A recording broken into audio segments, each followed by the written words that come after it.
Amy memo half revealed. Project Sign, Project Grudge, Cold War skies, the radar buzz, Blue Book files locked away. Men in black say no one saw a thing today. Watch closely as a different U.S. drone drops a Hellfire missile on that fast-moving orb. The missile appearing to bounce off the object. Foo Fighters over World War II. Nazi discs, the rumors grew. Operation Paperclip, V2 rockets, secret ships. Maury Island fragments fall. Flatwoods monster standing tall. Every decade, every night, something strange is in the sky. We didn't stop the sightings. They've been in the heavens while the world keeps fighting. We didn't stop the sightings. No, we didn't light it, but we're trying to find it. That's not Airlines, though, is it? It's not. I do know Airlines, dude. Well, if there's like anything, it's rotating. Betty Barney missing time. Hills recall a bright white sign. Kecksburg Bell in Pennsylvania. Sheriff says it tried to change ya. Shag Harbor glowing gold. Halt at Rendlesham, for it's cold. Ariel School, the kids all stare. They were here, they were really there. Brazil's barking, a creature found. Phoenix lights above the town. Bobley's our element point beat. Craft that jumped like in a dream. Skinwalker Ranch, dimension tears. Cattle vanish in the air. Something's humming out of view. Pilots whisper, yeah, we saw it too. We didn't start the sightings. They've been in the heavens while the world keeps fighting. We didn't start the sightings. No, we didn't light it, but we're trying to find it. Radar pings and thermal flares. Oceans hide what's under there. Satellites and space command. Still no one quite understands. For every secret government file, another witness walks a mile to say, I know what I saw tonight, and the truth is sitting out of sight.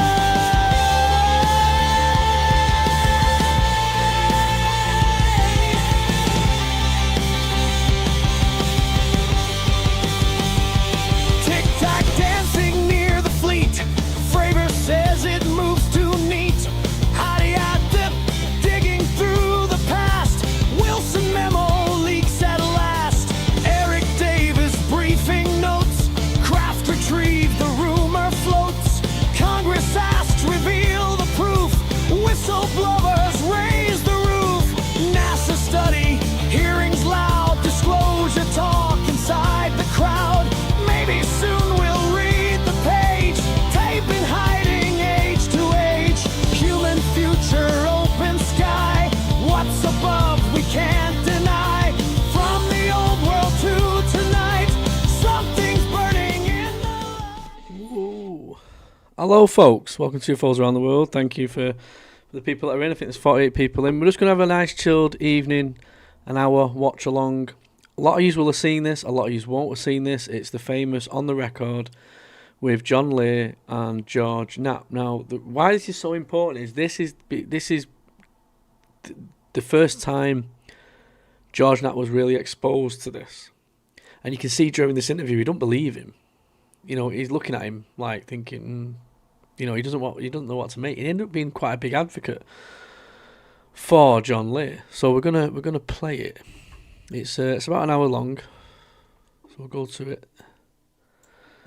Put it on the big screen, shall we? I should put it on this one, so I can see the chat.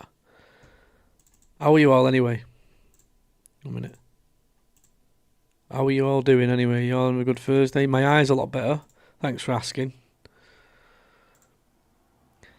I had conjunctivitis, sorry, where my eye was really bad. Got it off my missus. I'm just having a little bit tonight, not a lot. So don't worry, I won't be threatening people on the live tonight. I'm going to be chilled, okay? Oh shit, better stop that because that won't be allowed. Because someone copyrighted that really shit anthem, that little, intro. Probably amazed as I was by some of the latest research in the field. Look at George Knapp there. Who the people in the UK will know, he looks just like Jeremy Beadle, right? Let me show you who Jeremy Beadle is. Look at that. Jeremy Beadle. George Knapp. Of UFOs. There is so much to talk about, however, we were unable to fit it all into one program, so my guest again this week is UFO. That song is catchy. I know a lot of people like that song. Thank you so much. Like, I did the lyrics, Monty helped me put the video together, AI is the vocals, so that's the only thing that's AI, it's the vocals. Everything else is from your boy Matt. Candidate and award-winning pilot John Lear. Mr. Lear, nice to have you here again. Always a pleasure to be here, George. To begin with, we have this concept of the people from other planets as little green men. Are they green from what you know?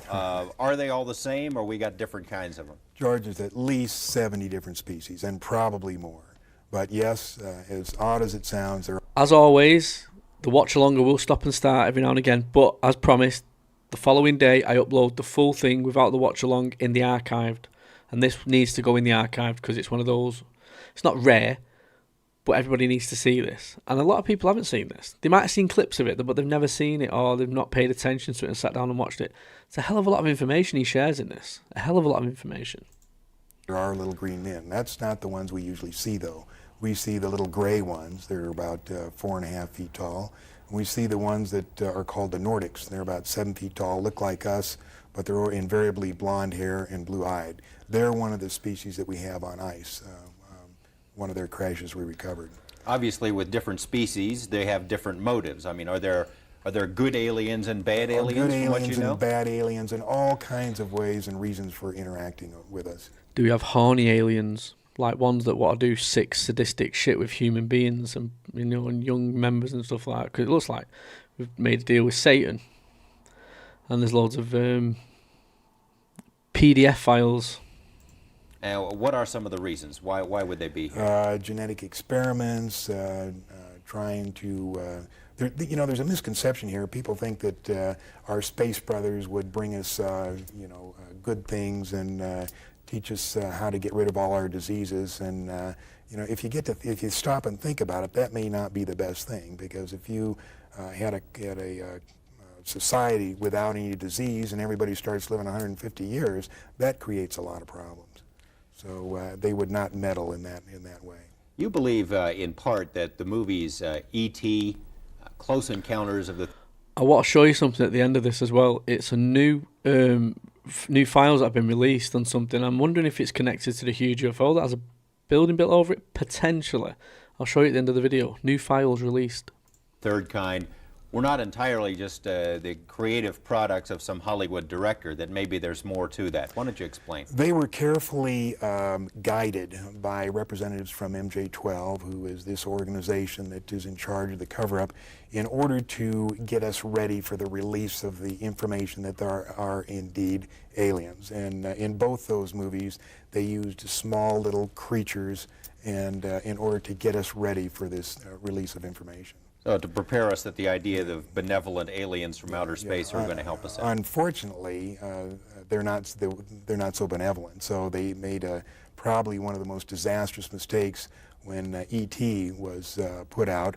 At that time was before we discovered what I call the double cross or the grand deception. Evening, folks. I do apologise. I will stop and start and speak to you and stuff, but the full thing will be uploaded tomorrow on my channel. Or you can just go elsewhere and watch it. Just type in George Knapp, John Lear on the record. I just like to do a watch along with people as well and have conversations about stuff, especially like this. But as always, because people did moan, I stop and start. The following day, I upload the full thing without a watch along.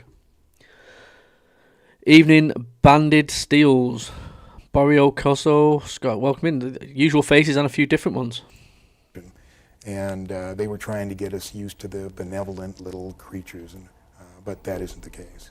Why don't you take a couple of minutes? Now, you've done as much research on UFOs as just about anyone, I'd imagine, and if you haven't done it, you know people who have. Where did it all start, and how have we put this picture together of where they came from and why they're here? Well, the whole thing started in July 2nd, 1947. That was the first crash. First crash of an alien spaceship. Of an alien spaceship. July 6th is when they recovered it and sent it to Wright-Patterson Air Force Base. July 7th is when they held the press conference. And If you told could the please people hit it the was a weather thumbs up, that balloon, really which does help the press lives. bought hook, line, and sinker. September of that year, President Truman established MJ-12, and the purpose of that was to study the saucers and cover up the existence of UFOs. And you say we recovered alien bodies from that incident, right? 4 from that particular crash, yes. And what'd they do with them? They autopsied them. Dr. Detlef Bronk was the chief surgeon, so to speak. He was the one that named them EBEs. It stands for extraterrestrial biological entities. And we captured 3 live EBEs. They were numbered in their order of capture: EBE-1, EBE-2, and EBE-3. Where did we capture? Where did this happen? In different crashes. EBE-1 lived with an Air Force colonel between 1949 and 1952. The EBEs are kept in an electromagnetic facility called a YY-2. It was designed by a Dr. Eric Wang, who worked directly for Dr. Kissinger, who has been in this cover-up since the very beginning. The reason they had to create an electromagnetic facility is the fact that the EBEs are so advanced. They're at least a 500 million years advanced from us, and probably more. They can move by thought. Move by thought. And they can also disappear. But they. Do you know if you're 500 million years more advanced than someone, that's pure, that has got to be something like us compared to ants. How would we ever get trapped or caught by a pathetic little species that's 500 million years less superior than us? I really don't understand that.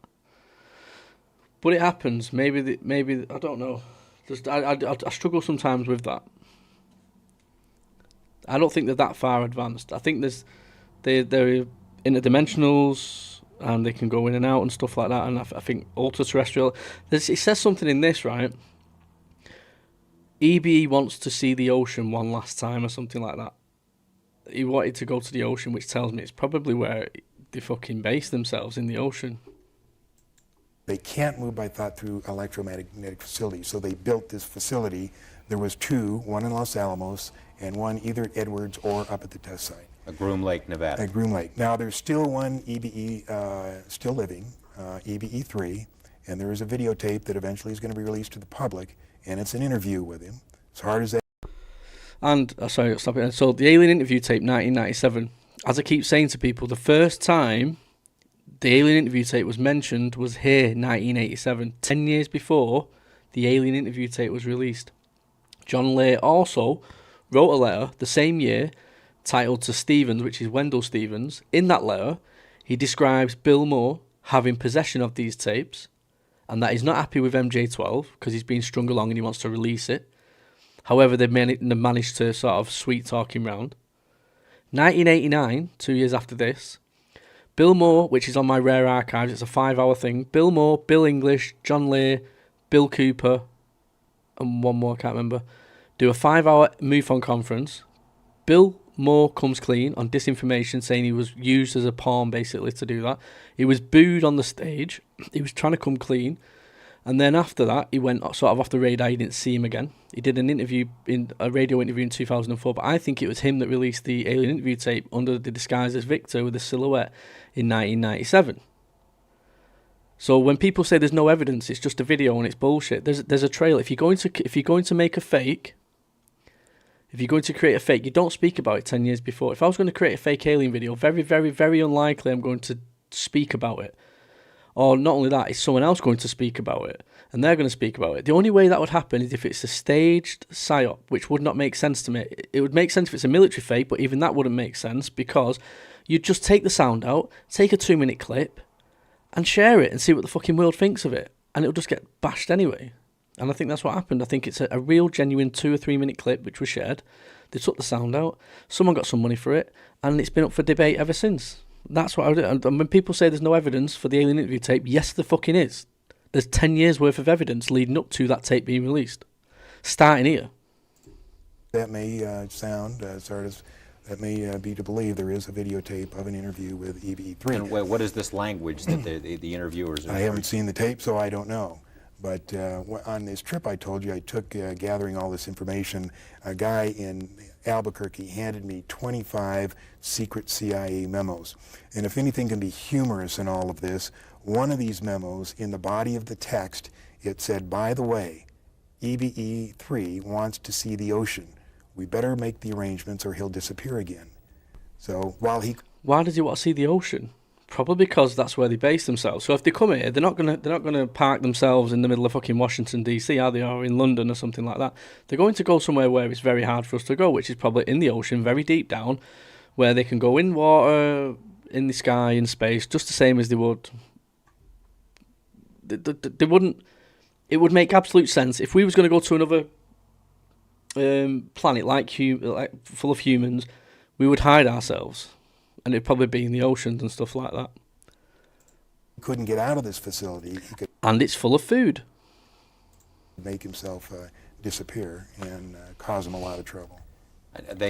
Now, can they exist among us? Is that what you're saying, or do they have to have this special environment? They have to be able special to live? environment, special air. It's my understanding they can only last about 20 minutes in this air. You were saying also these gray ones are the ones. Listen, I'm no expert, and I'll never claim to be. I'll be honest with you. I've 27 years researching. I know I'm more confused than ever. And anybody that tells you they know everything, block them. They're talking absolute bullshit. Nobody knows what's going on. We can only go off our research and be confident in our own research. That's why I hate this topic, because I'm 100% adamant, and so are you lot, right? Because you're watching this right now, that we have aliens, ultra-terrestrials, interdimensionals, spirit demons, whatever you believe in, right? But you can't prove it. It's the fucking worst thing ever. It's like, I know it's real, I just can't prove it. We need that proof, and we can't get that proof, and that's what... We see it now all the time. You've got George Knapp and Jeremy Corbell that think they are releasing something smoking gun. They'll release it within 5 minutes. Someone's trying to debunk it, like a Mick West or something like that, and they're ripping. And sometimes Mick West does good things, and I agree with him that some of it is bullshit. But they're just so easily led, these people. And a lot of these people that are so prominent in the topic, they've only got about fucking less than 10 years research behind them. The only people I really listen to is George Knapp. And the old people, like all these podcasts, I don't listen to. I don't pay any attention to. I'm not interested in them. They're just researchers. I want people that are experienced. I've got you lot that I've got experiences that are messaging me every 5 fucking minutes. Can I come up and tell you my story? You know, I've had this encounter, I've had this dream, I've had this fucking feeling. I've done the gateway tapes, and some of you's left your fucking body. I've been trying to leave my own body doing the gateway tapes and stuff like that. I got shit scared and actually sort of jumped back in from wherever I was leaving. I don't know. But I felt like I was going up, and I just shit it and thought, I'm going back in. I'm not having this. I'm not leaving my body. What if I don't come back? I pussied out. I won't.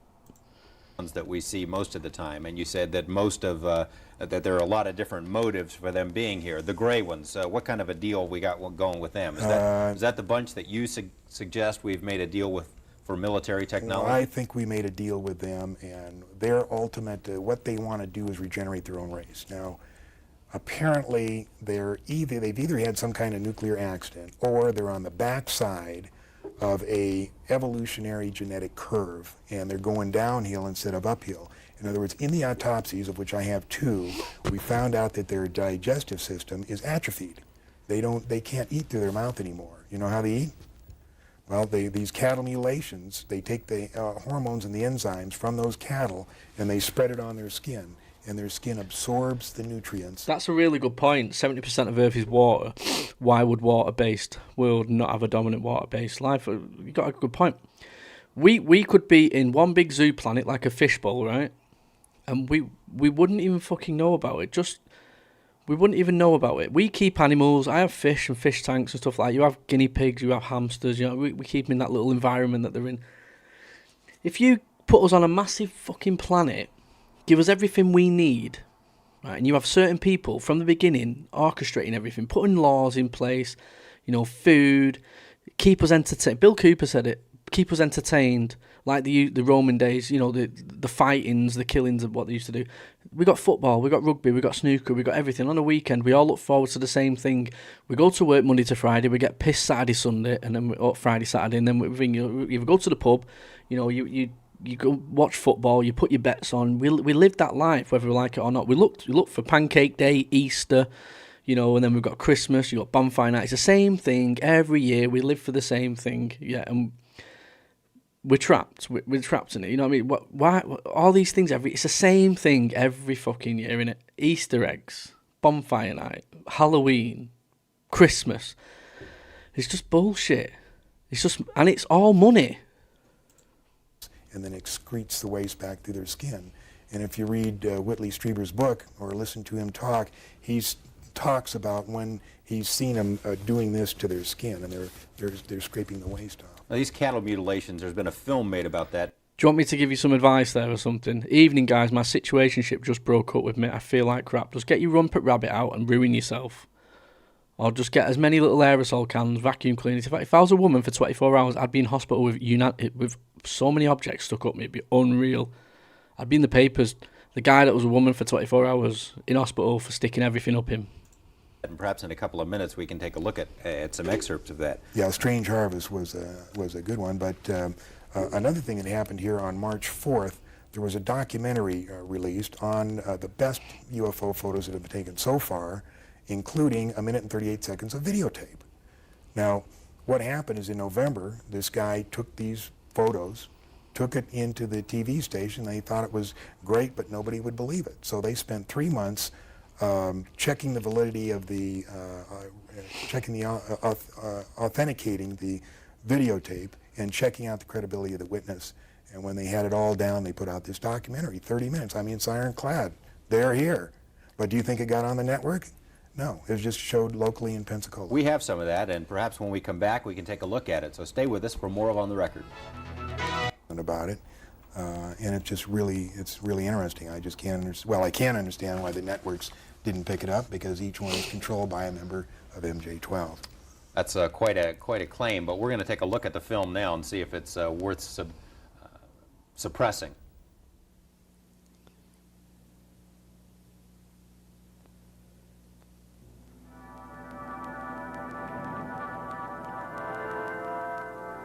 Things were very normal around the house. Just a normal evening. My wife says she's got to run to the store. Anyway, I'm sitting at my desk. Out the window, I noticed something, a glow. I got up and walked around outside and looked. It just didn't look like a helicopter or an airplane. I realized that it was not something normal. I thought of calling the police. And I said, well, I better take a picture first. I had no feelings. I would, honestly. I'd just sleep with my best mate just to say he's got a small penis when I turn back into a man. Like, remember that time I slept with you and you got a tiny penis? I was going to be, hurt or anything. I took 4 shots and ran out of film. Oh, it could backfire and you could absolutely ruin me. And I won't be able to look at him ever again. Again, in my mind, take some more pictures. I ran back in, took the last package of Polaroid film out, opened up and crammed it in there. Because the thing's flying around out there, I mean, get it quick. It either saw me or whatever. Because it started coming. It altered its course. It started coming my direction. That was November 11th, 1987, about 6 o'clock in the evening. A Gulf Breeze resident who insisted... I'm not a massive fan of this piece of film. Some of you might not have seen this before. I'm not a massive believer in this footage, I'll be honest with you, and these images and stuff like that.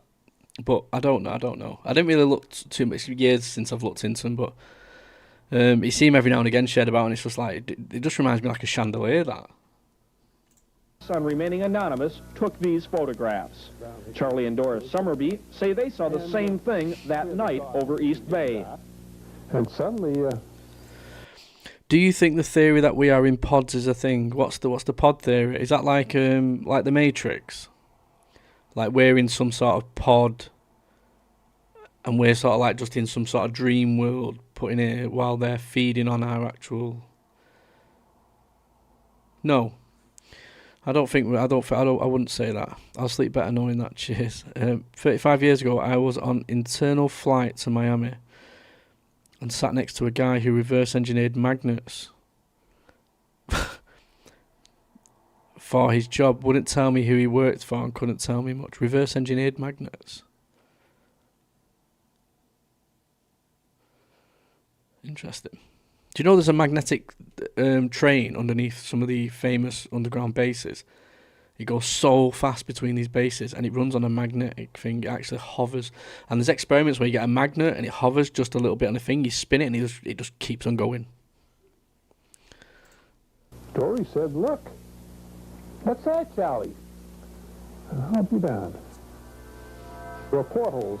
We saw a portal. 147, he's in. Could you please hit that like, please? The thumbs up and the thing. I don't ask so much, just the thumbs up. It does really help. It tells TikTok, not TikTok, fuck TikTok. It tells YouTube that I'm not a bot. There was light coming out of the portholes. And over the next 3 months, many more pictures would be taken.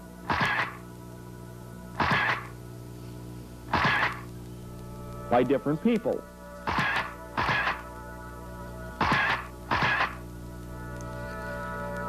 And videotapes, too. And I feel that there's absolutely no sign of a hoax, that the photographs are genuine, that the witnesses are telling the truth, and that this presents probably the best, without any doubt. The problem we have with these footage, right, is when I first seen it about 20 years ago, it was much better footage. But because it's uploaded multiple times, downloaded, uploaded onto YouTube and other platforms, it loses quality. So it's not as good as it was when you see it 20 years ago. It's really hard to find the really good quality stuff now. The best photographic evidence in 40 years of UFO investigation.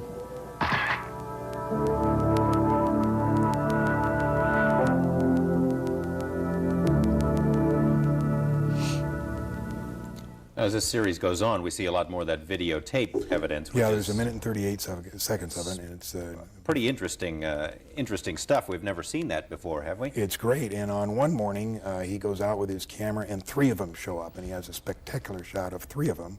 And on one of the shots, they tip the saucers so that they can see up in the inside in the bright glowing ring of however it's powered. Take it that's not a weather balloon. The government wouldn't contend it's a weather balloon. No, that's for sure. How does the government explain this, or has anyone ever put the question to them? Nobody's put the question to them because they've still got their stock response is the Air Force quit investigating UFOs in 1969. What do you suppose that bunch wanted? They knew pictures were being taken of them. Why were they hanging around there?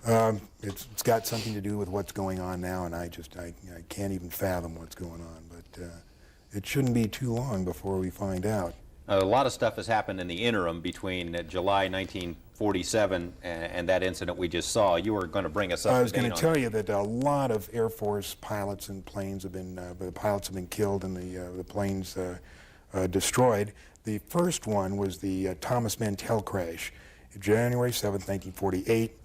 He was in a P-51 and he was chasing a flying saucer, ordered to chase one, and he got up to it and said, "Oh my God, it's huge," and that's the last thing they heard of him. 1948 was the second crash of a flying saucer near Aztec, New Mexico. 1950 was the third crash near Laredo, Texas, about 30 miles inside the Mexican border. 1952, we had 2 weekends in a row where the UFOs flew over the Capitol, Washington, D.C., buzzed the White House. Despite pictures and radar confirmations of the objects, the Air Force said it was a temperature inversion. Now, did this ever make the newspaper back in? What's interesting about that year now is with Beatrice Villarreal and her transient objects that she's seen in the sky, these scientific papers that she's wrote about it, was from 1952. That same month when all that was happening around Washington, D.C. So we get the evidence almost half a century later. Made all the newspapers, but it's been such a fantastic mental programming that we've been forced to forget this. It was in the papers. It was one of the most spectacular UFO events in history. 2 weekends in a row. In the newspapers, I don't know if you've gone back and looked at the newspapers from that era, but how did the newspaper people explain what it was? They told the Air Force line it was temperature inversion, but they had pictures of them, and it was just said it was temperature inversion. And what happened after that? What's next? The government established an intensive program of ridicule against anyone who said they saw flying saucers, and fear of ridicule was the foundation on which the cover-up was placed. Nobody likes to be ridiculed, and they built that fear into anybody so that nobody would talk about it. Who would you pick to speak up for humankind? That's a really good question. Who would you pick to speak up for humankind? Let me get back to you. 1952, Eisenhower was elected. He was briefed by Hill and Cotter. Put it in the comments who you Eisenhower, would. being military, took steps to ensure that the secret was kept because of his military background. I think, someone like David Attenborough, someone who's at one with nature, someone who's spent his life on nature and something like that. Maybe like David Attenborough or something like that. It is David Attenborough, isn't it? Richard Attenborough's the actor and David Attenborough's the wildlife. Someone, I think someone like David Attenborough, just someone that's just down to earth, at one with nature, and would probably ask the right questions. Yeah, maybe someone like him. He made it more military-oriented than, say, a civilian president would have. And it's this, I think, that has let his actions let the real power of the executive office slip through the hands of the president into MJ-12. Now, we've got a copy of, I think, outside of that document where Eisenhower is briefed in that. He was briefed, and he set it up.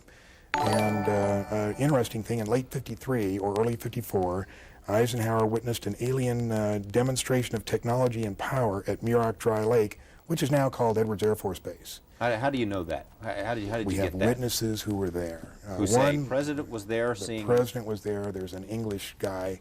He passed away. He either passed away just recently, but before he did, he was the last living person who was present at that meeting.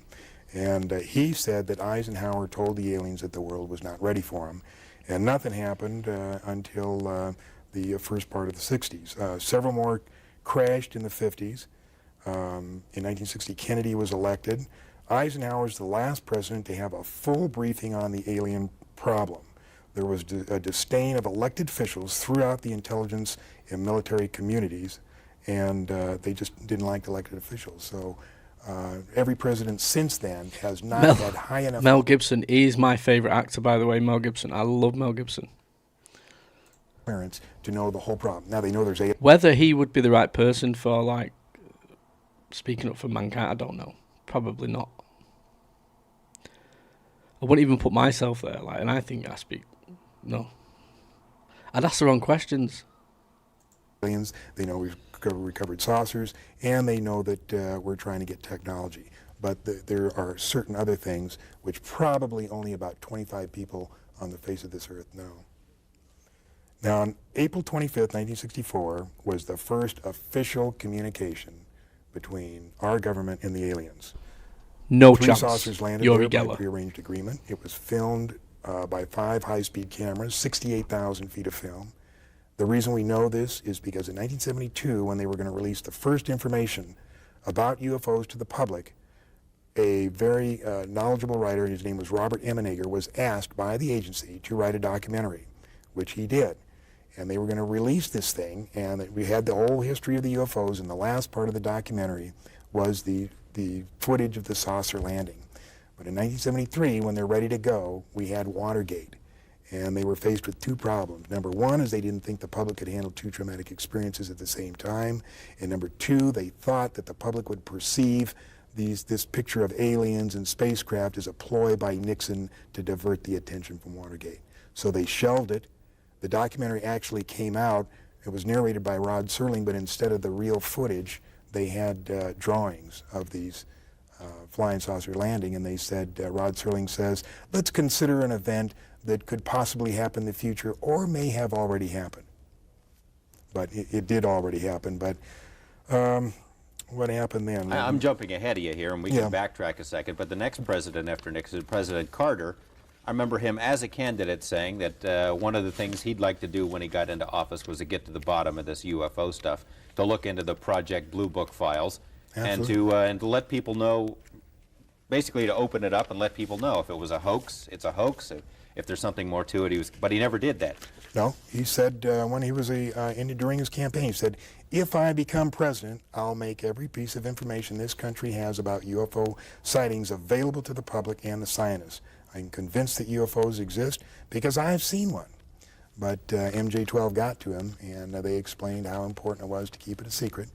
And apparently he agreed with them, because we never heard anything from Carter. Okay, what else? In between Nixon and Carter, anything? And there is that rumour that Carter cried when he found out the truth and said, "I can't believe I brought my daughter into this world." So, and he's a deeply religious man. He actually wrote a few books as well. I've been meaning to read some of his books. I've not been able to yet. At the end of the 60s, when then I believe we made a deal, 1973, 1980, were cattle mutilations. 14,000 cattle mutilations all over Canada, United States, South America, and we believe that they used the parts of the cattle for food or genetic experiments. And there was a documentary made by Linda. So he's speaking about the food part of it for cattle, like I've done it in a previous live and a previous video. It's probably the biggest video I did actually on YouTube, most views, where they take the enzyme from the tongue of a human and the cow. It's the same enzyme, cut it out surgically, no blood spilt, and they put them in enzyme showers. Bolton Howe called Strange Harvest. Okay, perhaps we can take a short break. When we come back, we can go to that, because I think it's a... But in northeastern Colorado, another favorite spot for the mutilators, Tex Graves, former sheriff of Logan County, insists the 93 mutilated carcasses he investigated were not natural deaths. The very first one we had was southwest of Sterling. When we first looked at it, it was just unbelievable that you could take an animal and do this too without leaving some kind of track, some kind of evidence behind, such as cigarette butts, matches, handprints, footprints, but there was nothing. The animal looked almost horrible, and it was something that I didn't really want to believe then. And there was, we probably had 5 or 6 others before I really did believe something strange was going on. We had one up north where we believed the animal was paralyzed and was alive when it was being mutilated. An eye and an ear. There's a lot of ladies in here tonight. So when there's usually guys, we call it a sausage fest. So I think we should come up with a name for when there's loads of ladies in. What should we call it? A fish fest? I don't know. What? The tongue, the rectal area, was taken out, but the animal dug a hole with its head, but none of the other parts of the body moved, not even the legs. 6 north of town on a very hard pasture, almost like hard brick. We found tripe. No, it's definitely for the food because of the way they took. Oh, it would take the enzymes. They could use it for some of the. And I don't think they would use it for any of that purpose. To be honest with you, maybe I'm wrong, but a lot of it is to do with food sources. You got to think if they're here, they've got to eat, right? It's all right them saying they've got no mouth, so we don't know, or the mouths are dead small, so they can't, and they've got no teeth, so they can't really eat the meats that we have and stuff like that. So they must eat another way, and it looks like the way we take in sunlight and our vitamin D through our skin and stuff like that when the rays are hitting us, they take these enzymes through. They just rub it on their skin, just get some, like sun cream. Imagine it's all sun cream, it's going all over you, and they just absorb it. And the same way, they excrement it the same way through the skin. And that's why they stink, and that's why there's a putrid smell to these beings. And these ultra-terrestrial beings, they smell exactly the same, which makes me think a lot of these things aren't coming from space. They're coming from here, and they've always been here, and they're just fucking dictating to some people in the background and giving us technology and that. To stop us blowing things up. Because they only seem to be arsed with us from the 1940s when we started messing with rockets and stuff like that. Before that, everybody believed in angels and demons. More people have been on this planet, believed angels and demons. Now all of a sudden angels and demons is bullshit. Marks 12 inches across. The tripod marks were 14 feet Goddess apart. Fest. That's better, Goddess Fest. Why did Fish Fest come to me? I don't know why. Goddess Fest. The Goddess Fest. We found one set that had gone in the ground roughly 8 inches. And it would take a good post hole digger or shovel to dig in like this. It indicated something very heavy had set down in this area, yet there was no tracks leading from it nor to it. Almost nightly when this was going on, we could pick out a very brilliant, huge, brilliant light in the sky. We had a newsman take pictures of it with a very high-powered lens, but all we got out of this was the movement of it and the light showing very brilliant. Several times we observed smaller lights come out of this aircraft and then come down toward Earth. This huge brilliant light would hang in the air, and then when it would move, it could move up and down, backwards, forwards, travel very rapidly, and after a while these smaller lights would join up with the larger one, and then they'd disappear. Lou Gerardo is the chief investigator for the district attorney's office in Trinidad, Colorado. Extraterrestrials are the ones mutilating animals. What do you think the implications are then for this planet? Throughout the mutilations, all of us involved have been concerned with the possibility of the mutilations going from animals to human beings. Understandable. Sorry. People were going on about people being found dead, suicide and stuff like that, and there's another guy missing. I can't remember his name top of my head. He's missing, and they're all connected to the UFO topic. And I put a post up on, quite a few people have liked it and commented on it on my ex, where I put, what if these people that are being found dead and suicide, they're killing themselves because they know what's coming and stuff like that? Because you got to remember, these people that are in these private programs, these secret black budget programs, let's face it, there's some hideous crimes that are going on in the background, involving human beings, little people and all that kind of stuff.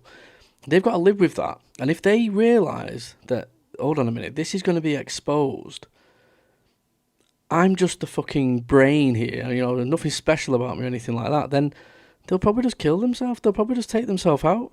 Because if it gets exposed, you ain't going to have a life. You're going to be what would happen to you? Think about it. If all this gets exposed, what they were doing, the experimentations on children, and it's still going on to this day, you don't want to be around for that. And if you know there's something on the other side, and you know there's life after death, maybe you think, you know what, I'll just get out of it now, clock out now, and I'll fuck off. I think some of these deaths are probably people, it's weighing heavy on their mind and stuff like that, and their heart, and they probably just want out of here. But some of it is definitely they're being killed. But I'm just throwing a different thing out there. Like, what if they're killing themselves because of the weight of all this information? Thank God to this point it hasn't happened. Whatever they're doing with the portions of these animals they are taking, I haven't the slightest idea. There's a reason for it. It's not haphazard. There's a pattern to it. I don't know. I think it's a wait-and-see game. What else can we do? If we do have beings from outer space doing this, with the capabilities to do things like this, what can we as a human race do? If they have the knowledge and the technology that it looks like they have, we're powerless. So maybe it's a wait-and-see game. I can't see anything else to do. Well, he says the mutilation. Claire, I've just promoted you to moderator. As I said I would do. People that come on, I moderate. I will promote people to moderator as each live goes on, and I can trust you and stuff like that. Have not gone from animals to humans yet. You agree with that? There have been some humans. It's a very, very sensitive subject. I'm going to steer away from that. But I will tell you that since the beginning of this year, there have been over 200 animal mutilations on Long Island. It's supposedly a big secret. I know that there's 4 major law enforcement investigations, investigators working in plain clothes. On Long Island, New York? Yeah, Long Island, New York. We have an investigator working with us who's sending us videotape and keeping us informed of what's going on. So it still is a problem. And you say it's food. That's what they're doing. Well, food or genetic experiments, take your choice. Now, it hasn't gone maybe to the point of where they're mutilating humans. And it's right, though, isn't it? We look at what Jake Barber said with the children and the experiments for psionics, and you got the adrenochrome stuff, and then you've got the food and the organ harvesting. It's true. Something's going on. What the fuck? Why? People say John Lear was a CIA agent. He's feeding false information. So, listen, I think some information John Lear gave was definitely bullshit, but I believe he believed it was true. But some of the information was true as well, and it has to be because we're finding evidence of it now, 30, 40 years later.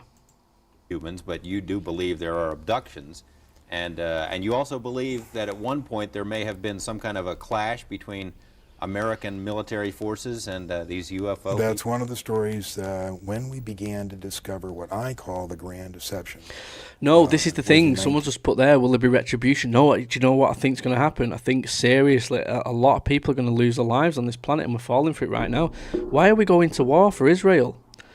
Listen, I'm not a massive fan of religion, Ryan. I'm not a massive fan of... I try and keep my own opinions, like, sort of thing, but we're at war because of Israel. We're fighting a war for Israel. The UK aren't yet, but 100% we're going to get involved. You can already see Trump's fucking rhetoric on Britain at the minute, and, we're not... I was shocked that they wouldn't let us use... They let them use the base, by the way. They did let Trump use... He didn't even need to mention that. That should have been private conversation. And no amount of president or prime minister will ever get in the way of the United States and the UK relationship. The people get on together. They'll never allow it. The military are in bed together. They're like that. They're not going to allow it. They've got so many bases together, especially in the UK, that something would happen to one of the presidents or the prime ministers before it ever happened to the countries. They would be taken out. They wouldn't allow it. 100%, they're down tools on that.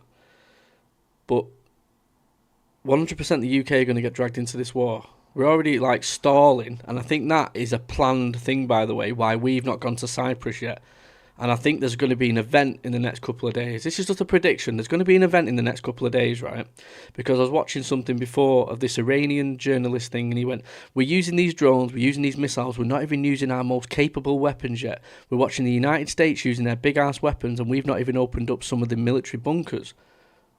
Some of the bunkers in Iran, they've not even opened up yet, the weaponry and that. And they're saying there's some highly advanced weaponry there that they're going to wait and then they're going to use it. And I think something big's going to happen, probably to a UK ship, some United States base. They were 2 minutes away from killing 10,000 US soldiers the other day. 2 minutes away.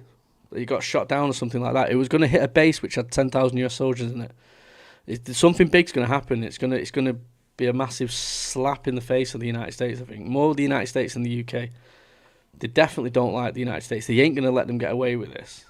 I hope I'm wrong. I hope nothing happens that's so bad, but we should not be going to this war. 1979, and apparently there was some kind of clash.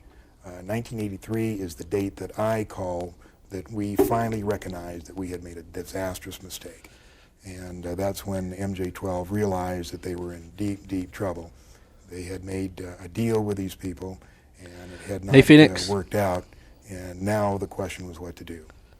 You got about a minute left. What would you like to say to people out there to prepare them for it? Now, you've made allusions a couple of times when I've had you on the program that something is coming. We've heard that before, something is coming. Why do you think something is coming? What's coming? And how should we get ready for it?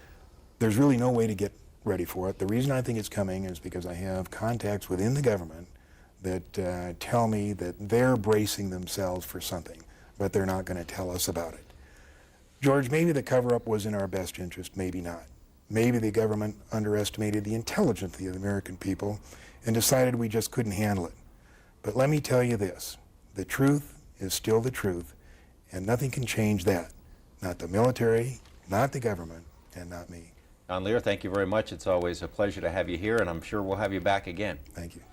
Thank you as well. Incidents that I got really... World speed records at one time. Right, is this too low for you, this one? Can you just tell me if you can hear this one? This is the other interview as well.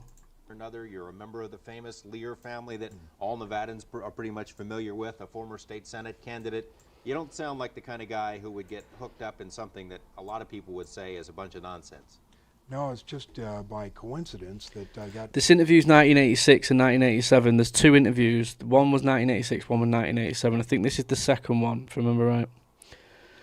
10 years before the alien interview tape, which he mentions it in that interview. Can you just let me know if you can hear it okay? Really interested. This about 2 years ago. My father saw a UFO and my brother did, and they were very interested, but there was really no proof, as far as I was concerned, to really look into it. Bit low. Until about 2 years ago. Fucking Julie, coming here with one comment and it's a moany one. Right, let me see if I can find it on here for you then, 1 minute. George Knapp and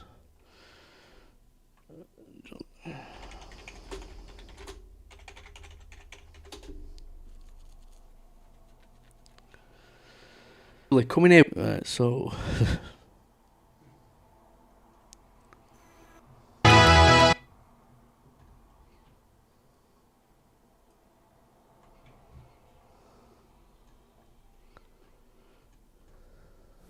Welcome back. UFOs, are they real? We're talking with John Lear on the subject. Mr. Lear mentioned a couple of minutes ago about what the president might say about UFOs. Do you believe that...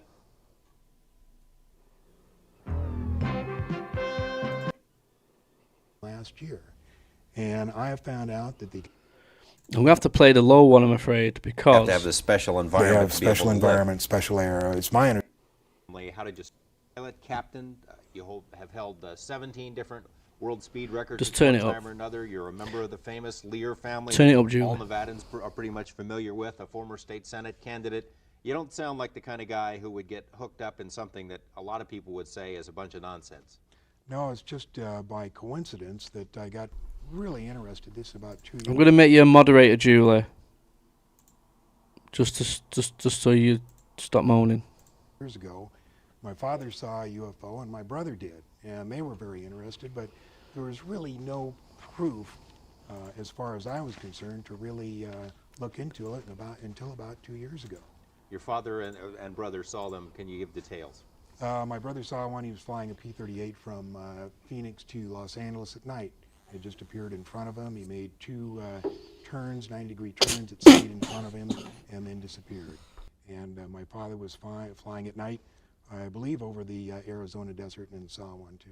So you got an interest because of the other members of your family. How did you start out? I had an interest, but there was really nothing I could put my finger on. And like I say, 2 years ago, a friend of mine came through. I put the subtitles on as well so you can read along with it. Together, and he was retiring from the Air Force.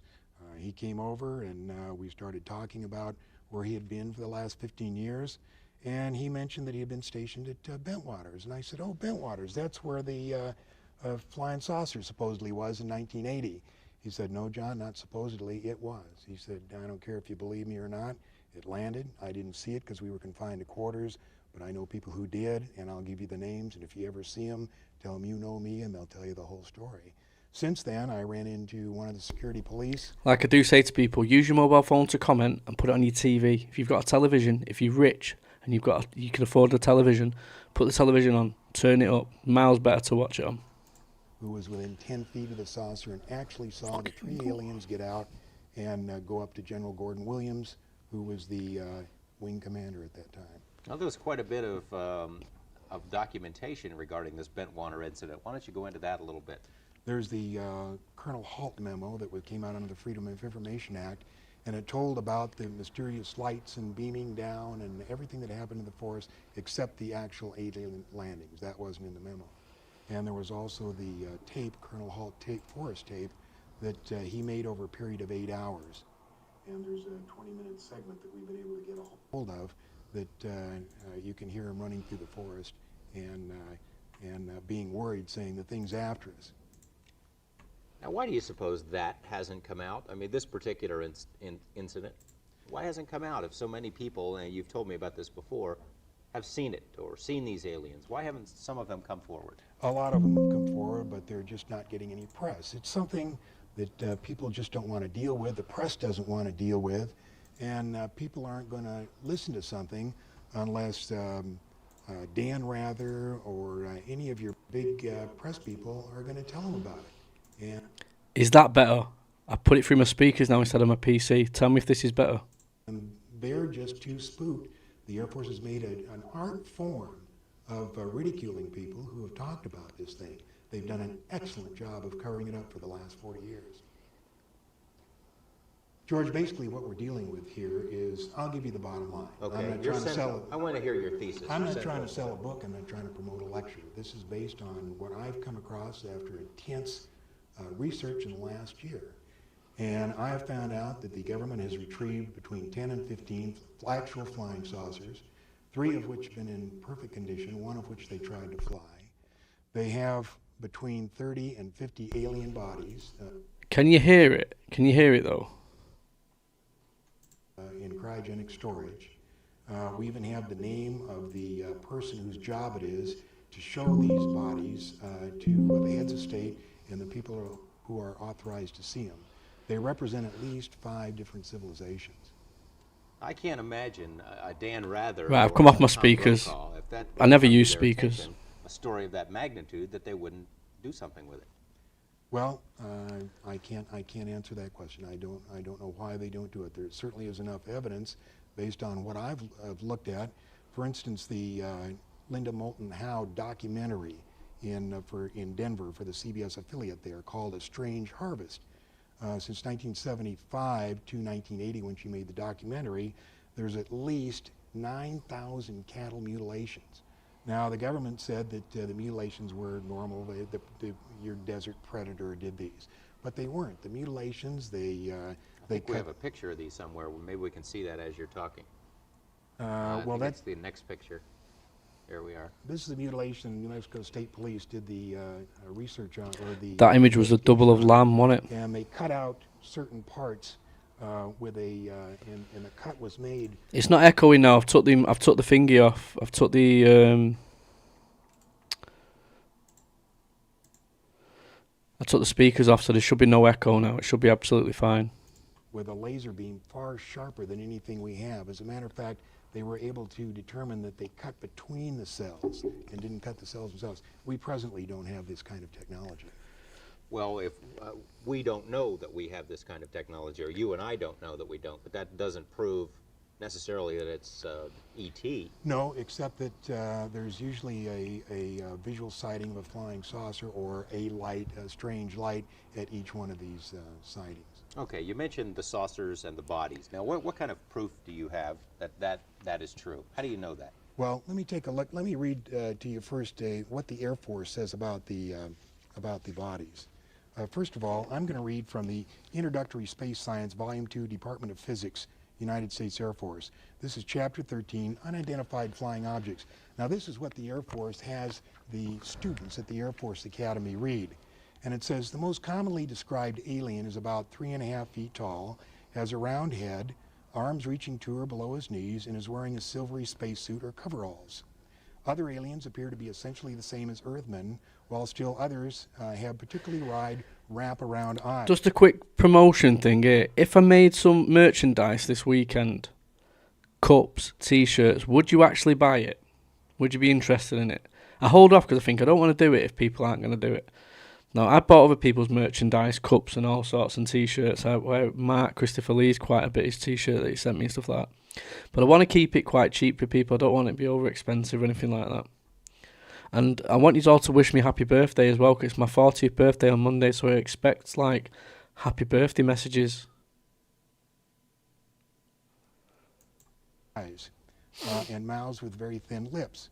And there is a rare group reported to be about 4 feet tall, weight of around 35 pounds, and covered with thick hair for clothing. Members of this last group are described as being extremely strong. Now, I'm not making this up. This is an Air Force. You can pick out an Air Force physics book and read this stuff. And at the end of the chapter, they go on to say, this leads us to believe in the... Would you want the original UFOs Around the World logo, the very original one, or would you want the new one that I've created? And I'm going to create more UFOs Around the World logos as well. But the cup's really nice, on black with that thing.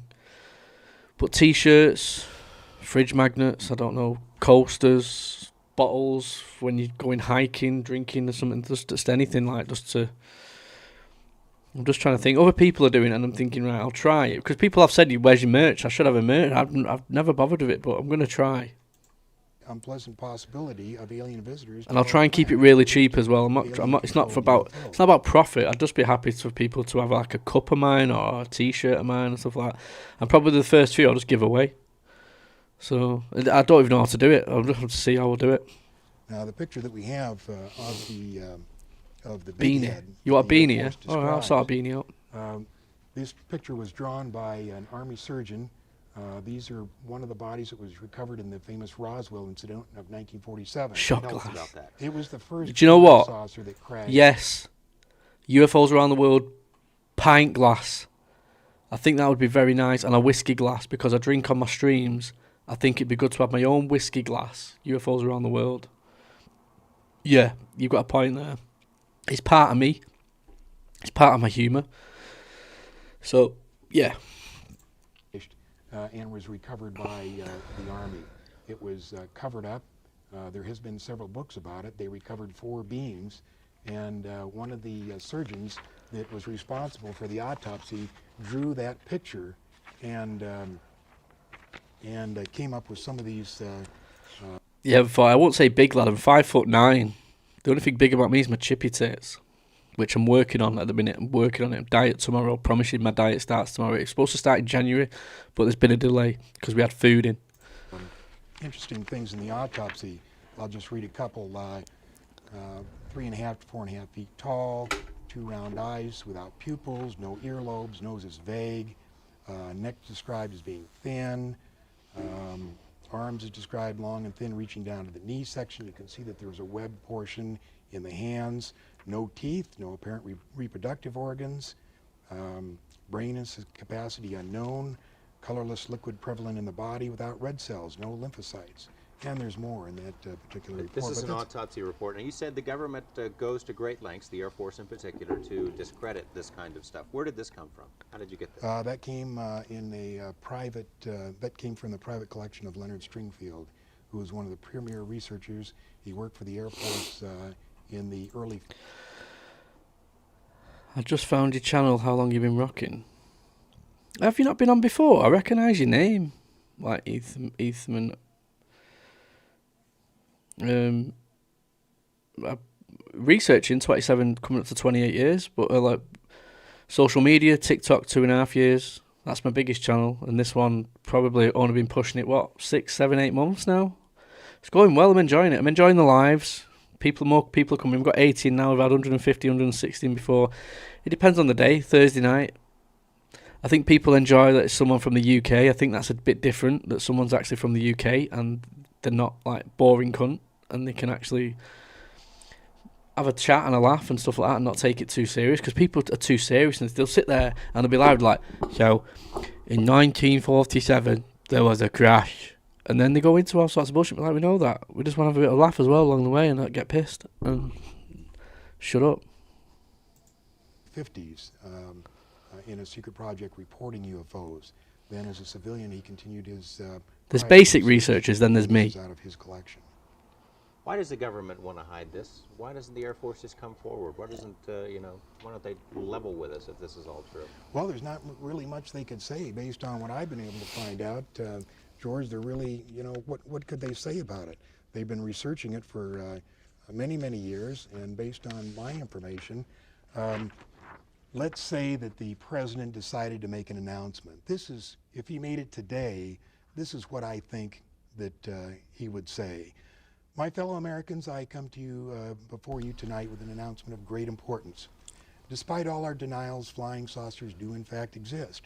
Where they come from, we do not know. Who is in them, we do not know. Where they are from, we do not know, nor do we know how they got here or what they want. We are unable to duplicate any of the metals found on the several craft we have recovered, nor are we... I would like to do what Wise Files does. So you get my T-shirt. I'll try and make it a bit unique. Maybe put a signature on there. Maybe put your own name on it, right? But then I want you to send me pictures so I can, at the end of my streams, I can just do me a funny video. Whatever you're doing, you could have my T-shirt on. You could be like UFOs around the world, cup like that, and you could be like doggy style and your missus, something like that. I don't care. Just send me a funny picture and you could be like that, or you could, I don't know, just send me funny shit with what you're doing with my T-shirt on, or my hat on, or my drinking out my cup, or whatever you want. I don't care. Just send me funny shit and I'll just stick it at the end of the video for a laugh. To figure out how they are propelled. We have hidden these facts from you over the past 40 years in hopes that we could give you more answers. Unfortunately, we are no closer to answers today than we were 40 years ago. God bless you.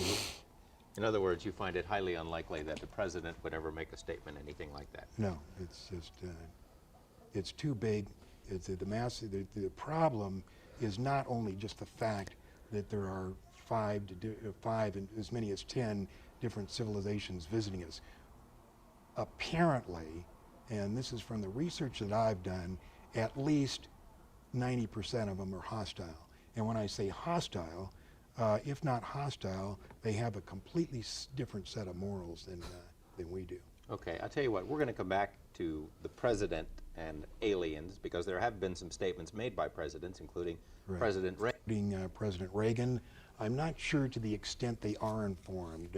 Privately, I don't believe they are giving the full brief. Oh, just an update. I've got an interview with Mark Christopher Lee on Saturday, 8 p.m.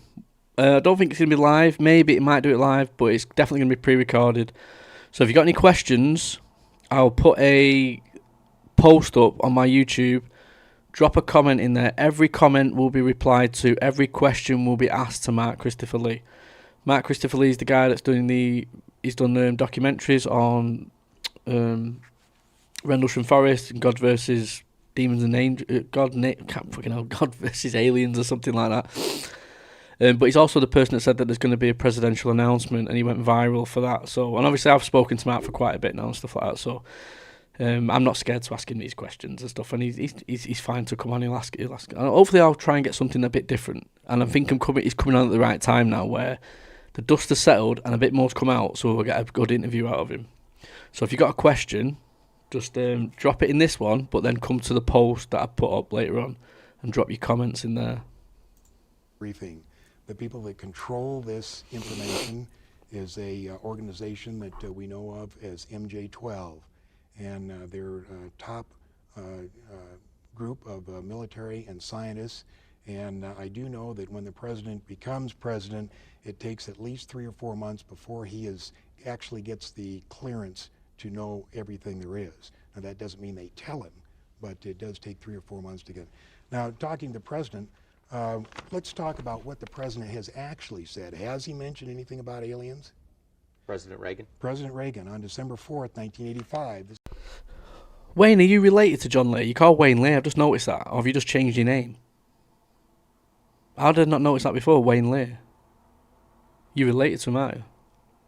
This is a copy of the speech from the White House just before he went over to Iceland.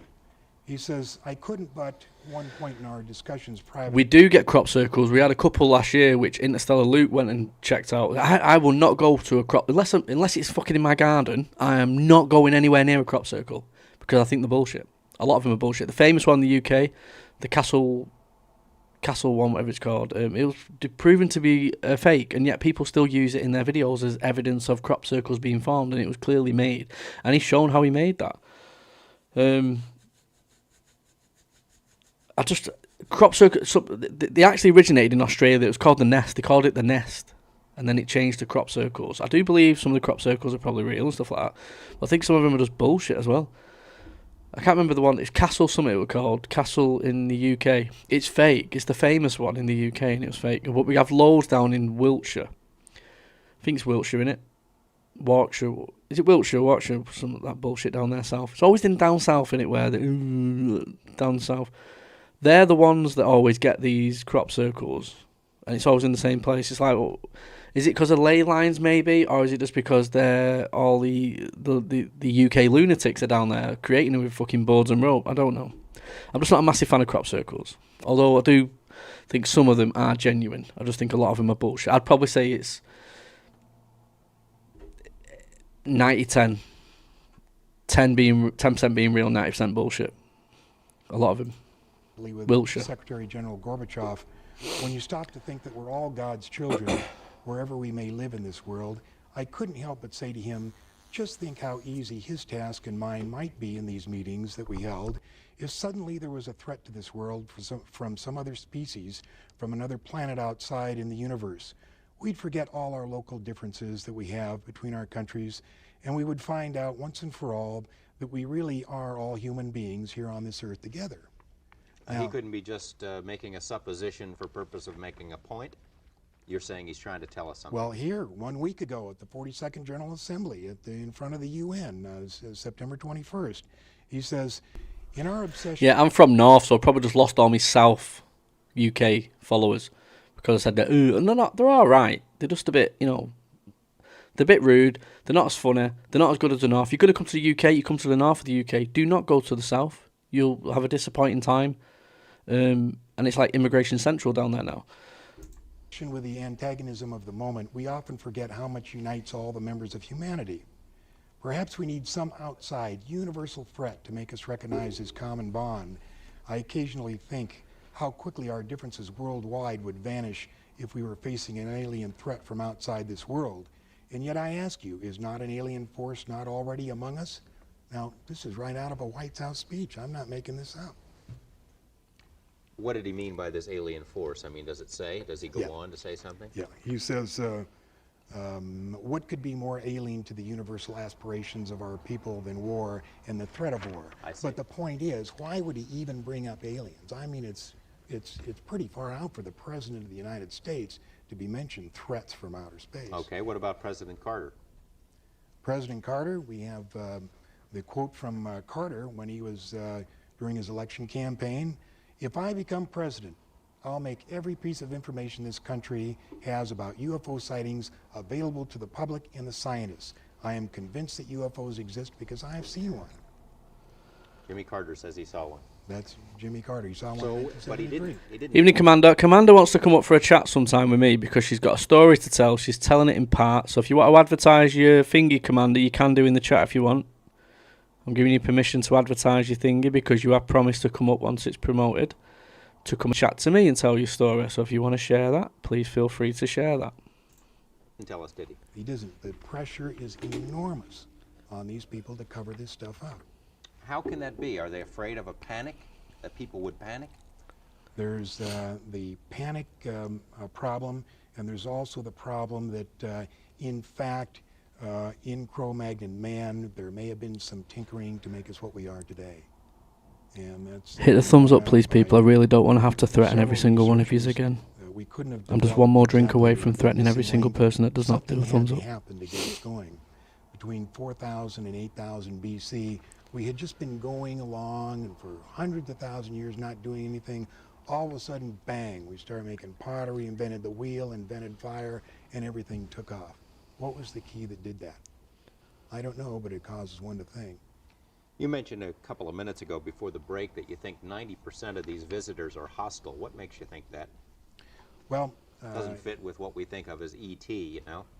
We, if you read some of these books... Thanks to the new subscribers, by the way, Etherman and other people that have subscribed during this live. I appreciate it. Communion. They apparently come down, and when I say apparently, this is taken from 300 hypnosis cases. Do you not think it's nice to do a live watch along and actually read the comments and you don't have to pay super chats? Do you not think that's nice? I know it'll get harder as I get bigger and bigger and bigger and bigger and think, but I will always try and get back to at least one or two of your comments. Don't matter if there's hundreds of years. Although if you do want to send a super chat, all funds are going to my new telescope that I'm saving up for, which Claire has one, and it's called the Sea Star, and I can get one for 200 quid on Marketplace. So I need to save up 200 quid. Now you're thinking 200 quid's not a lot of money. I've got a holiday booked. I've got loads of bills to pay and stuff like that. It is, and I've got 5 kids, so yeah, it is. Every little bit of money I get is going to the Sea Star, which then I can live stream. Cases. A friend of mine has done 140 of them. And the people are abducted. They're taken up into a saucer. Usually lasts about an hour. They do all kinds of experiments. They give them shots. They poke them. They cut them. They do all kinds of things, then wipe out their memory and send them back. Only after several months of some psychological problems do they end up going to a psychiatrist. And the psychiatrist, on trying to find out what the problem is, in the use of at the end of the video, if you want, I'll go into how I got into UFOs and stuff like that if you want. Hypnosis finds out that this person has been... There's only 10 minutes left, What's 9 minutes left. What are they trying to learn? There's 3 things that they're trying to do with these abductions. The first thing is they're trying to monitor us. It started in the early 40s, and they'd put a little unit, very small BB-type object, way up in the backside of the brain, and they'd leave it there for about 18 years. They'd pick them up and put it in about 4 years old. About 12 years old, they would pick them up and monitor it. Then about 18, they'd take it out. The second thing they did is they put a post-hypnotic suggestion. Yeah, my eldest is 19, my son's 18, and I've got other ones. I've got one that big, that big, that big. I'm retired now, no more kids, no more kids. According to I only wanted one. Many of the people that have been hypnotized, and we found out what they've told them, apparently within the next 2 to 5 years, there's going to be a big event, something enormous is going to happen. And these people who have been abducted, and there's probably over 100,000 of them, have been given some place to go and something to do.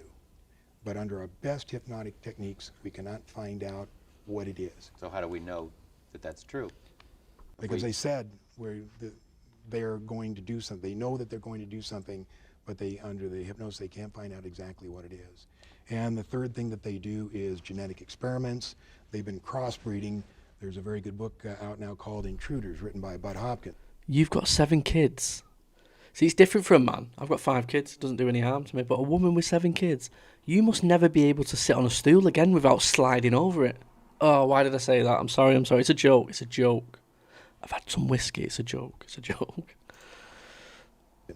And it's about a crossbreeding experiment with a girl in Indianapolis.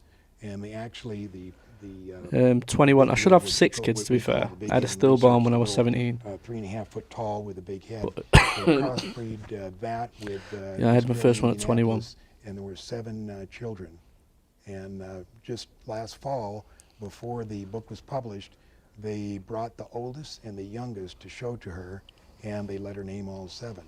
Now, this book has been thoroughly researched by Bud Hopkins, and although it sounds strange, believe me when I tell you, you may not find out in a month, a year, 5 years, or 10 years, but you'll look back at what I'm telling you now, and you'll say to yourself, my gosh, the son of a gun was right. Well, where's this girl? Well, we're going to say that now. It looks like you are right, John Lear, with a lot of the things you were saying. An alien interview tape did get published in 1997. A lot of the stuff we're finding out now about cattle mutilations, a lot of the stuff we're finding out about Epstein, a lot of the stuff we're finding out about all the children that are going missing with Jake Barber and stuff like that, it's looking like John Lear was right.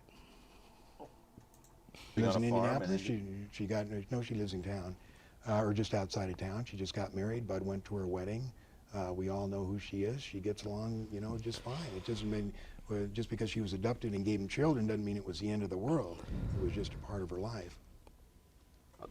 Why don't we see a lot of photographic evidence, as many cameras and video gear? Why don't we see a lot of that? There are a lot of it. Before you go on, I know the pictures that we showed in the beginning of this program, you say they're baloney, they're phonies. That's right. The pictures you showed at the beginning were called the Myers incident. It's called the visitors from Pleiades. And any ufologist worth his salt knows, and who has researched that case. It was decades out, but you've got to remember, there were people that spoke before him, decades before as well. People in 1949, people in 50s, people in the 60s, people in the 70s. Loads of people. Forrestal were thrown out of a fucking window. He wanted it exposing. They couldn't control Forrestal. They threw him out of a fucking window and made it look like suicide. So much shit was gone on. So many crimes. A lot of them are dead now. A lot of them are too old to even give a shit. They don't even know where they fucking are. And if you look at the world, you look at all the leaders around the world, they're all in the 70s. They're nearly 8 years old. Putin, Xi, you've got Trump, you've got Kamani, that was 70 odd. They're all in the 70s. We're being dictated to by people who are probably covering up the hideous shit that's been going on. We need new, fresh leaders. We need someone in the 30s and 40s to be running the United States. We need someone in the 30s and 40s to be running the UK. We need these new up-and-coming people that want the truth. I think we're seeing that a little bit in Congress. I'd love to see Marco Rubio be the next president of the UK. I'd love to see Farage or the other guy. What's the other guy called that's just created his own party? I really like him. And then they use the race card. Oh, it's racism. It's not racism. It's not racism, is it, to say I want to be proud to be British? We're seeing things being knocked down and turned into things that aren't British and stuff like that. It's just a horrible place to live at the minute, England. I hate it. He cannot back it up. I know you can get asylum in the US, and if I could do, and I knew I could get a job over there, I'd do it. I'd move over there, but it's just difficult. If I was on my own, I'd be living in the United States. Negatives and the essential information to prove that something like that happened. So we look at that as suspect. So in other words, you run into your share of phonies as well in your research. Absolutely. There's not that many, but there are a few out there. There's so many people that have real stories to tell that we're just so busy with those. For instance, let's take the November 17th Japan Airlines incident. I'll tell you what, we're going to take another break, and we'll do that when we come back. Stay with me. It's probably something that's still in the memory of our viewers. Yeah, the Japanese airline incident was a cargo 747 that had taken off from Iceland flying to Anchorage. And as he passed over the United States border and the northern part of Anchorage, he was intercepted by a UFO that was twice the size of an aircraft carrier, and he was followed by 40 minutes. He made a complete 360-degree right turn. He made a descent of 5,000 feet, and the thing stayed with him, regardless of Just gonna go to the toilet. what you hear. The FAA did have him on radar, and so did the Air Force. If you have a picture there, this is a 26-page document made by Bruce Maccabee, who's a physicist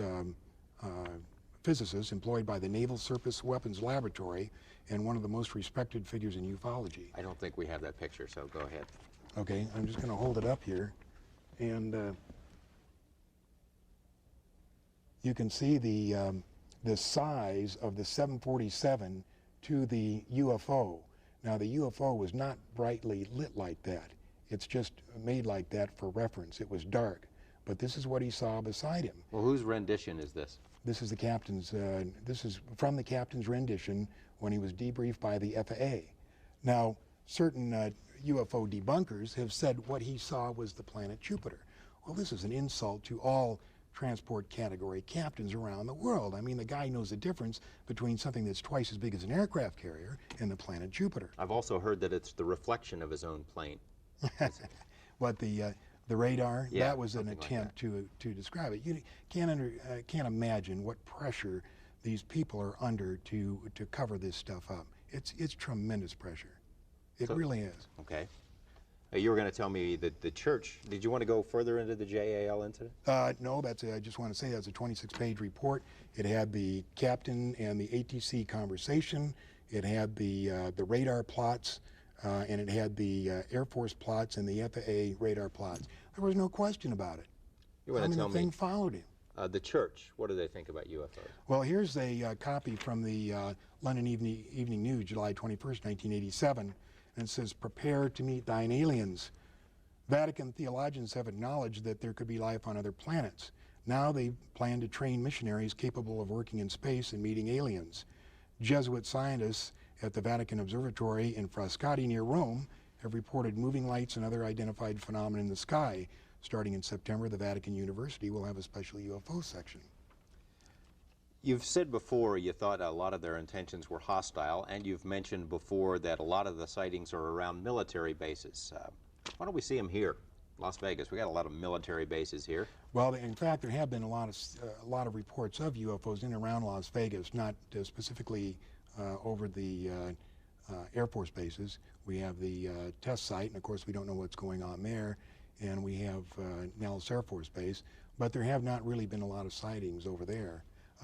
The main Air Force sightings were in 1975, and the UFOs descended on every Strategic Air Command base guarding the perimeter of the northern United States.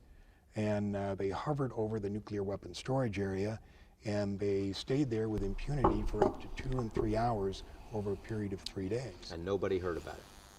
Well, there was a few reports, but you really don't. I have a report 150 pages long of the F-106s that were sent out to chase them, and the helicopters, and notifying the Canadian authorities, and the security patrolmen that were sent down to actually see what was going on, and they'd come up on these things, and they'd say, "I'm not going any further." You think maybe it's a top secret area, if the Air Force actually does have them, maybe they got him here? I'm certain they do. Up at the test site, there's a report that of the 3 that they got in perfectly good condition, at least 1 is up at the test site and has flown, and 1 was being flown as of 1981. By us? By us, yeah. We mentioned at the top of the show that perhaps a breakthrough might be coming, that some of these people from MJ-12 or from the Project Blue Book who are in on the government. Imagine it turned out that George Knapp was part of the CIA, and all his job was, all these years, was to get all the information from these whistleblowers and to keep it suppressed. Government's research, and we saw some of the stuff might be ready to talk. We got about a minute left. Why don't you tell me about that? It's our information that that half of part of MJ12 wants to release it, part of it doesn't. We're hoping that we can do this, but of course, as researchers, we're not aware of all the ramifications. We just know of what we're looking at. So we would like to see them release it, but we really don't know if they are. Okay, John Lear, it's been very interesting. You keep us posted. Sure will. Thank you. Remember, this is before George Knapp was even like a big advocate for John Lear, or he's really interested in it. You can just tell he's thinking, you're talking absolute shit. And look at George Knapp now. He spent his entire life, from the moment of this interview onwards, his life changed. It was never the same again. He was the guy that was covering it. Anything's possible. Right. Is there anything you want me to... Oh, I wanted to show you something, didn't I? This. So, the RAAF UFO files reveal object racing 3,600 miles per hour over nuclear test range before vanishing into upper atmosphere. This is from 1954, shot beyond 60,000 feet. And it was in South Australia during a test flight at the Woomera weapons range. Radar operators and trained personnel tracked a mysterious circular object hovering above the path of a Canberra bomber. Moments later, the object accelerated at an astonishing speed of roughly 3,600 miles per hour, climbing rapidly the upper atmosphere and disappearing. What was interesting was someone said that this was huge, and let me find the files. Woomera 1954 files UFO. I think this is it.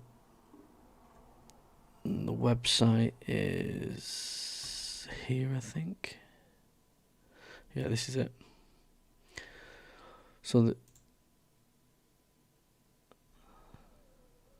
all these files, people will go and look at it, about this incident.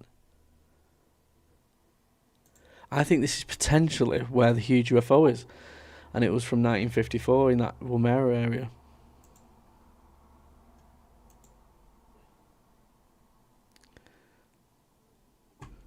That's not the fucking link. It was 28. It was 28 pages, not 58. Let me find it. That's it, I think. Yeah, this one. So it's 28 pages. Going through all the Woomera incident.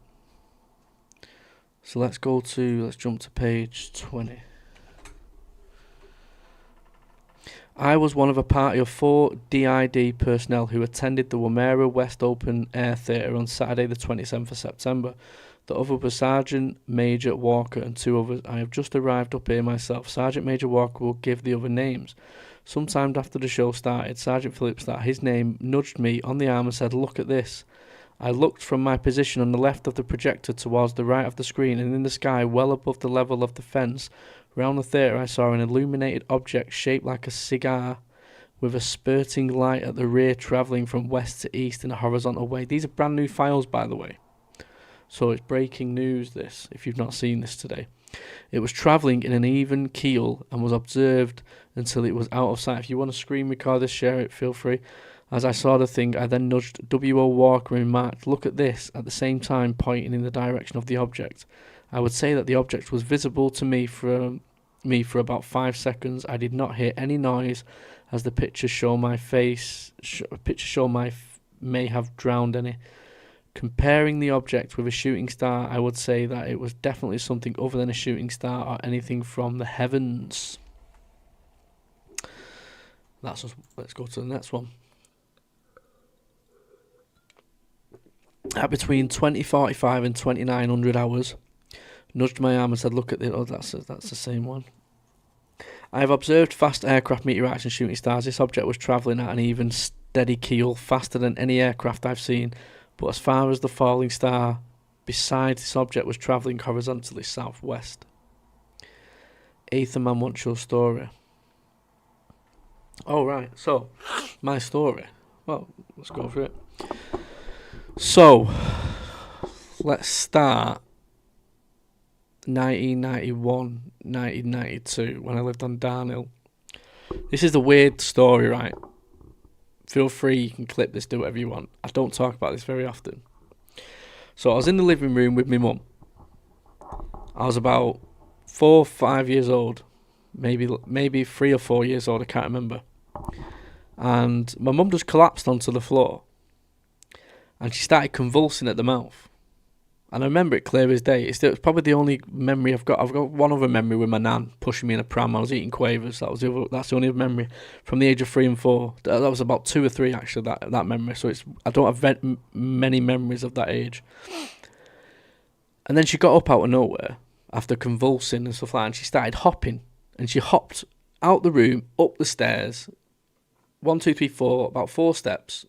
A little bit of a landing, and then up another 4 steps. So I've crawled out and I've gone to the bottom step and I've looked up. Like, what the fuck's going on? And no word of a lie, a fucking reptilian's fucking head, as clear as day, looked over at me. A fucking reptilian's head just went like that, right over my head. Thank you for the $1.99 there. I'll put that towards my telescope. Thank you so much. And I swear to God, in my kids' lives, all my children, all my 5 children, everyone around me will drop dead. Right? My mother hopped round the stairs, and then I'm not saying my mother's a reptilian or anything like that, right? But a reptilian's head looked right over, and it was a proper manly black. We'll use this remote control as reference. So green, black line there, black line there, black line there, orangey eyes. And I remember it clear as day. It's always in my head. I can't get my head out of it. I go back into the living room scared. I remember my mum coming down the stairs. Nothing had happened. Nothing had happened. And I remember it. And I'm only young. I'm about 3 or 4. And I remember it like, I remember my mum doing that convulsing, that happening. And then my mum coming down like nothing had happened. Didn't even come near me or anything like that. Was just doing what she does. I just remember that crystal clear in my head. That's the thing. That's the first time. Second time was how I got into looking into space and stuff like that. So we had the Hale-Bopp comet in 1996, 1997. Obsessed with it. I'd be in my bedroom every night. Oh, tell a lie. I'd be at the front window in the living room, going into another bedroom sometimes to look at it because it's at the front of my house. And it was in the sky for ages, like for 18 months, the Hale-Bopp comet. So if you're younger than me, you might not remember it. If you're older than me, you'll definitely remember it. It was just a crazy year, 96, 97. And I'd be obsessed with it, watching it. And I used to have weird dreams. And it'd be outside my house, and it'd be like Star Wars, but not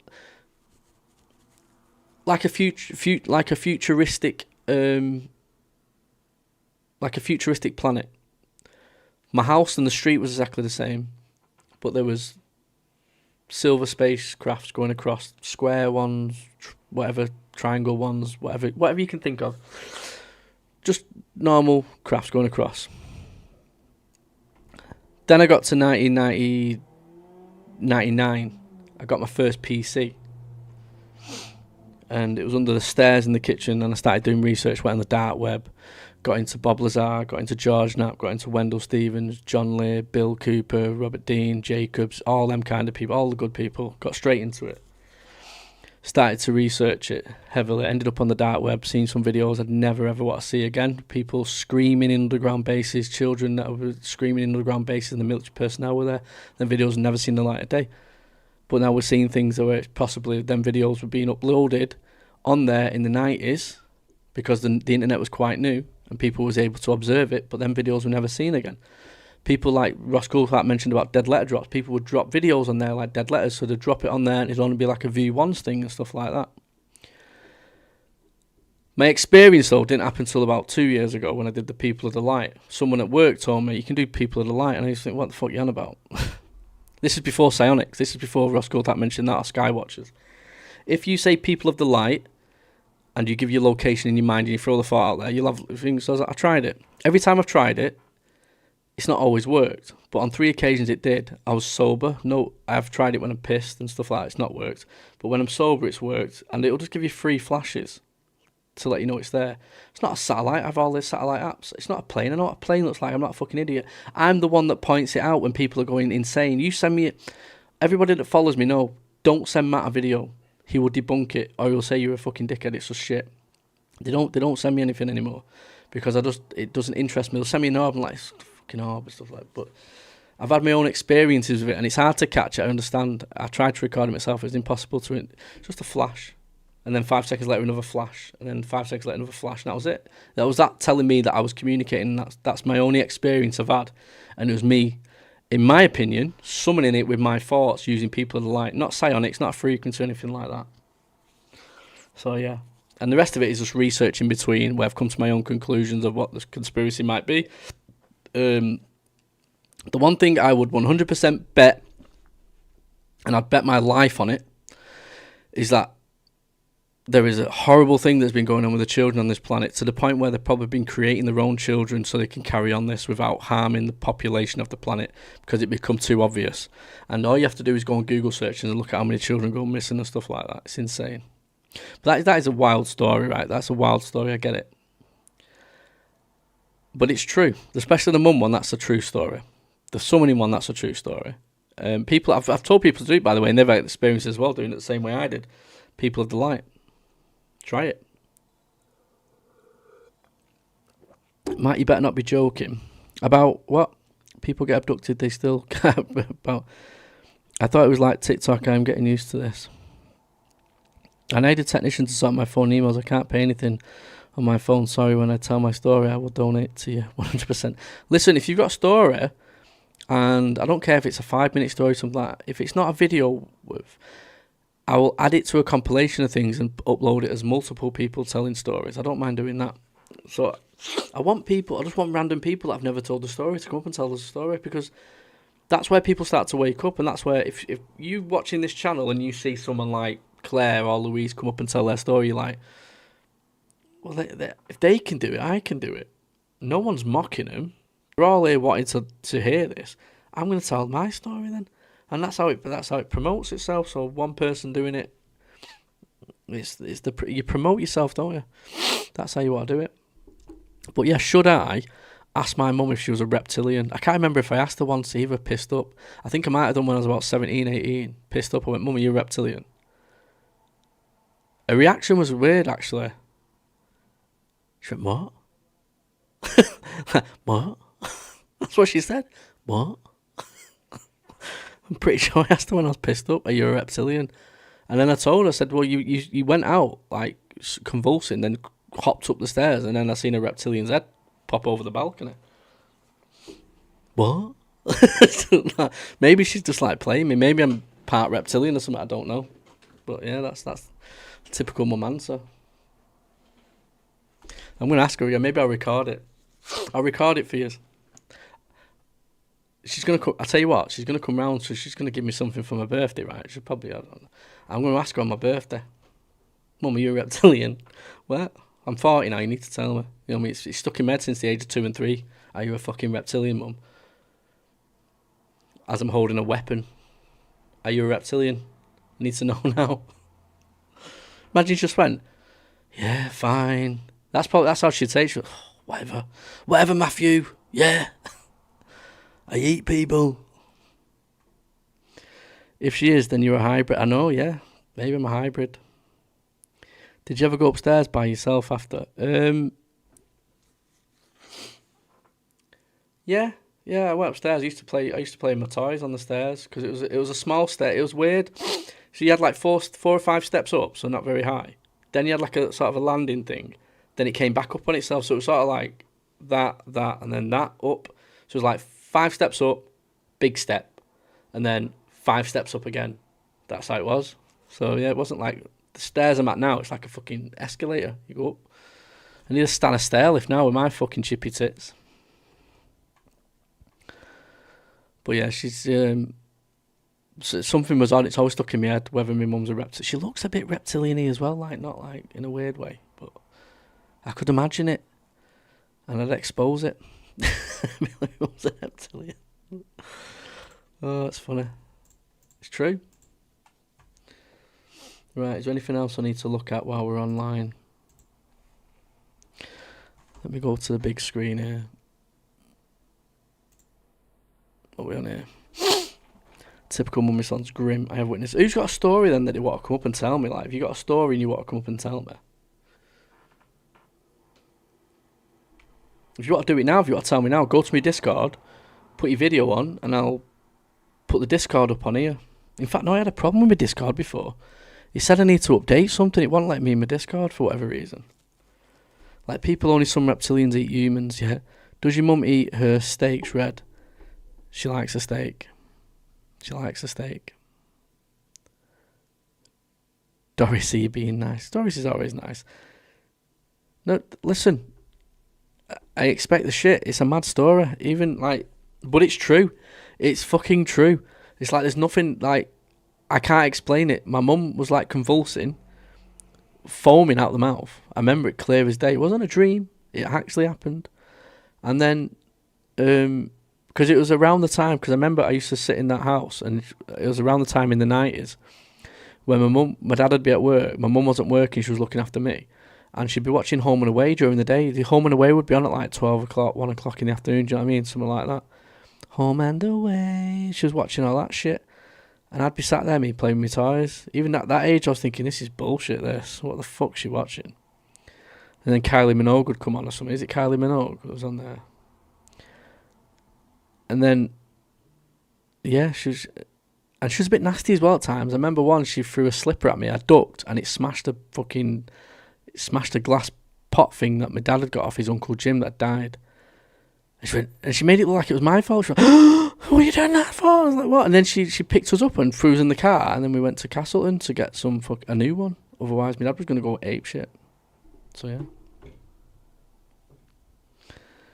Did your mum get an exorcism after you? No, she's not. Don't get me wrong, my mum's nice. She's got heart gold and stuff like that, but she's probably a fucking reptilian. Probably a fucking reptilian. Well, we all came to this subject for a reason, yeah.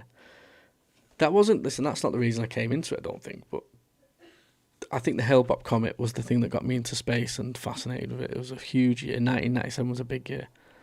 I did a video on it, right? You all should check out my night. Where is it? In fact, I'm going to jump to play the 1997 video I did. Let me go to... Get off that. Check this out for a mad year. Where is it?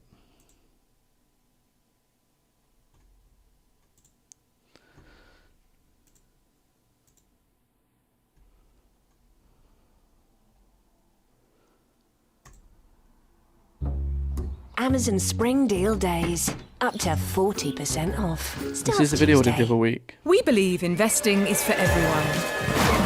AJ Bell. Feel good investing. Or were they...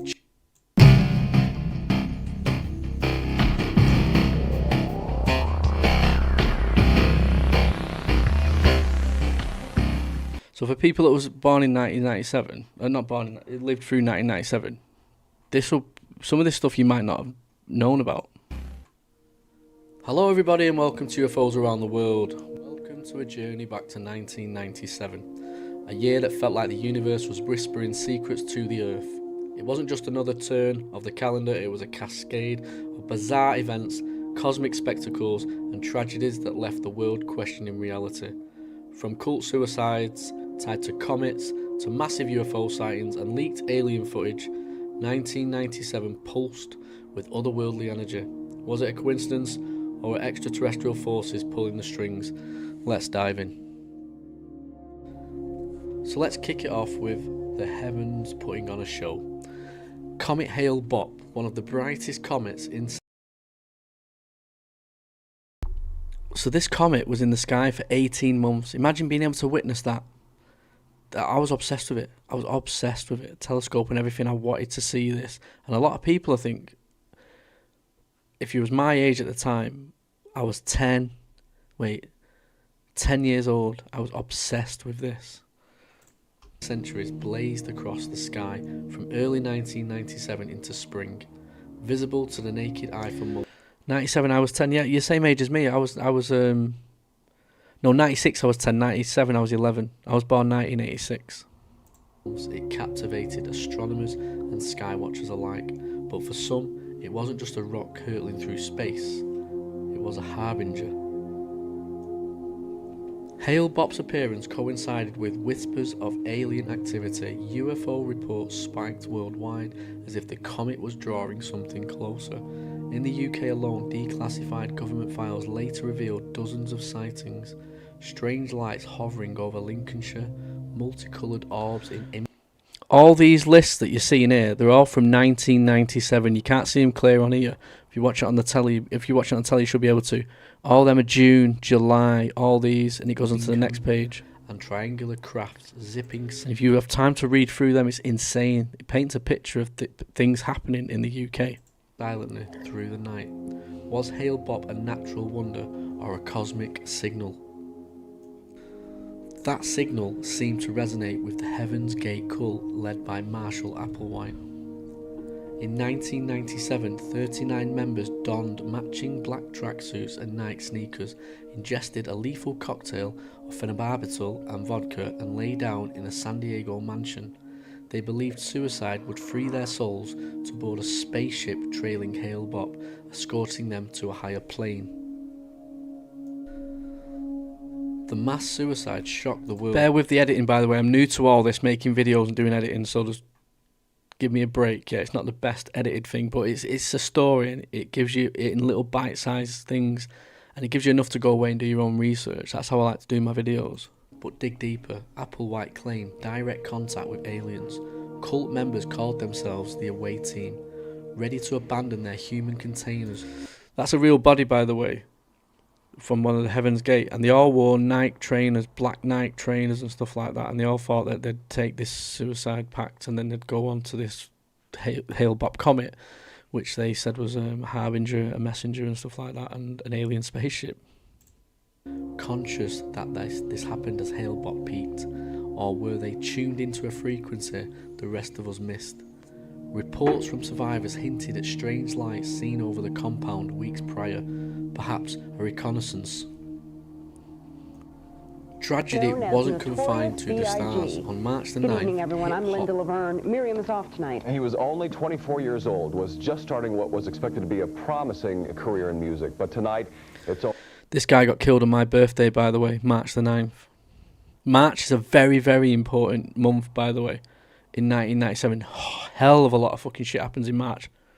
Only what could have been. Los Angeles police are investigating the shooting death of rapper Notorious B.I.G, also known as Biggie. I know what you're thinking, what's this got to do with UFOs? It's not just about, it's about the entirety of 1997. It was pulling on your emotions every single week. Every single week. Doesn't matter if you was into UFOs or you was into this, that and the other. You always an emotional thing in that year. Something hit you. Malls. Icon, the Notorious B.I.G, was gunned down in the Los Angeles drive-by, fueling east-west rap feuds and conspiracy theories. Some whispered government involvement or shadowy figures, silencing voices. But in a year rife with cosmic oddities, could it tie back to something bigger? B.I.G's lyrics often touched on paranoia and unseen forces. Eerie's echoed of alien abductions reported that same month. Just want to point out that March the 9th is also my birthday. Then, on March the 13th, the Ides of March, no less, Arizona became ground zero for one of the most massive UFO sightings in recorded history, the Phoenix Lights. Thousands of witnesses from Prescott to Tucson reported a colossal V-shaped... Thank you. People do say I look late 20s, but let me tell you this now. This is grey. I didn't have chippy tits in my 20s. I had a six-pack up until the age of 30. Then I started driving. Then I've only started to put a bit of weight on since doing TikTok, so I blame you lot for me sitting on my ass doing videos. And YouTube and stuff like that. So it's your fault if I get... I've got high cholesterol. So I'm going to die one day. I'm going to be on the stream and I'm just going to go, so die. And you'd be like, is he dead? Should we donate for his funeral? And then I'll get as many super chats ever from his funeral. Craft, a mile wide, gliding silently over the valley. Lights pulsed in unison. 5 to 7 orbs, orangish red, hovering without a sound.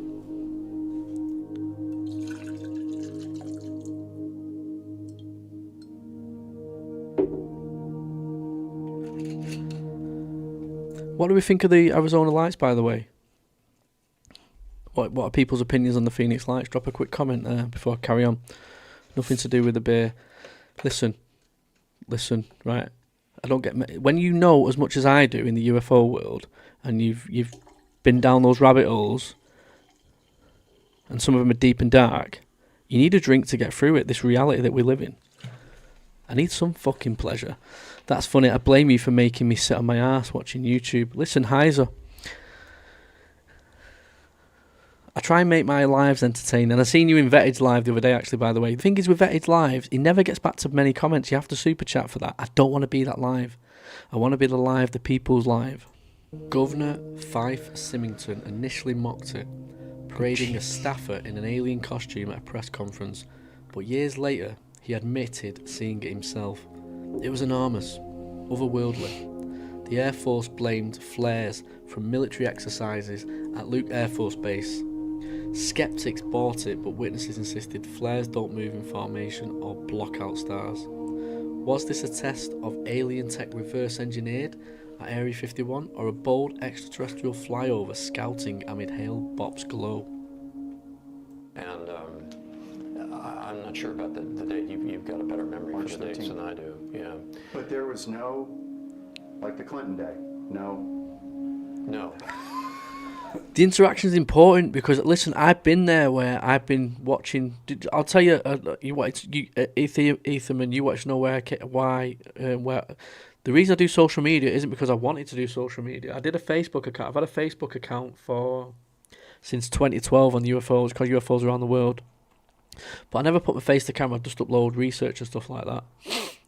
But it was my kids that said, "Dad, you need to do a social media channel, because everything you've been saying over the years, it seems like it's coming true. You're not a daft cunt after all." I'm like, nah, I can't be arsed with the bullshit. So I did it anyway. And then the only reason I stayed around was because after 7 days on TikTok, I amassed 10,000 followers, and now I'm on 260,000 followers. People are interested. They're interested in people just fronting it, being a face. I get trolls. I don't mind it. It's part of the fucking community.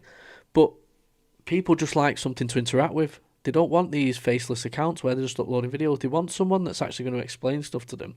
Show them how to research. It's all right saying you're a researcher. Show them how you research it then. The amount of times I've shown people where I go for my research, and I've given you so much stuff. You can go and do your own fucking channels. And, not to blow my own trumpet, there's so many TikTokers now.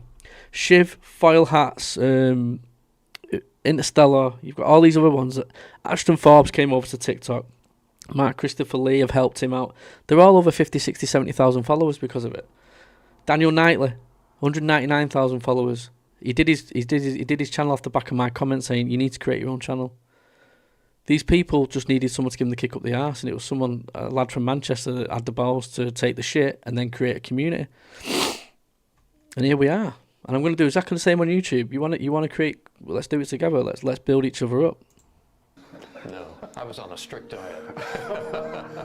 As spring turned strange, science pushed boundaries. In February, Dolly the sheep, the world's first cloned mammal, was announced. Born in Scotland, cloning a complex life form. It sparked ethical debates. Back in a set, another piss. Conspiracy circles buzz. Were governments cloning aliens or hybrids? Just months later, in May, IBM's Deep Blue computer defeated chess grandmaster Garry Kasparov, proving machines could outthink humans. AI awakening, or alien code embedded in our tech.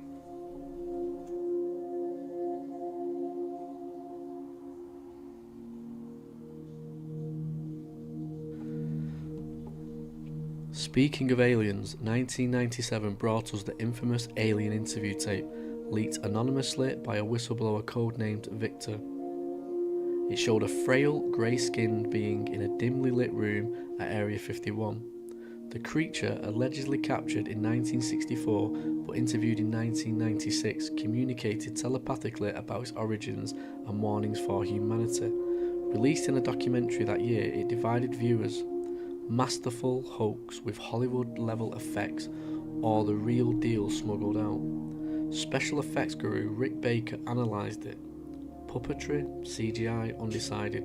If fake, why the government silence? If real, it aligned perfectly with the year's UFO surge. August delivered heartbreak on a global scale. On the 31st, Princess Diana. Like, so far, what do you think of the video? Like, it seems like every month something insane was happening in 1997, and now we're at Diana. This is what I'm trying to put. It's not just about UFOs, it's about the entire year. It was pulling on people's emotions. Everybody loved Diana. And I didn't even know about the next person that died. So you'll have to wait to see who else died a couple of days after Diana. The People's Princess, beloved icon of compassion and rebellion, died in a high-speed Paris tunnel crash, pursued relentlessly by paparazzi. Her Mercedes slammed into a pillar in the Ponte de Alama, I don't care if I just ruined that name, underpass just after midnight. She was 36. Alongside her, Doty fired and driver Henry Paul, both killed instantly. Diana succumbed hours later at the hospital. The world stopped, billions mourned as floral tributes piled up at Kensington Palace, and conspiracy theories erupted overnight. Was it a tragic accident fueled by reckless driving and flashbulbs, or something darker? MI6 orchestration, royal family interference, or even exotic claims of interference from shadowy forces? The official inquiries pointed to intoxication and high speed, but unanswered questions linger. Yeah, I remember, because my dad, I remember it was about 2 o'clock in the morning. Was it about 2 a.m. UK time or something like that, or 4 o'clock in the morning? My dad was up pissed out of his head. In fact, let me Google it quick. What day and time UK did Diana die? Right, so it's Sunday the 31st. Yeah, so she was pronounced dead at 4 o'clock in the morning French time, which is 3 o'clock British Standard Time, right? So I remember my dad, because he was pissed up, right? He was an alcoholic. He worked stuff, he just liked to drink. I remember him waking me up. Like, I'm fucking, 1997, I'm 11 years old. He's like, Matt, right, Diana's dead. Like, fucking, what? Went back to sleep, woke up the next day, he's like, alright, okay. But even I was, like, feeling it, because it's like, I'm an 11-year-old boy, and I'm, like, thinking, fucking hell, Diana was a big thing back then. Like, she was all over the news, she was the people's princess and stuff like that. Mysterious white Fiat Uno that fled the scene, the lack of immediate medical aid, the timing amid her growing independence and anti-landmine crusade. In a year already thick with cosmic oddities, some whispered it was no coincidence. Energy shifting, powerful figures silenced when they threatened the status quo. Then, just days later, I didn't know this. So at 11 years old, I didn't know that I knew Mother Teresa died, but I didn't know it was in 1997. I didn't know it was days after Diana. You've lost the most powerful women in the world, within days. On September the 5th, Mother Teresa passed peacefully at Calcutta at 87. I'm also going to give you another dark, sinister thing here. There's a real bad conspiracy going around, and it looks like it potentially could be true, that Mother Teresa was part of the trafficking operation for where these children were being taken and stuff like that, and she was the one orchestrating some of it as well. I'm not saying it's true, but go and look into it. 7. 2 women who embodied global empathy, gone within a week. Synchronicity that felt almost orchestrated. Pop culture mirrored the unease. June the 26th saw J.K. Rowling's Harry Potter and the Philosopher's Stone unleash a world of hidden magic and secret societies, paralleling real-life cover-up whispers. Summer boiled over with raw drama. June the 28th, Mike Tyson bit Evander Holyfield's ear in the ring, a primal outburst that left audiences stunned. Mind control, rage, or just human chaos amplified by the ear's strange under. Do you see what I'm doing though? I'm building you through the year, and it's just everything was something was off with 1997, really off. And I left so much stuff out. I found out afterwards loads more stuff happened, and I thought, I could have made this into an hour's video, and I think I only made it into what? An 11-minute video, and already it seemed like it's been going on for fucking ages. Undercurrents.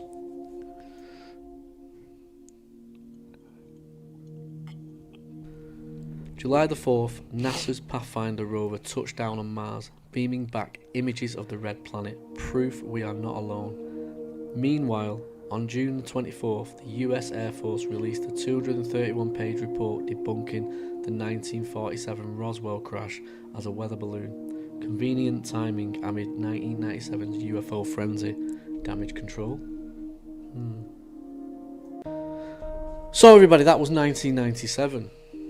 That is the year from my entire... This was before I even started researching the UFO topic, which was 1999 going into 2000 when I started. 1997 is the year that we don't need to see any more of that handsome bastard. I'm joking, by the way. I don't see that. But what do you think? Was the video okay? Was it for someone that's an amateur with this stuff, and I'm trying my best and to give information to people? But there is one video I would like you to watch if you're on my channel.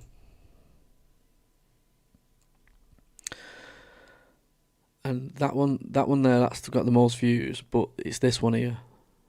Richard Doty, the full interview.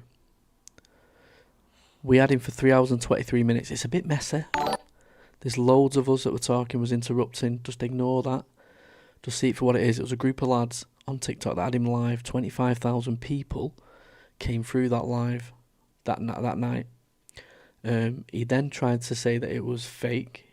He then never responded. He never survived X after that. When that clip went viral of him saying he was offered a job in Disinformation by Lou Elizondo, he didn't say no. He said hell no. He said that in our interview.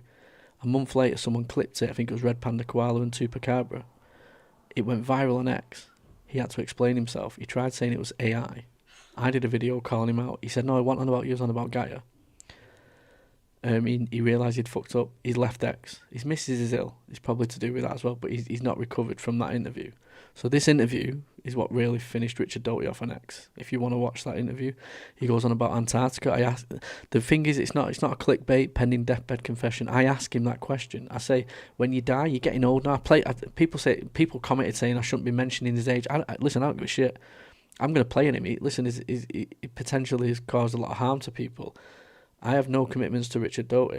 If I want to ask him a question, I will do. And I will play in his age and say, listen, are you worried that you're going to get dragged in for your crimes that you've done against humanity? So he's like, no. You could see he was genuine. He was a bit concerned by some of the questions I was asking. I said to him, do you think, if you touch wood, you live to 107 and stuff like that, all that bullshit, would you do a deathbed confession? He's like, oh yeah. And I'm like, would it be the truth? I say that a few times. Are you telling us the truth? Would you be the truth? Because he's a lying piece of shit. And people thought I was being rude. I'm not. I'm just honest. I'm from Manchester. I don't give a shit. I don't want to speak to him again. I've done what I wanted to do with a group of lads that the people that you want. In fact, go to that video and all the people that I said that we built that community. If they're all in that interview, every single one of them, and you can follow them all.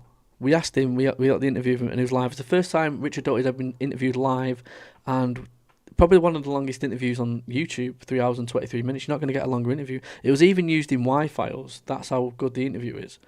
All you've got to do is ignore the annoying interruptions.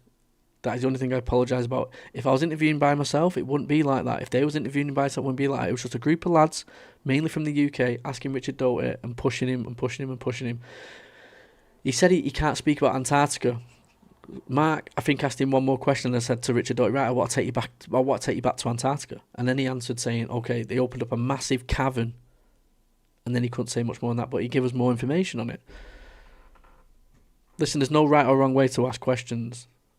And there's no one better than anybody else in this subject. What you'll learn is if you've researched this for a number of years, don't be scared of the people that are doing videos now thinking they're better than you. They're not. They're not. They're just doing videos. That's it. Do what I've done. Do videos. Be confident in what you're saying and just go out there and do it. Don't give a shit about anybody else. Nobody else is better than you. We've all got our own research and we can all do it. Just some of these people now think that they're bigger than what they are and stuff like that, and they've got... That winds me up. It really winds me up.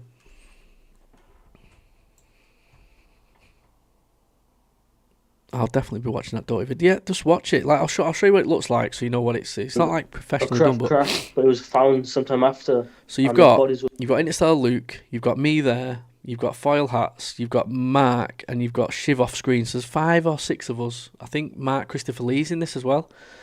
But we ask him like decompose and stuff. See if I can get to a question here. 1 minute. And human remains there. Whistleblower coming forward. 2 football fields, 2 of our football fields. Wow. I don't know what your football fields are. And where? That's another thing he says. When I mentioned about the huge UFO, so I had a suspicion that the huge UFO is in South Korea, but it's in a bunker. Not where it is, what Stephen Greer says, or anything like a bunker. And he says that I'm right. Or he alludes to the fact that I'm right where this huge UFO is. I can't remember where it is in the part. So that's interesting if you want to watch it just for that purpose and clip it and see if that goes viral for you or whatever. But maybe because new versions of Richard Doty in other forms, telling different... So that's me asking the question. You got Mark Christopher Lee now that's popped in. Information. Do you think we're now seeing that? Absolutely. And do you, I think the government... do you think potentially Jake Barber may be this? I think my own personal feeling is that... So this is where he gets into Jake Barber. I'll play a little bit of this for you. Jake Barber is, in fact, a disinformation agent. If you really look into his past, he wasn't what he said he was. He came out and said he was a Tier 1 commando with the Air Force. Well, the Air Force comes out and says, no, you're not. You never went to combat control school.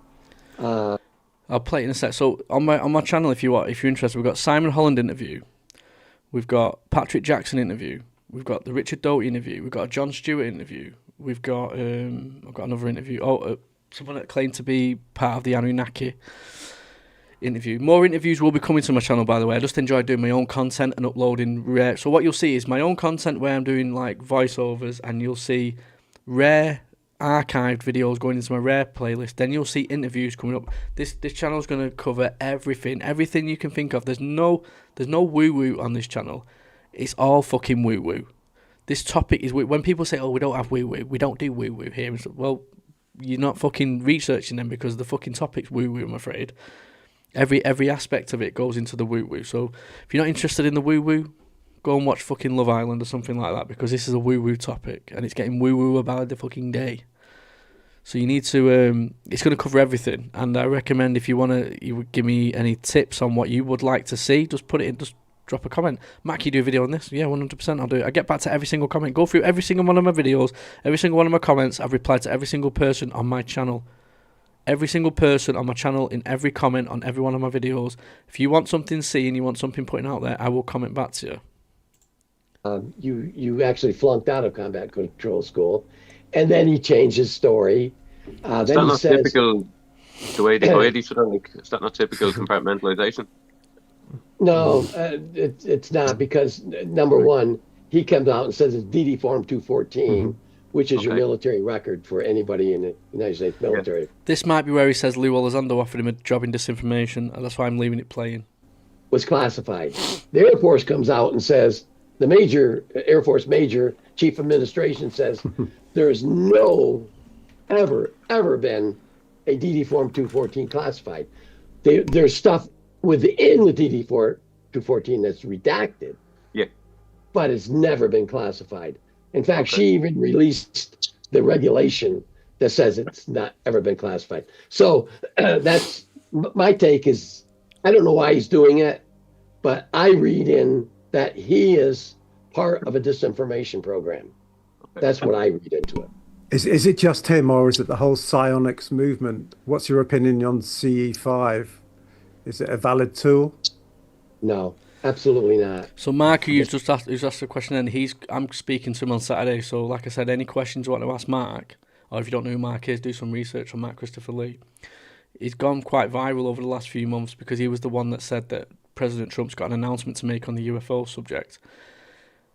Even myself, who's friends with Mark, thought, "Oh, he's taking a fucking risk here." And I'm going to tell him that in the interview. My reaction to when people were sharing, look what Mark said. I'm going to tell him what my reaction was. But he's safe now. Nothing's going to happen because something has happened. Now, whether we get the announcement on that day, it doesn't matter. There's been a massive movement towards that, which I think clears him from any ridicule now, which I want to get into with him. And I also want to try and get a little bit of the push. He has had some shit and people turning the back on him, and I want to try and get that in an interview on Saturday. So hopefully we'll get a bit more information from Mark. The scientists that I work with within Dr. Putoff's group, and the complexity of the extraterrestrials, they aren't like us. There's not a single race that is like us. their brains are different, their tissues are different, their blood is different, their society is different, their makeup of their body is different. Now, how are we human beings going to psionically contact an extraterrestrial? Can I give you another thing as well? They're being open and honest about it. Now, how would you be able to put security measures in place? This is my question to Richard Doty, another one. People are going to learn this. How could you put security measures in place that whatever we're contacting isn't going to harm us? That's a national security risk, right? If people have psionic abilities. That's probably more of a weapon than anything else. Good question.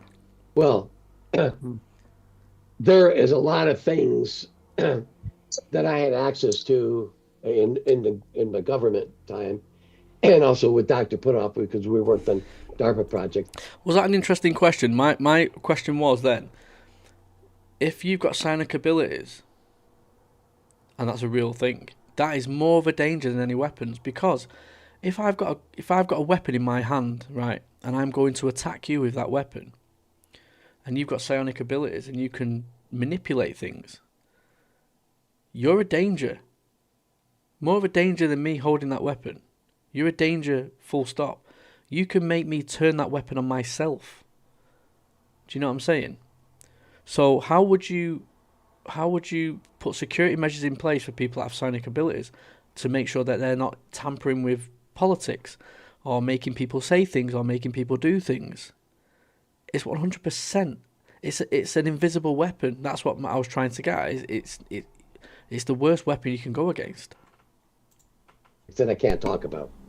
But I can guarantee you that the government, the United States government, knows how to do these things. They're entirely different from what these other people out here, Jake Barber and Jason Sands, is talking about. Could this be, sorry to interrupt again, could this be then a sort of an inside war going on here?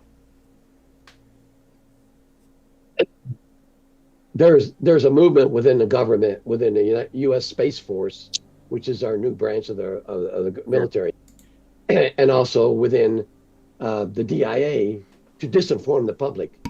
They don't want the truth out about UFOs. They don't want aspects of the program they don't want anything to do with, and they're not cooperating. I have Uri Geller on WhatsApp, by the way, and we speak, me and Uri Geller. We've been speaking for the last couple of months. Well, 5 to 6 months.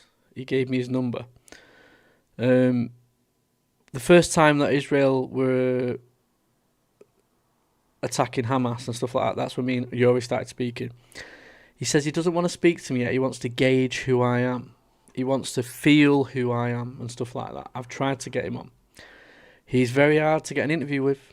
But he wants to gauge who I am and stuff like that. And he said little things like, how can I take you serious when your name's UFOs on your WhatsApp? So I changed it to Matt. And then I changed it back because I thought, why should I change it? Because he told me to. It's like little things like that.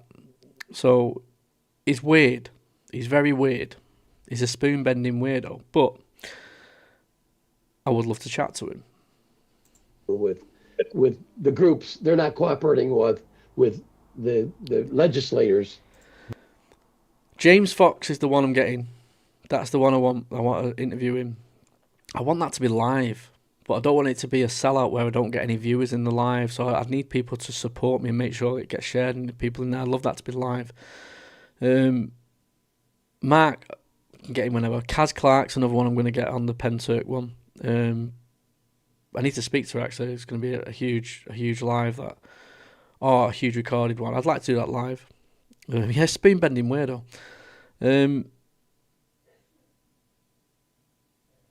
What was he called from? There's loads of people I've got lined up for interviews. I want to speak to Simon Holland again because of what's going on. I'm trying to reach out to Eric Burleson. What I'm trying to do is I'm trying to open the door to the UK podcast. It all seems to be the United States, and I think there's a market in the UK, and I think I'm the person that to come and speak to me, because you're going to get something different. I don't ask the professional questions. I ask the questions that you ask when you're pissed. I ask the questions that you want asking when you're in the pub and you ask them questions to people. I ask them questions to people, and I'm not shit scared to ask them because they're the fun questions and they're the questions that get clipped and go viral. We have three branches of the government: the legislature, the executive branch, the president. He runs the intelligence communities, and then there's the courts. If you're new in here, please hit the thumbs up, and if you would like to see more of my Mancunian face, please hit the subscribe button. That's all I ask. Thank you. I don't think the executive branch has given anyone a... What I will tell you is, in this, I ask him, if when he comes to Manchester, I'm going to get him pissed, and we're going to get him to tell us everything. Professional people wouldn't do that, but there's no right or wrong way to interview people. There is no right or wrong way to interview people at all. And I am trying to get Richard Doty back on just for a one-on-one, me and Richard Doty, where I think we can go into a bit more information and stuff like that, and probably drag another viral clip which ends his career as well. Authority to release anything at this time. That's the way I see it. People are trying to get the information out there, and when they try to get the information out there, the government counters it with disinformation. I see it. I did it. I know it. I went to school for a year. He's telling you the truth there, you know. In the 70s on how to do this. People said you don't speak to Richard Doty, you're losing your credibility. Well, no, he worked in disinformation. You need to speak to these people as well. You need to speak to the disinformation people. People are interviewing Lou Elizondo every fucking day. That is my equivalent, my personal opinion. That is today's Richard Doty. Lou Elizondo is today's Richard Doty. Drop it in the comments if you think I'm right. Lou Elizondo is today's Richard Doty. Do you know what the difference is? We can see that Lou's that. Richard Doty was so good at his job, we didn't know that until he came out and said he was that. He was so good at his job, Richard Doty, we did not know who he fucking was until he came out and said, I worked in disinformation. And you know what? Him coming out saying that could have been a lie. And I tell you, regardless of what you think of him, he's good at his job. Government is really, really good at it. Richard, sorry to cut in, guys. Can I just ask one question on that? With your incredible experience on that, what are the tactics of the current disinformation agents, and how do you recognise them? What would you look out for in that? Well, I would look out when somebody, some legitimate researcher, and I think Jeremy is a legitimate researcher. George Knapp is a... Now, this is where I question things in my head. Richard Doty is a liar, right?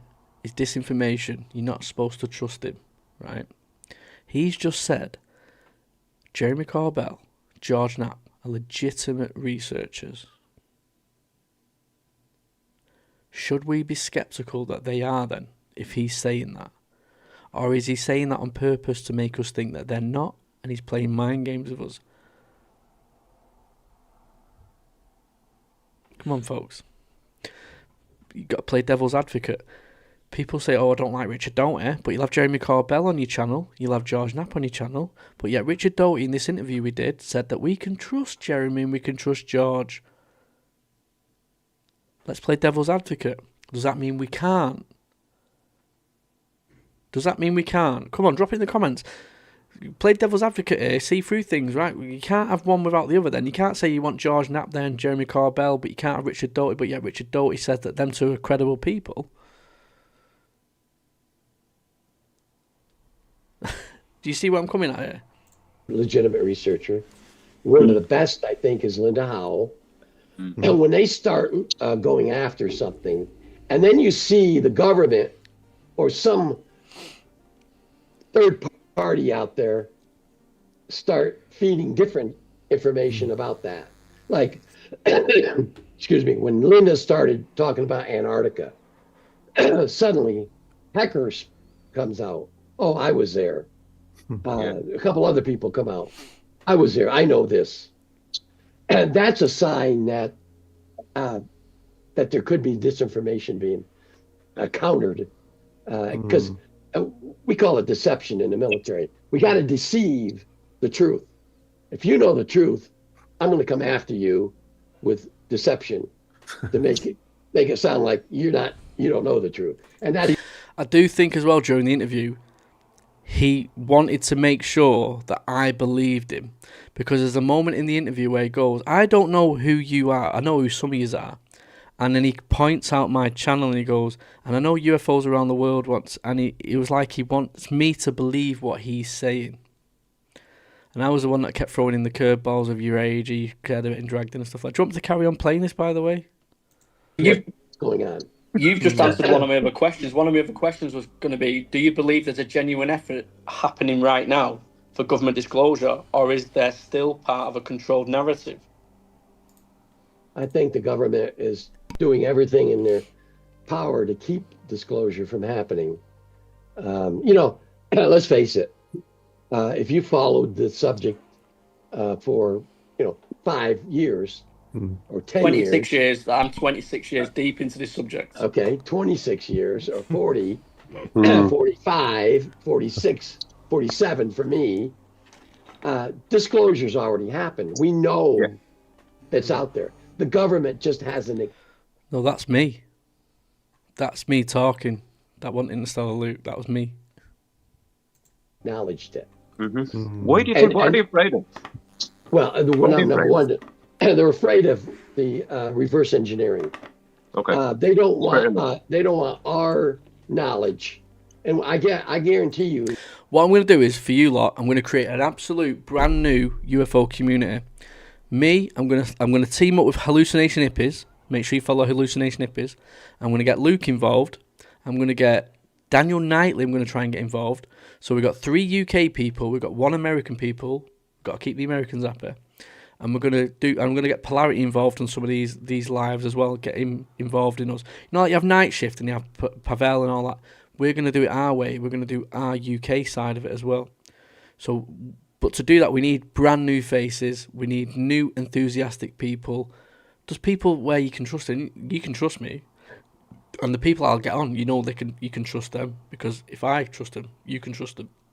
And that's what we're going to do. And every single one of you people that are watching right now, if you want to come on and talk to us, you can do it. And all you got to do is comment right there. No super chat, just comment saying, I want to come up and chat on your thingy. Right, okay, here's the link. Come up, chat to us. Not a phone in. Come up, put your face on camera, tell us your story, tell us what you think of this, what do you think of the latest thing. That's what we want. We want a community of people where you feel like you're being listened to, that you can come in and join in. Not that you go in there and you just participate in and you just watch, you hope that you might have $1.99 to put a super chat up or something like that. No, we don't want that. You'd be able to, you want a community, you want somewhere to go and think, I'm going to get heard on UFOs around the world, I'm going to get heard on this live event that's going on. Because fucking hell, without you lot, I'm nothing, so I can't go into it, but I guarantee you we've learned a lot of great information, and we developed some amazing technology from the extraterrestrials. It's sitting away out here in a closed bunker. And it should be, I think, but we should at least be told that there's alien life out there on ultra-terrestrial. Do you think any of this could be ultra-terrestrial life in the oceans? I believe it. I strongly believe that there's life in the oceans, and I'm convinced of that by Admiral Carpenter. I did a couple shows on a guy about what feedback on the questions, folks. What do you think of the questions so far from the people that are asked? That was me that was asked that question. There, you know my voice, the fucking annoying mank. He says. He was a submarine commander in the Indian Ocean. He worked, the U.S. had a naval base near Perth, Australia, the western coast of Australia. And then royal knowledge existed for. And I'm going to try and find the Luke clip for you. As the husband happened to Silverboat, around spread like wildfire. And right. A lot of their tier 1 people back. Thank you very much. Thank you. Extraterrestrial craft, Optoloids, things. Amazing. I've got a question from I know we're jumping the gun. I'm just trying to get a few of our viewers' questions in then, just to get your point. So just to let people know, this was live, and over the course of the 3 hour and 23 minute live, it was 25,000 people came through on TikTok altogether. So it was witnessed by a lot of people. It was a one-off event. view. And on the current state of where people are potentially engaging with these ETs, do you believe there are risks involved, physical, mental, or even spiritual, and when civilians attempt to initiate contact with these non-human intelligences? Yes, there can be extreme danger to bodily harm. I've seen it. I've investigated it. They might first appear to be friendly, but then they have a mission, and they're going to try to manipulate you, or examine you, or take something. When he tried saying that this interview clip where he said about Lou offering him a job in disinformation was AI, when I put that on TikTok, the amount of people who went from TikTok to X saying, I was there, we watched it live, there were fucking hundreds in there watching it live, you said it. He had to backtrack. I've got the messages. I did a thing, he private messaging me saying, I want on about you, on about the Gaia thing. Didn't dismiss what he said about Lou Elizondo, but he came off X. And this was a month after we shared the video, by the way, so it didn't even go viral at first. So we did the video, and then I think, like I said, Red Panda did that little clip, and then, or I did the clip and put it on X, and then it just went fucking boom. Same with the Simon Holland interview. He spoke about Stanley Kubrick. That went viral. The little clips from the interviews just took the video viral.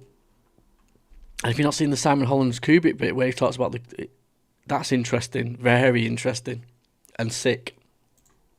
From your body, some kind of fluids or skin samples, or something like that. So they are all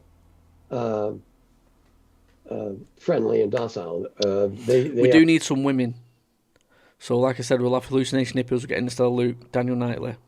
Those are the ones I'd like on as a regular thingy, but I'd like some like women content creators as well.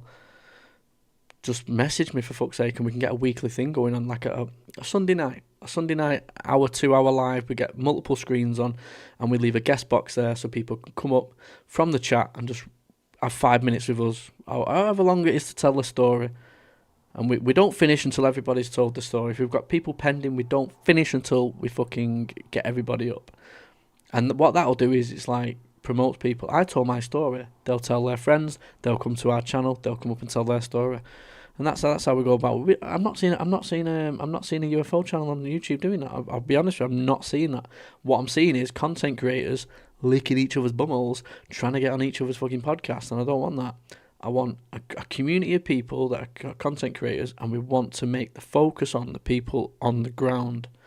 Because if we don't get you woke up, pointless banging on that door up there, they're not letting us in. We need to wake the people up on the ground. They can be dangerous. I've listened to horror stories from abductees who didn't want to go there, and they did.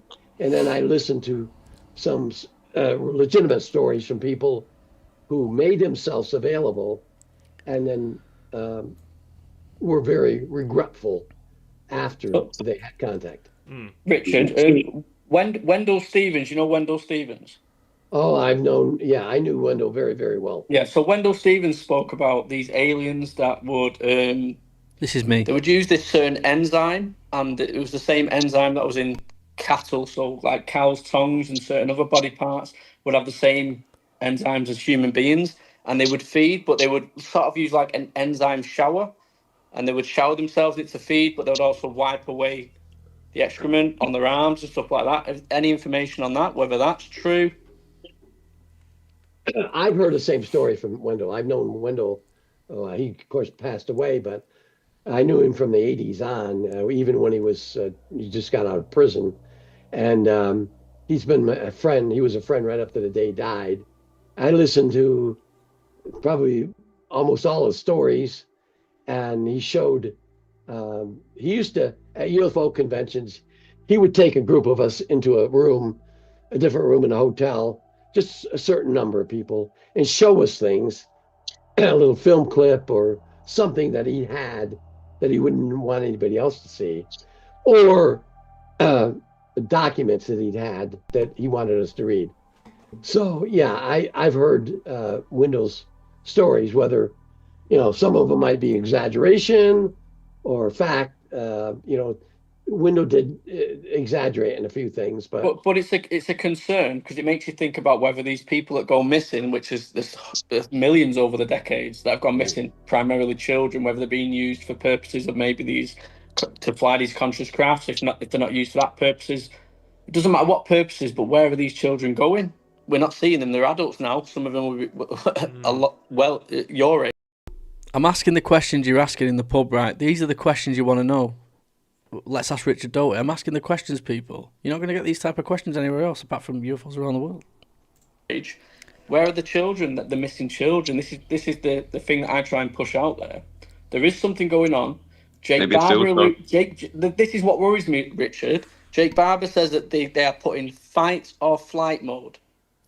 And if you're into conspiracies, you know where fight or flight mode is also put into, which is the reptilian side of things, where it's about the blood stuff, which I don't want to get into. Yeah. But it makes you think whether he's trying to cover this up by saying they're using for psionics, but they're really using them for that purpose. So I'm trying to decipher why would they use these children for the same type of things and have to put them in this same type of mode, fight or flight mode, when over the years you've read about the reptilians, the adrenochrome and all that kind of stuff, to put them into that, but now they're saying it's to be used for psionics abilities to be able to summon these crafts. Have you got any opinion on that?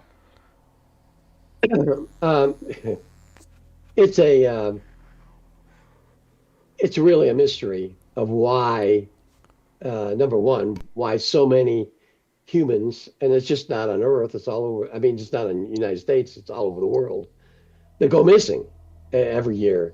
I really delved into that some years ago, reading everything I could, going to Alaska, listened to some people up there explain what happened in Nome, where all these people disappeared, in an hour, all these things. Why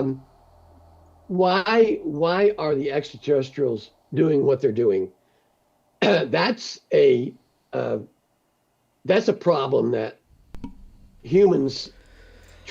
That could be a telling little part that he said that I think potentially he's given us a little bit of clue there. Right, so I'm going to back like 5 seconds. Let me just what are we on here? 138. When he says what the extraterrestrials are doing, listen to that part. I think he's given us a little nugget there of truth. Going to Alaska, listen to this bit. Watch people up there explain what happened in Nome, where all these people disappeared, in an hour. All these things. Why are the extraterrestrials doing what they're doing? That's a problem that humans try to. Many breaths, many stops. When you're telling a lie or you're thinking this, you're off your tongue. He's thinking how to go about this one. This is a concerning question, I think, that's been asked to him, and he's given a little clue that what the extraterrestrials are doing. Try to rectify using human intuition. And first of all, we can't understand extraterrestrials. We don't know how they think. We don't know how they ration. We don't know how they operate their brain. One particular species of extraterrestrials have 12 lobes in their brain. So it's hard to us to try to realize or rationalize what they do and why they're doing it. Richard, Sammy asks, do humans have any alien DNA, and do you have any knowledge of human and NHI hybrids? Yes. Excuse me. I did an entire program on Gaia with the Katie Smith story. Katie Smith was a female. She was born in Montana, state of Montana. She grew up on a ranch, normal life. And at one point during college, her junior year in college, she disappeared, only to reappear sometime later. When she disappeared and reappeared, she realized that she wasn't 100% human. Wow. She was a hybrid. She ended up entering the United States Air Force. She became an intelligence officer just like me. She worked with me.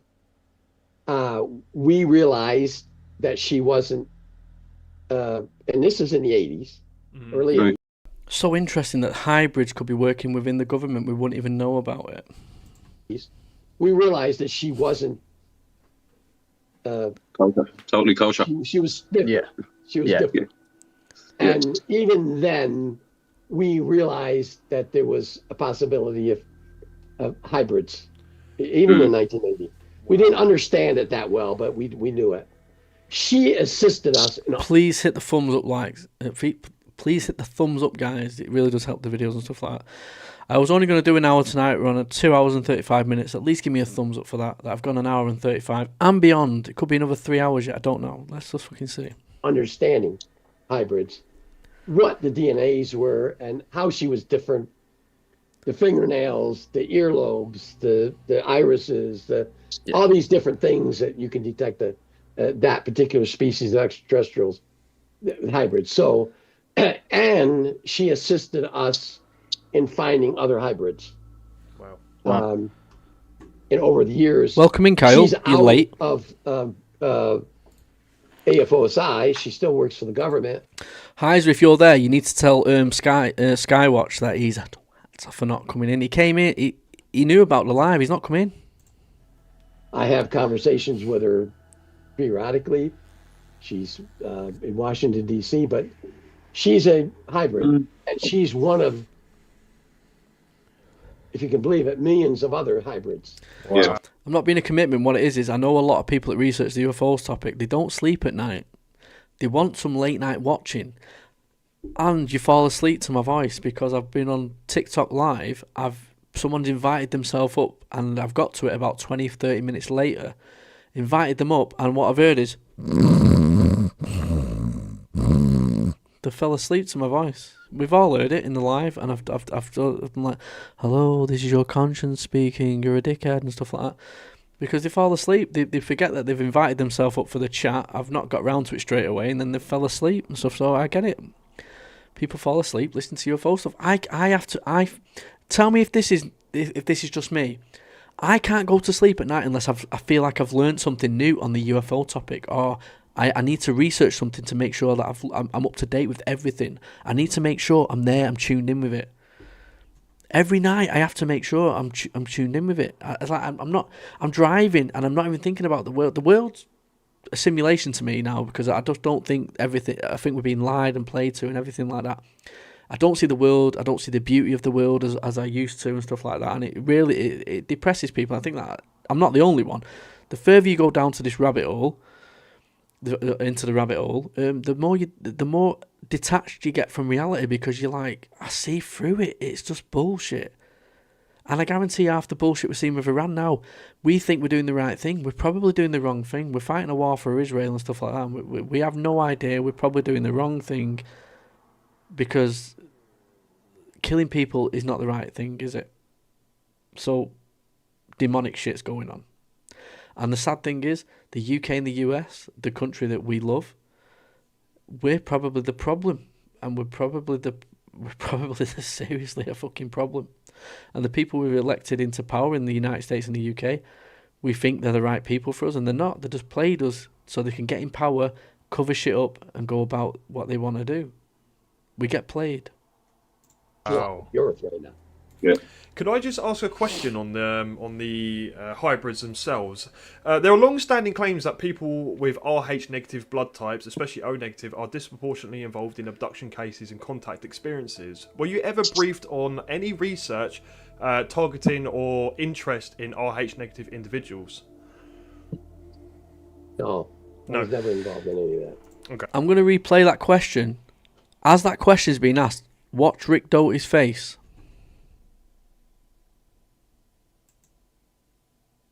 In Washington, D.C., but she's a hybrid. When that question starts getting asked, just don't listen to the question, just watch Rick Doty's face. And she's one of, if you can believe it, millions of other hybrids. Wow. You're afraid now. Yeah. Could I just ask a question on the hybrids themselves? There are long-standing claims that people with Rh negative blood types, especially O negative, are disproportionately involved in abduction cases and contact experiences. Were you ever briefed on any research targeting or interest in Rh negative individuals? No. No. Did you see that big gulp? Did you see that big gulp for Andrew's like, no.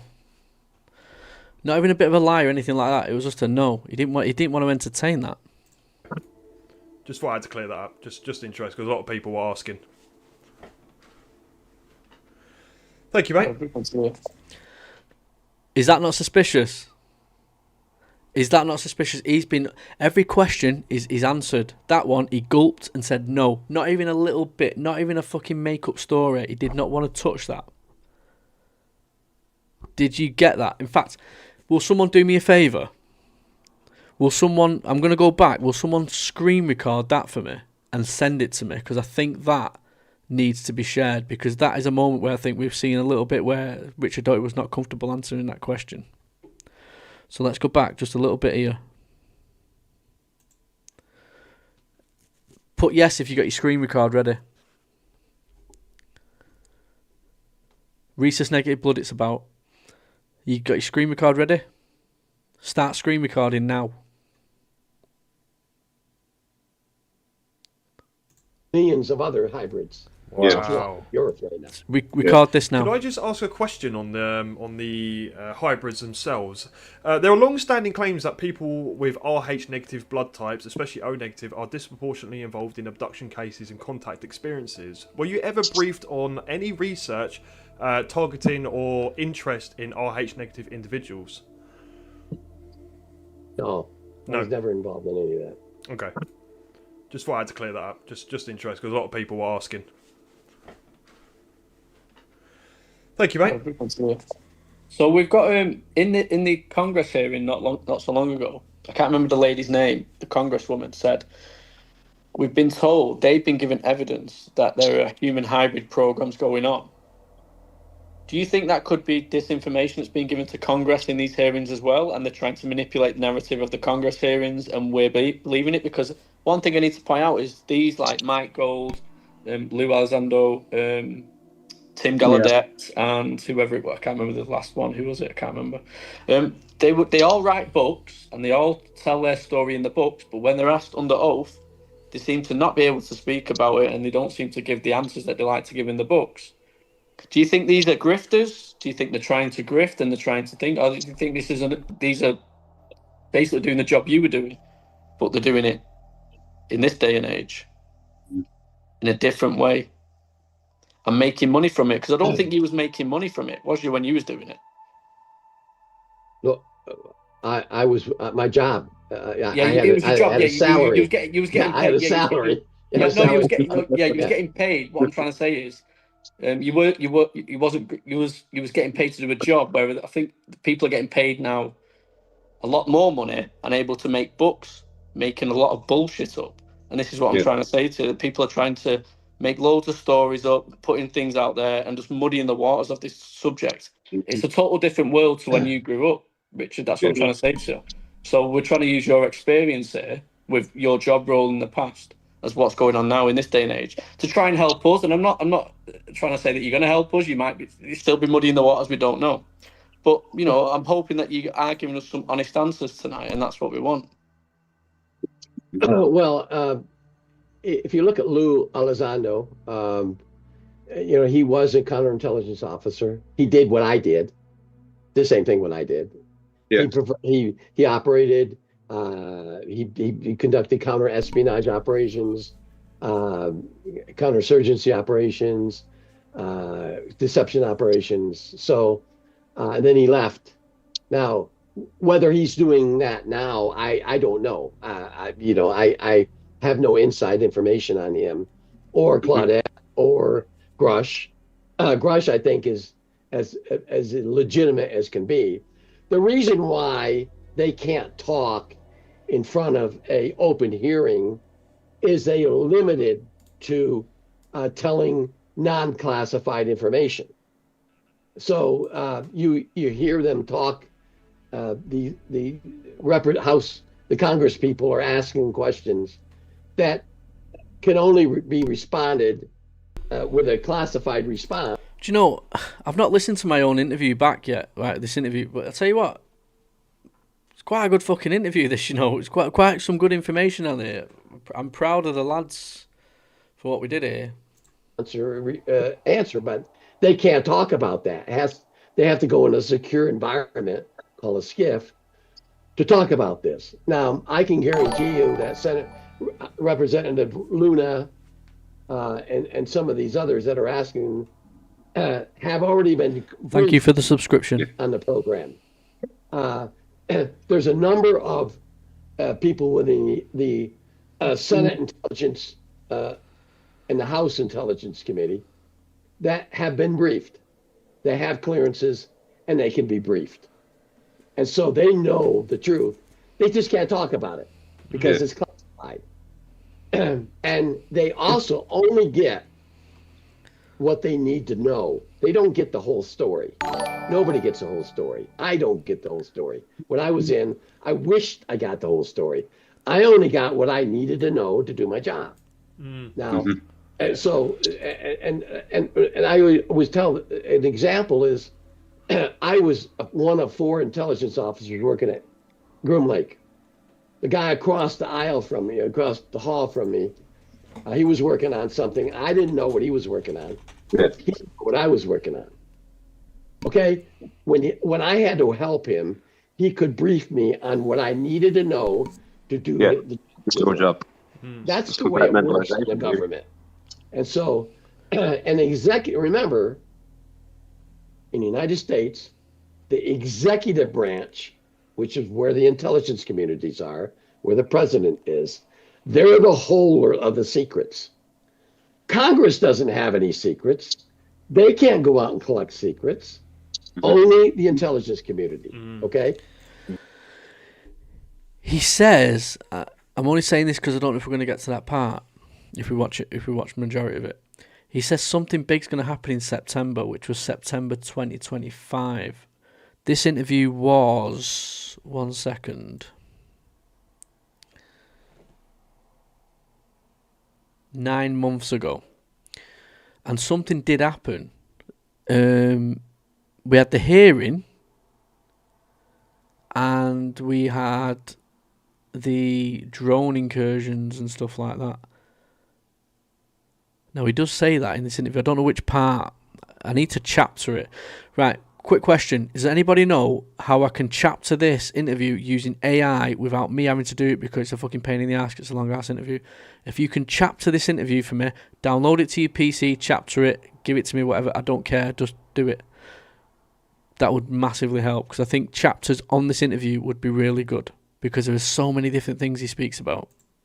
And everything under certain laws, you'll hear Title 10 of the United States Code, Title 18 of the United States Code, Title 43 United States Code, and Title 50 United States Code. All that stuff is highly classified. All the special access programs are in Title 50. So you hear people say, well, you got to have a Title 50 clearance. And people say, well, what does that mean? That means you have to have a special clearance to get access to special access program. 2.4 thousand views in 2 hours, this video, which is it's good. That's good for my channel size. That's good. So thank you everybody that's come in, participated, gone out, left, interacted, subscribed. Thank you so much. I appreciate that. A quick question. So I was watching the Jake Stratton, and he was saying he gave locations to Congress of bodies of craft. And obviously I'm guessing you know where they keep bodies, where they keep craft. You've seen actual footage of recoveries. Would you ever go to Congress, tell them his locations, here's where you need to go? Would you ever do that? Would you ever go to Congress and testify? Oh, I am working to get Mike Herrera on a live chat, by the way, or just an interview. Would you be interested in listening to Mike Herrera? Let me tell you something right now. Mike Herrera in the background is doing some fucking immense emotional shit. Let me tell you that. And who's in charge? Because if Congress is denied access, to these locations, the door was shut in the face. What can they do to get in these locations? Do you know what? At the time, right, we didn't understand that we was asking top-notch questions. I'll be honest with you. But you know, sometimes the questions that you think, oh, I can't ask that because it might come across as a bit immature or things like that, they are the best questions, and that's why I'll always ask them type of questions. Because the questions people want to ask, it's the everyday folks questions. We want to know these questions. He's nothing special. This is how I see him, right? That's Richard Doty. He's a lying piece of... I like him. I respect him. He was good at his job. I have nothing against the guy. I like him. I wish him all the health in the world. Touch wood. He lives till he's a fucking million years old. But he was a lying... He was a lying piece of... And I need to ask these questions. And I think we did a good job between us. And I think... Overall, we got one of the best interviews of Richard Doty. Where... When you do an interview and he leaves X, you know you've done something right. And we're going to get to that part where the question that was asked and where he replies. We're going to get to that soon. It's a big issue. Yeah. Right, Skywatch, you need to do me a favour, quickly. If I do something right now, will you do me a quick favour? Put yes or no in the comments. It's like a shadow government you're dealing with. Well, first of all, I did go to Washington, D.C. in January of 2022. I went to the Department of Defense as Inspector General. They invited a number of us up there to talk about what we did during our time. In fact, when I got in, they gave me a paper and said, "Oh, you're clear to talk about anything you did. You know, here's a paper, you can sign it." I did. They actually... Yes or no in the comments. Right, so... You fucking sarcastic bastard. Right, I need you, 1 minute. They do and why they're doing it. So many humans, and it's just not on Earth, it's all over. I mean, try to reckon Tim Gallaudet. Legitimate as one of 4 intelligence officers. Everyone within the government.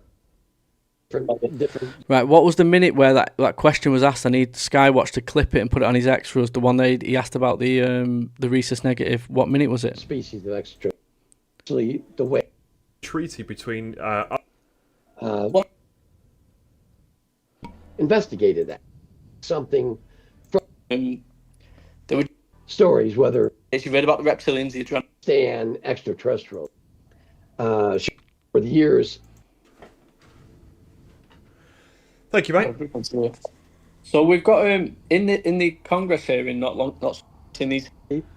She's in Washington D.C. But right, Skywatch, get ready. I'll pause it when we get to it. We're near it now. I need you to clip it for when I say clip it. She's a hybrid, and she's one of, if you can believe it, millions of other hybrids. Wow. The Earth right now. Yeah. Could I just... Right.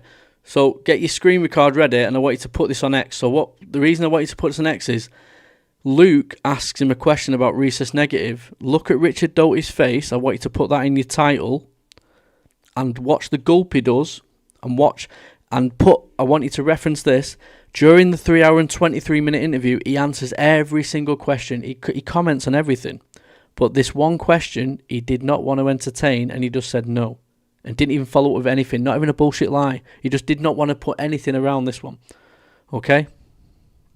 Go. Ask a question on the hybrids themselves. There are long-standing claims that people with Rh negative blood types, especially O negative, are disproportionately involved in abduction cases and contact experiences. Were you ever briefed on any research targeting or interest in Rh negative individuals? No. I was never involved in any of that. Okay. Just thought I had to clear that up. Just interest, because a lot of people were asking. Thank you, mate. So we've got He did not want to entertain that question. He gulped. He was looking down, shaking. He was uncomfortable with that question. So maybe there's something to the rhesus negative. So if you could please share that, Skywatch, that would be fantastic. Could be another clip that goes viral. In the Congress hearing, not so right, long let's ago, go back to where it was. That were at crash sites that picked up bodies and put them in body bags, or the pilot that shot down that craft over Alaska Okay, I've got one more question. I've got one quick question to follow on from that. So, are you fighting new disinformation? What do you mean? It sounds like you're fighting now against new disinformation. I'm just saying. If whistleblowers are coming out, but we're getting fed false information still, it seems like we're getting past disinformation agents like yourself and others coming forward trying to whistleblow, but we've got other people now that's trying to fight against that with disinformation coming against them people. Are we seeing that now in this generation? Well, there are, I think the last count, 63 legitimate whistleblowers that want to come out and talk about what they did. But the government, because there's some of them are still working in the government, some of them still have security clearances, and so they can't. They have to wait for the government. I think we're not far away from the bit where he says about Lou Elizondo, the bit that basically ended him on X. He didn't recover off this. Give them permission to come out to talk. It doesn't have anything to do with disinformation. It just has to do with them being able to come out and talk without getting in trouble and ended up in jail because they said something that was classified under special access programs. Yeah. Okay, so that's what it is. And I have volunteered a number of times. I have been I sat in the Senate side. We got a House of Representatives and the Senate. I sat with Senate staffers talking about this subject for hours and hours and hours. Not just me, but other former intelligence officers. We want the information out there. What can be released? Not everything can be released, obviously. So it doesn't have anything to do with disinformation or people that are trying to do that. But it's the government. It's not me. It's not Lou. It's the government that is targeting certain people to get them out there to throw mud in the water, muddy the water, to prevent the real subject, the real truth to come out. But like, who is it? Is it people above the government? Who's behind this? Is it people we don't know about? Who's in charge? Fucking Shiv comes in with the absolute shittest questions every hour. Every half hour we come in with an absolute shit question. Make sure you give Shiv some shit. Tell him to shiv it up his ass. Of all these reverse engineering programs, everything. Who do these people go to? He's not going to give us that. Richard's not going to give us that. Do you see what I mean? I had to jump in there to say, sorry, Richard, what a stupid question my colleague Shiv has just fucking asked you. Me and Shiv are friends, by the way, but I'm going to give him some shit. Obviously, the government don't really have much I wish I knew. Shiv is a knob. I mean, it's pretty much proven that in 1951 or 52, President Truman, at the time, created a group called MJ-12. I'm going to go for a piss and a bit. If I miss the Lou Elizondo bit, put it in the comments. I'll be back in about 2 minutes. That's pretty much given. I think the government even acknowledged it. Air Force Colonel a few years ago talked about it. Anyways, and over the years, that group has changed names. It could be the Zenith Group now or the whatever it is now. Would it have been the Avery? I'm just throwing that out there. No, the Avery is entirely different. You see why I asked the question, though? Yeah, I can talk about the Avery, but that's different. But anyways, this group, NJ-12 or whatever they're called now, they're the ones that control disinformation or the information regarding the subject. I don't know who they are. I wish I knew who they were. They are the people that are in, we call them the ghosts. The people are locked away someplace that you and I don't know about. But they're the ones that are in control. Sorry, mate. Is there anything that keeps you up at night where you think you might have done something wrong here? Thinking about you, your family, and you're getting on a bit when you pass over that it could affect your family in the future. There's some things that abductions always worried me because nobody knows when they're going to be abducted. If they're why the extraterrestrials target them. You're going to hear, and I hope and pray you hear from this Air Force retired Air Force sergeant, female. She's a whistleblower. She's sitting back waiting to talk. She's going to tell you horror stories. That's going to, I don't care who you are, and not much scares me, but listening to her, it's frightening. Can we have an example? Can we have an example? We want an example. She was an Air Force. She was in the Air Force. She was an airman. She was she worked in administration. She didn't have any major or big access. She had security clearance, but she didn't have any access to anything top secret. She was at a base in the United States, Keesler Air Force Base, and it was just in Mississippi. And she was leaving the barracks where she lived. And this is. I'm glad that people are recognising each other and saying, I'm glad you're in here. That means I'm bringing a community of people to a new audience to a new face. You're my friends. You're my friends now. You never guess this. I went for a piss, right? I fell down the stairs into the fridge and got a can of fucking thing by mistake. What a bastard. Many years ago. And she was walking across the parking lot to go to the dining hall, the child. Doctor said I'm low on iron. Yeah. And she saw this person in front of her, and she didn't recognize it as a person in Air Force uniform or anything like that. It just looked strange. This person walked up to her, and she loses time. Right, I'm going to skip a little bit here.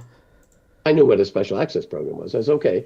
So, a few days later, I'm sent over to the west side of Kirtland, the Air Force Special Security Office.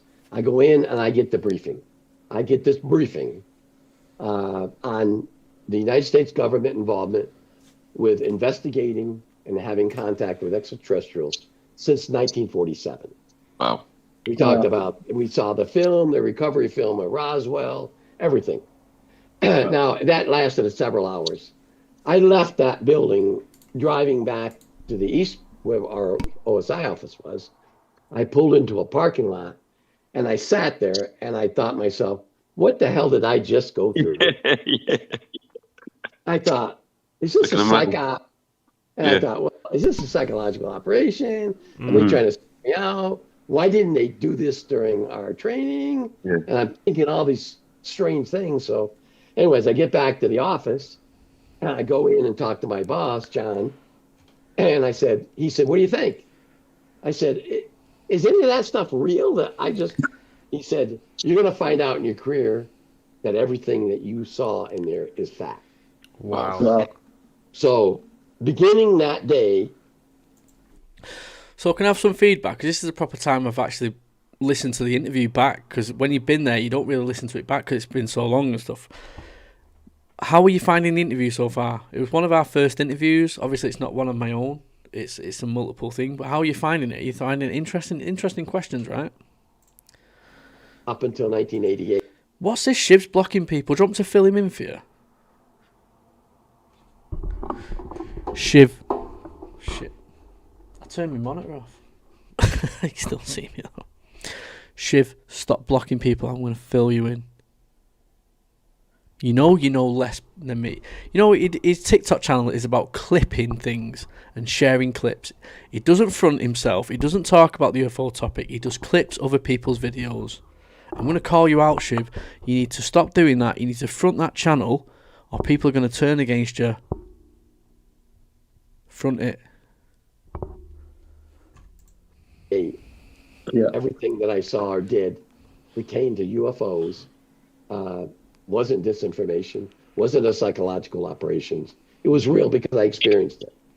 Can I just ask, on a personal level, how did that... I've just checked my WhatsApp. I'm not sure what you're getting at there. Is that what's he referring... I'm reading it here from the Medium about Avery and Richard Doty. Put it in the comments what you mean.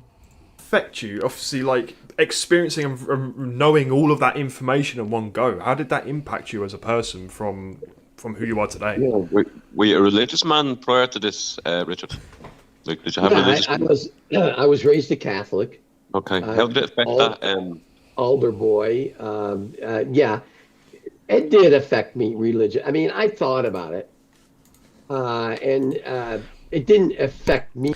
Right, okay. UAP Lee has just messaged me saying he's thinking about getting my YouTube firing up and joining you on these watch-alongs. I'll drink wine, though. So, should we get some content creators up, have a drink and watch-along on a Friday night, maybe a Thursday night like tonight, or a Saturday night or a Sunday night? Just pick a night. We'll go for a video, and not only that, we'll do it in maybe StreamYard, or we'll work out how to do it on OBS, where we can get people up from the comments.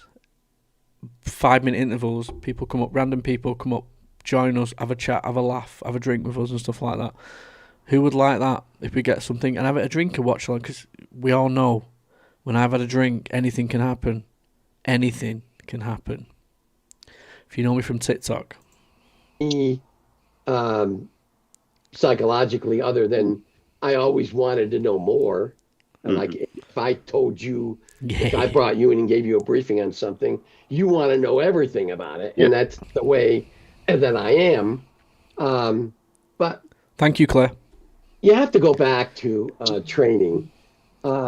Before you ever got into intelligence, they gave you all sorts of psychological tests to make sure you weren't an idiot or a dummy or you were going to go crazy or, I mean, a number of tests. So when you got into the program and you got into all the different training, I think it hardened a person.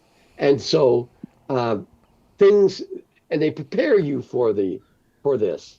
Because if you get into a situation, if you're behind enemy lines or something like that, you can't panic or go psychological. Yeah, there's a reason you moved from TikTok. I'll give you a reason why. This is me on TikTok. Hello, everybody. Welcome to UFOs. You've got a community guidelines violation. What? I've literally just fucking started. That is literally me on TikTok. They community guideline violations me straight away.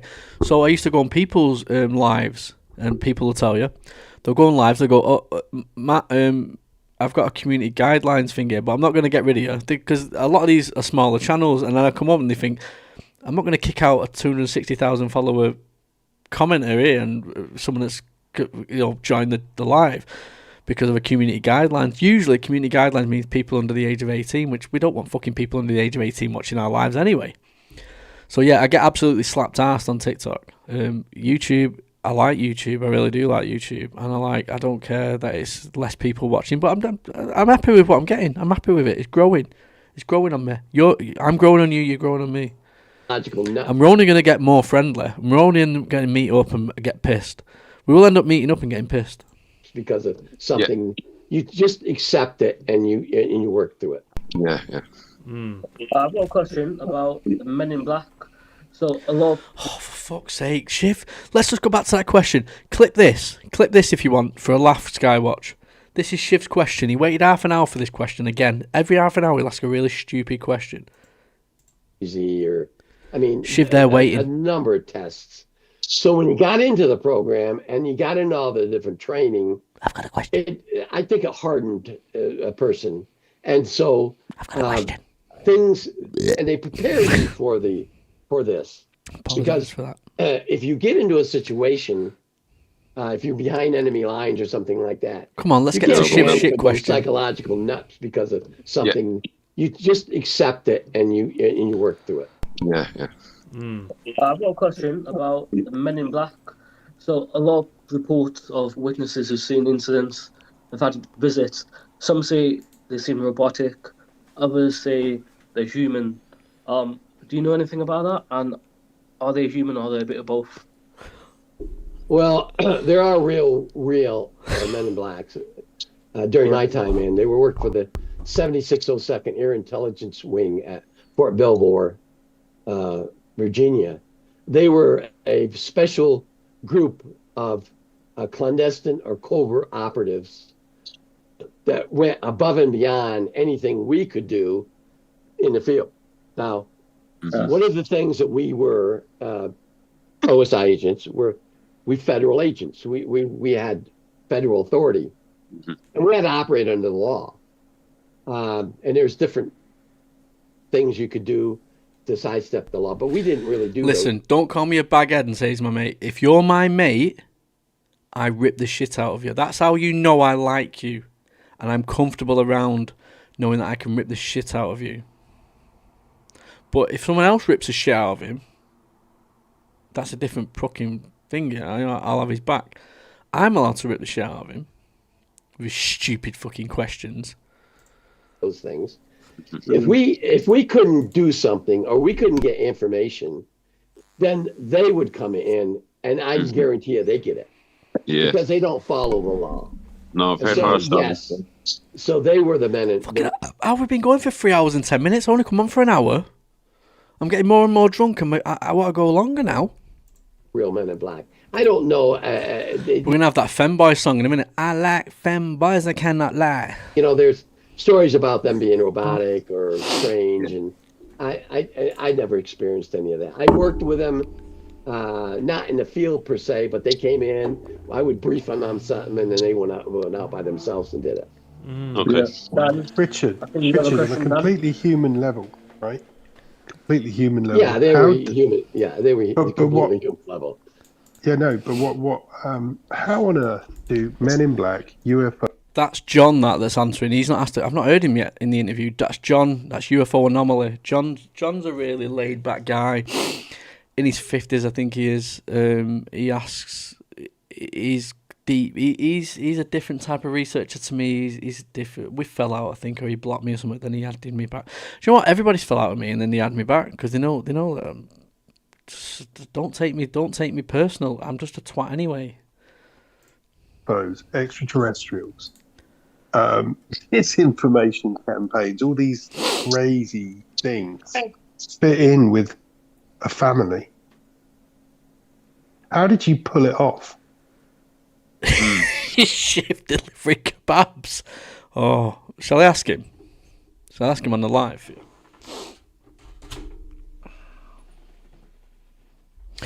Should we have a laugh, just for a laugh? Let's ring him. 1 minute. I'm gonna ring him.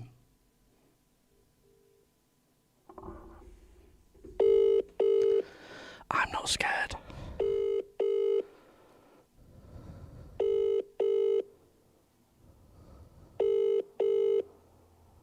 I'm calling him. You better answer.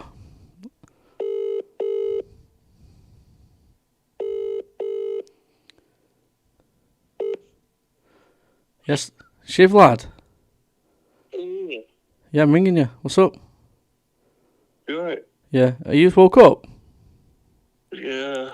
Oh, sorry, man. It's important though. Big information. Skywatch Signal wants to know if you're delivering kebabs.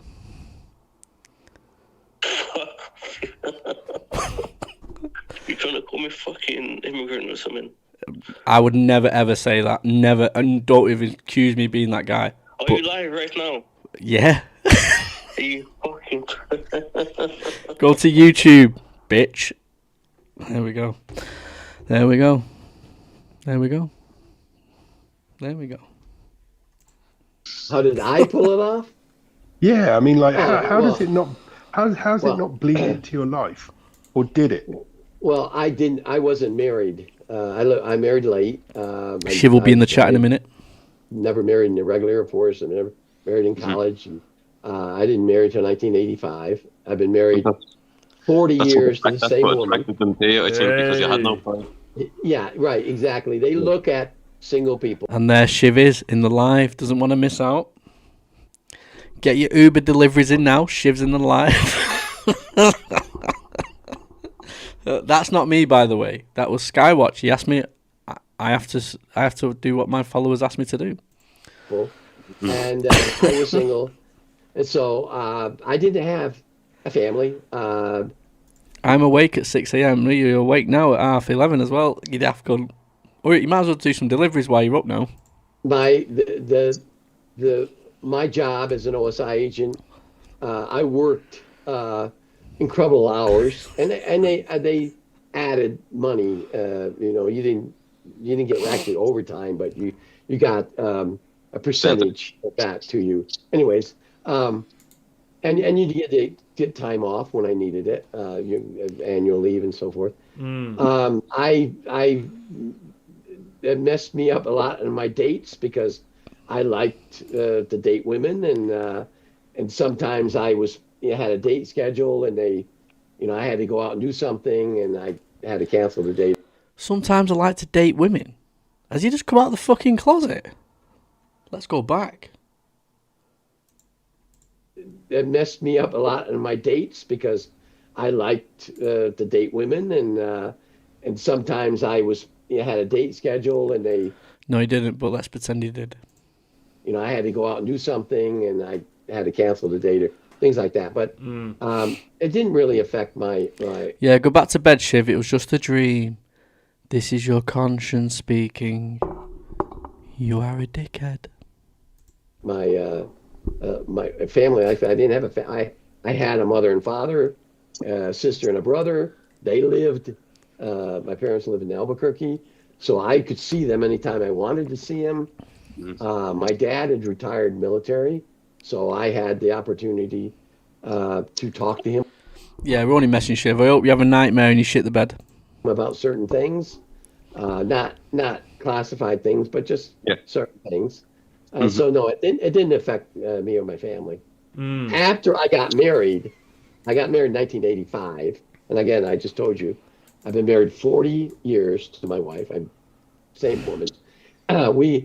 There were times when I had to go someplace that she didn't understand. She wasn't briefed into anything, although when I first met her and dated her, and then I proposed to her, she had to get a security clearance before I could marry her. They had to do a background check on her. So, Shiv, while you're here, we're just playing. Obviously, I played some of the John Lear stuff, and obviously, we're playing the Richard Doty stuff. We were talking before about how good the questions were that were being asked, and yours was like pinpointed as being really legitimate questions. So, you need to re-watch this live back and listen to what people were saying about you and your questions, and clip some of that shit. She tells a story about that. What would you have chosen? Who would you have chosen? The job or your missus? I would probably have chosen the missus. Yeah. Yeah. That's the right answer. Yeah. That's the right answer. I like the way he looked over his shoulder. Then he was like, She's in another room. I'm sorry, but your missus is a lot more scary than that. I'm guessing. Anyway, the government, the missus. If you say something wrong, she's coming for you. Yeah. Right. Exactly. Valuable to. Will it be fair? Is it something to be fearful or something else? Or all of them? All three, I'd say. I think a little bit of everything. It depends on the person. If you ever taken any... No, mate, honestly, the compliments you've had tonight, that's the reason I rang you. Like, people have been saying, the questions, top tier. Every half hour you jump in with a question, top tier. You need to come back, watch this bit where we watch the Doty bit and speak about you. You got some fucking high compliments, pal, tonight. Courses in communications in college, the information that's portrayed is accepted and it's rationalized. Shiv said, show the chat from me. He's basically giving me the fingers in WhatsApp and stuff like that. By the receiver, and it's going to be up to them what their mind is going to think about that. Yeah. Are you ever fearful that one day you might get dragged in and you might get... Right, this is an important part. I asked this question and I ask it for a reason. I'm trying to play in his emotions, right? Look at his face when I ask these questions. There's sort of a little bit of a gulp, if I remember right. And he's sort of like... The answer of... It's an innocent answer, if you know what I mean. Watch it. Get questioned over the things you did in the past that might not be acceptable now in this day and age? No, I don't have any fear. I haven't done anything. I haven't done anything. Well, you have. You have. Kept the secrets that I'm supposed to keep. The few times that I strayed away from that, and I was visited by the FBI, I accepted that I shouldn't have said something. Dead fish cheese spread. How can you say not one thing has been interesting what this man has said? This man has been the best disinformation, misinformation guy to have ever worked in that area. The best. He's the best of the best. There is nobody better than Richard Doty. We've got the new day and age, which is Lou Elizondo, in my opinion, and he's dog shit. Lou Elizondo, you did not know, not Lou, Richard Doty did not know about until he came clean about himself. That tells you everything about him. When you have to come clean about your job role for people to know that you were a lying piece of shit. They came and took my hard drive and my computer. Oh yeah, no, I get what you mean. You've got to be skeptical, but you've got to see through that skeptical. He's giving you truth, and he tells you, I can't tell you things, and when this exact part now. Listen to this part. I'll just go back a second here. Listen to this part. You might get questioned over the things you did in the past that might not be acceptable now in this day and age. No, I don't have any fear. I haven't done anything. I've kept the secrets that I'm supposed to keep. The few times that I strayed away from that, and I was visited by the FBI, I accepted that I shouldn't have said something. They came and took my hard drive and my computer a couple times, and when they realized that I was telling the truth, and I admit to what I did wrong, they just said, "Don't do it again," and they paid me for whatever. I mean, I have receipts here. I showed at a UFO convention once of FBI checks that they've given me for reimbursing me for. Oh, that's nice of them. Yeah, it's all right. You're saying he's lying. If he's got receipts, then they could be fake receipts. 100%. 100%, it could be fake receipts. But have you ever thought that he's a piece of the pawn that they're just using as well? Do you think Richard Doty knows the full fucking scale of the UFO phenomena? Not a chance. Do you think they'd release it to it? No. They don't know the full truth. They don't know it. They get told part truth. They get told what they need to tell. So, with regards to MJ12, people are saying now, the MJ12 documents might be real because of these code numbers and stuff like that.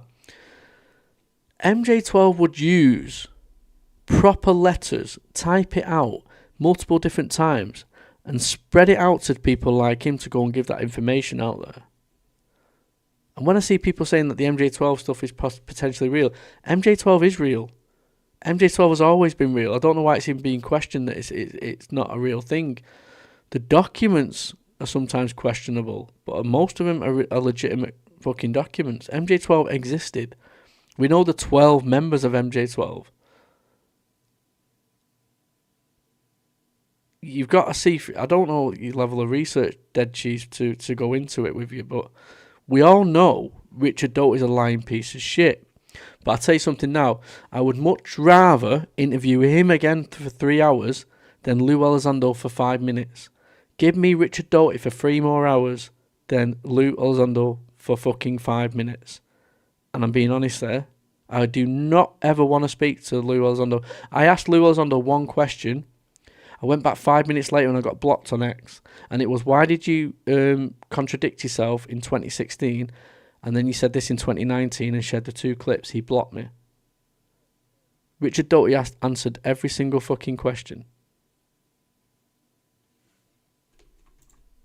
I did. I have made mistakes. I've said things. And you know he said something that's truth because he never recovered and he had to backtrack on what he said about Lou Elizondo offering him a job in disinformation. On this interview, which you're going to see the clip of, when that went viral, he left X. I shouldn't have said, and I was counseled for it. But I know what to say and what I can't say. And there's, people always say, well, you're telling us everything. I'm not telling you everything. Listen to what he says here. I can guarantee you there's a lot of information that's up here that I can't. I want to ask you this question. I have wanted to ask you this question. Is there going to be, touch wood it's not soon, a Richard Doty deathbed confession if you get the opportunity? This is the question of the Richard Doty deathbed confession. I'd have to think about that. I don't plan on. I keep myself in pretty good shape. I got a head cold. Let's say 100 years from now, Richard Doty dies, so it's going to be 174. Is there going to be a Richard Doty deathbed confession? We have it many times. That sounds right. Listen, I'm really good with my sense of humour. So the reason I say I try and play my sense of humour off to make my questions sound really innocent and stuff like that. when really I'm trying to get something from him. So that's why I make it sound all, oh, it's you're 174. I'm trying to make it that's the way I do my questions, and that's why I get the answer I get. Over the years of these people on deathbed confessions, are we going to get one from you? Probably, yeah, probably will. And is it going to be the truth? Oh, absolutely. There's, I don't know any of you. I don't know any of you. I've heard of some of you. Okay. This is where he says I've heard of some of you. He's directing his finger at me. You knew about my channel. That's why he did the interview. Yeah. You know of me. If I wanted to lie and make up stories that's totally out of the norm, you would have known it, and I wouldn't be on this program. Yeah. No, 100%. 100%. I agree. Now I have to go back on what I said in this interview. I disagree with what I said in that moment. I'd had a drink. I've had a drink now, and I disagree with what I said when I had a drink. If I could go back and twat Matt, I disagree with what I just said there. Listen to this. Heard of some of you, okay? You know of me. If I wanted to lie and make up stories that's totally out of the norm, you would have known it, and I wouldn't be on this program. Yeah. No, 100%. 100%. I agree. The truth. That I should not have said. I take that back. So ignore that. I don't agree with that. I don't even know why I said that. I really don't. For years and years and years. When I don't know something, I'll tell you I don't know it. I do believe he's being genuine in what he's saying here. He can tell us certain things. He can make up bullshit stories, but there's things he can't tell us. But there's elements of truth he can tell us because we are in a point where they can disclose certain information and stuff like that. I can't talk about it if I can't talk about it. Yeah. I don't make things up. I don't. Anyone getting ads every 2 minutes? Are you getting loads of ads on the live? I do apologise. I put it on medium. I didn't put it on high. I can't change that mid live. I do apologise if you're getting loads of adverts and stuff like that. But you know, it goes towards my telescope, the Sea Star. I need £200. Disinform people. I was offered a job in 2019. Here we go. Here it is. This is the bit that went viral, which ended Richard Doty.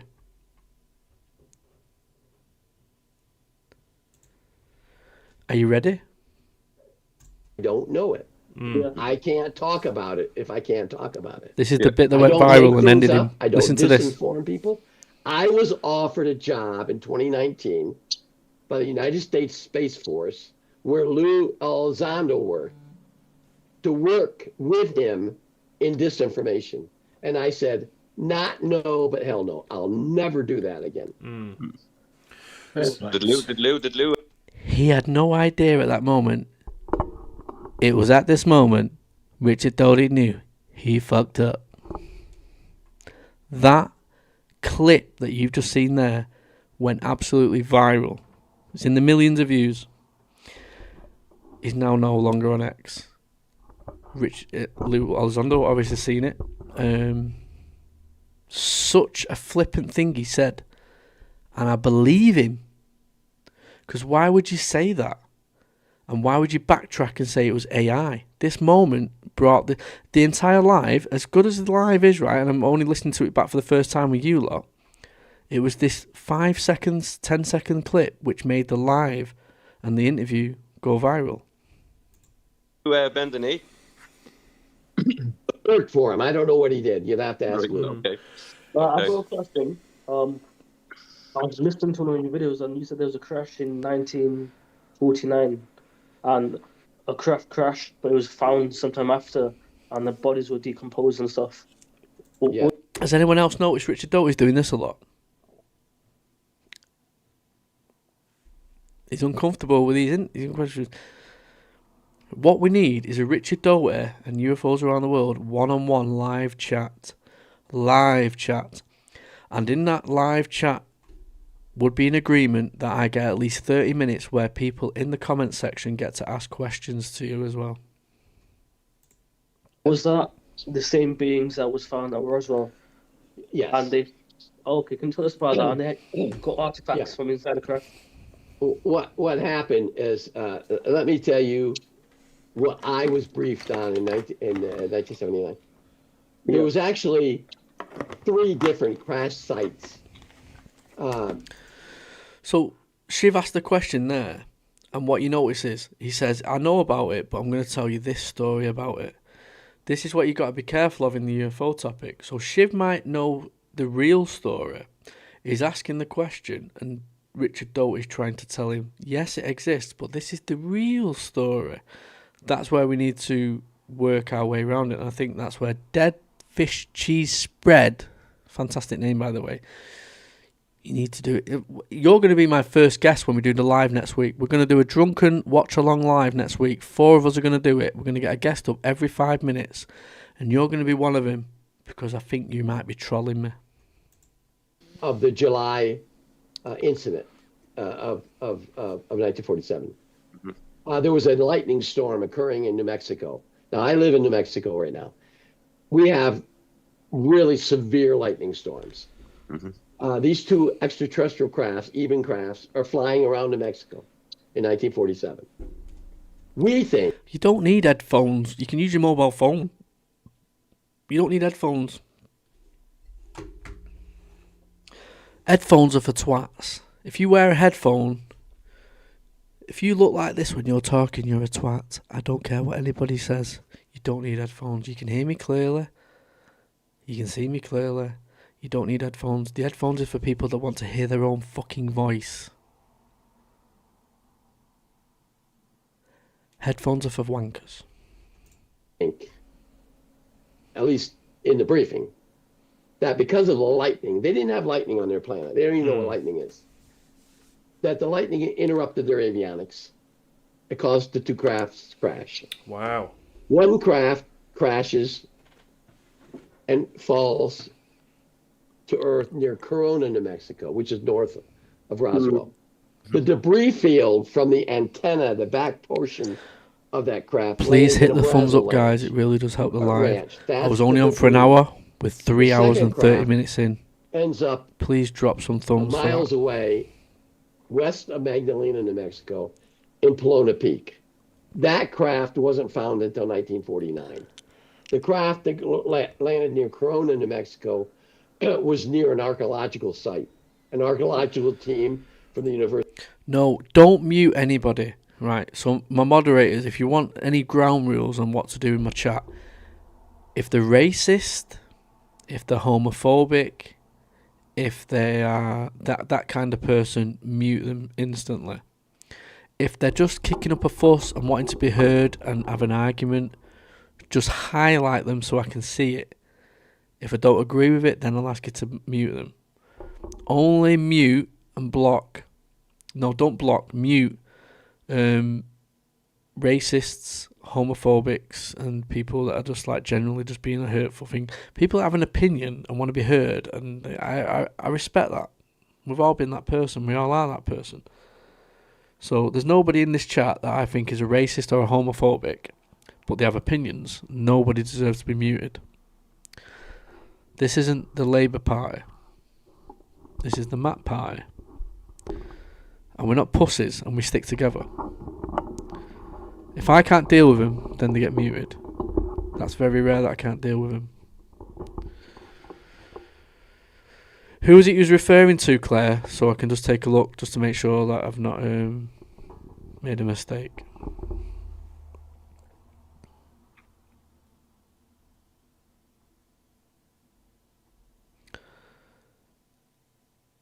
Sorry, I'll play it in a sec. Just Claire, who was you talking? Who was you on about? Who was you saying should you block? I thought you were telling me someone named Hassine. Sorry, no, Grand. That's why I asked. Yeah, Claire, who was you referring to?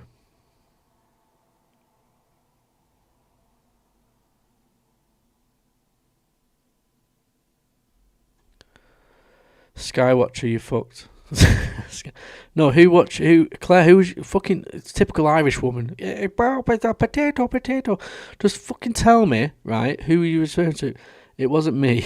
We can't highlight anything that's YouTube. Claire Helmet, I was captured and dragged into a moving vehicle, dead. Yes, all your mates. Fucking Claire, answer the question, for fuck's sake. Who was you referring to, you shitbag? I'm just double checking that, I've not missed anything. Who was you asking me to block or mute? Just so I can double check. Because I've been keeping my eyes. Probably me. Was it dead fish cheese spread? Is that who you're on about?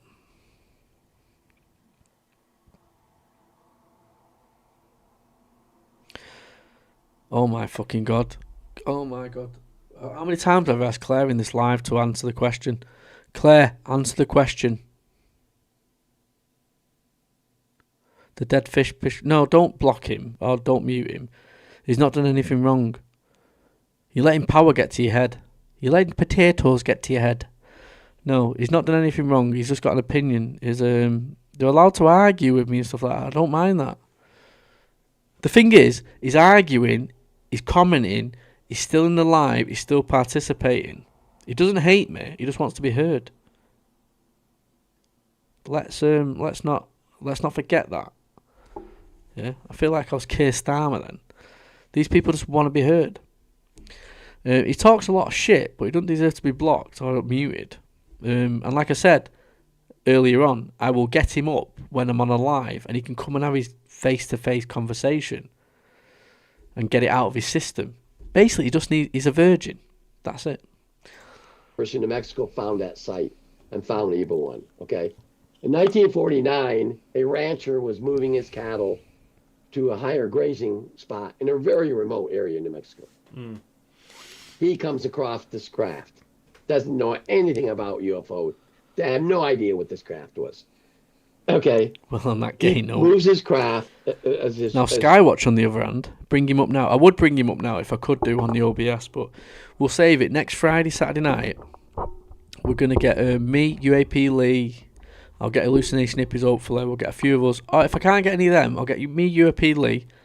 Me and UAP Lee will host it. And we'll just get people up from the chat, and we'll just go over a watch along, and we'll just do a laugh and a drink and just socialise and stuff like that. And everybody's welcome. Even if you hate me and stuff like that, come up and tell me why you hate me and why you think I'm just why I've got a bigger penis than you and everything like that. Cows up there. He goes back to his ranch house. 11 days later, he contacts the Catron County Sheriff's Office. 5 days later, the Catron County Sheriff gets horses and goes up to the crash site. He doesn't know what this thing is. Press skip on the advert. Yeah, you get 5 seconds to skip it. He took a couple pictures. He goes back. But the adverts do pay for my telescope. So if you watch the adverts, I get a telescope. 200 quid. I just need to get 200 quid telescope, and we can do live stream. I'll be doing 24-hour live stream, so when I'm sleeping, I'm just going to leave it playing on the moon, whatever. We'll do the sun ones over the summertime. We'll get some really interesting stuff going. Or when we're doing a live right now, where the chat box is, I'll put the chat box somewhere else, and I'll put like a live moon image there, so we can catch some images. And now this is like 30 days later. He contacts the New Mexico National Guard, who contacted Berlin Air Force Base, who sent a team out. I love you all too, mate. Listen, I don't fall out of anybody. It really takes a lot for me to block someone. This is 2.5 years later. Yeah. So I want disagreements. But if everybody agreed with me, I'd be worried, because it's like I don't know everything. So if you're all agreeing with me, you all think I have the answers, and I ain't got the fucking answers. I need some arguments in my lives. They were the exact same entities as the Corona crash. So we knew they were the same creatures. Right. Could I just ask a question? Are we humans actively aiming to knock them out the sky as well? Do you know anything about that? Are we involved? Fuck off, Luke. Because every one of us are different, right? The extraterrestrials that we've known about are worried about a planet that was I don't know. I don't know anything other than what could be in science fiction, but I don't know anything in reality. Right. Heiser, I'm going to fucking fill... No, I'm not gonna, I promised I wasn't going to say I'm going to fill anyone in. Right. Heiser, I'm going to show you something right now. Claire Homebird, right? I'm going to go to her TikTok account. I'm going to show you the sea star, right? And you're going to apologise right now in that live. So let's go to TikTok. Heiser, you better get your fucking apology out on. Right. Oh, Daniel Knight. So remember I did a video on Gary McKinnon about 2 years ago, who basically hacked NASA. You got the name wrong. It's Gary McKinnon. Good try, Dan. We'll try and get you on. So, Claire Homebird. Claire.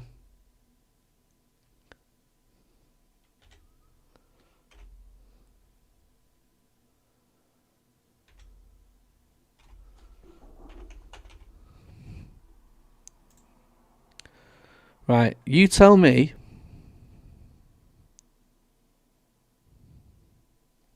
This is the Sarsim area. Look at this.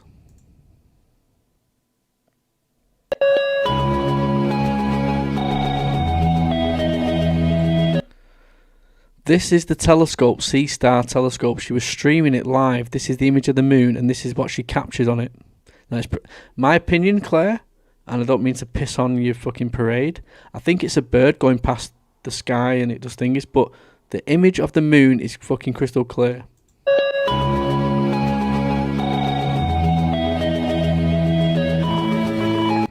And just to make something clear to you, it's a £400 to £500 telescope, but I'm a cheap bastard and I've gone on Facebook Marketplace and people are selling it second hand because they're dense and they don't know what things are worth.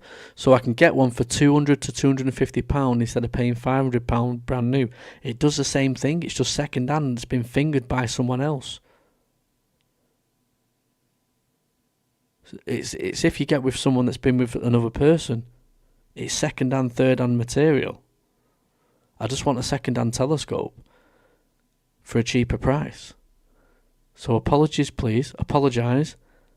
A £10 sub chat will be sufficient towards the telescope, I think, Heiser. You're working right now, so do 2 minutes overtime and then you can pay for that super chat. Do you think we could be a prison planet? Do you think we could be harvested for whatever? Listen, that telescope's good. The Sea Star and the Dwarf 3, they are really good. The good things about them is you can they self-find and they track. So I don't have to do anything with it. I could put it there outside and I can put it to my live stream. So as we're doing a live chat, we can have it in the corner there. So if anything shows up, we can go back to it later date and stuff like that. Or I can have it as a separate stage.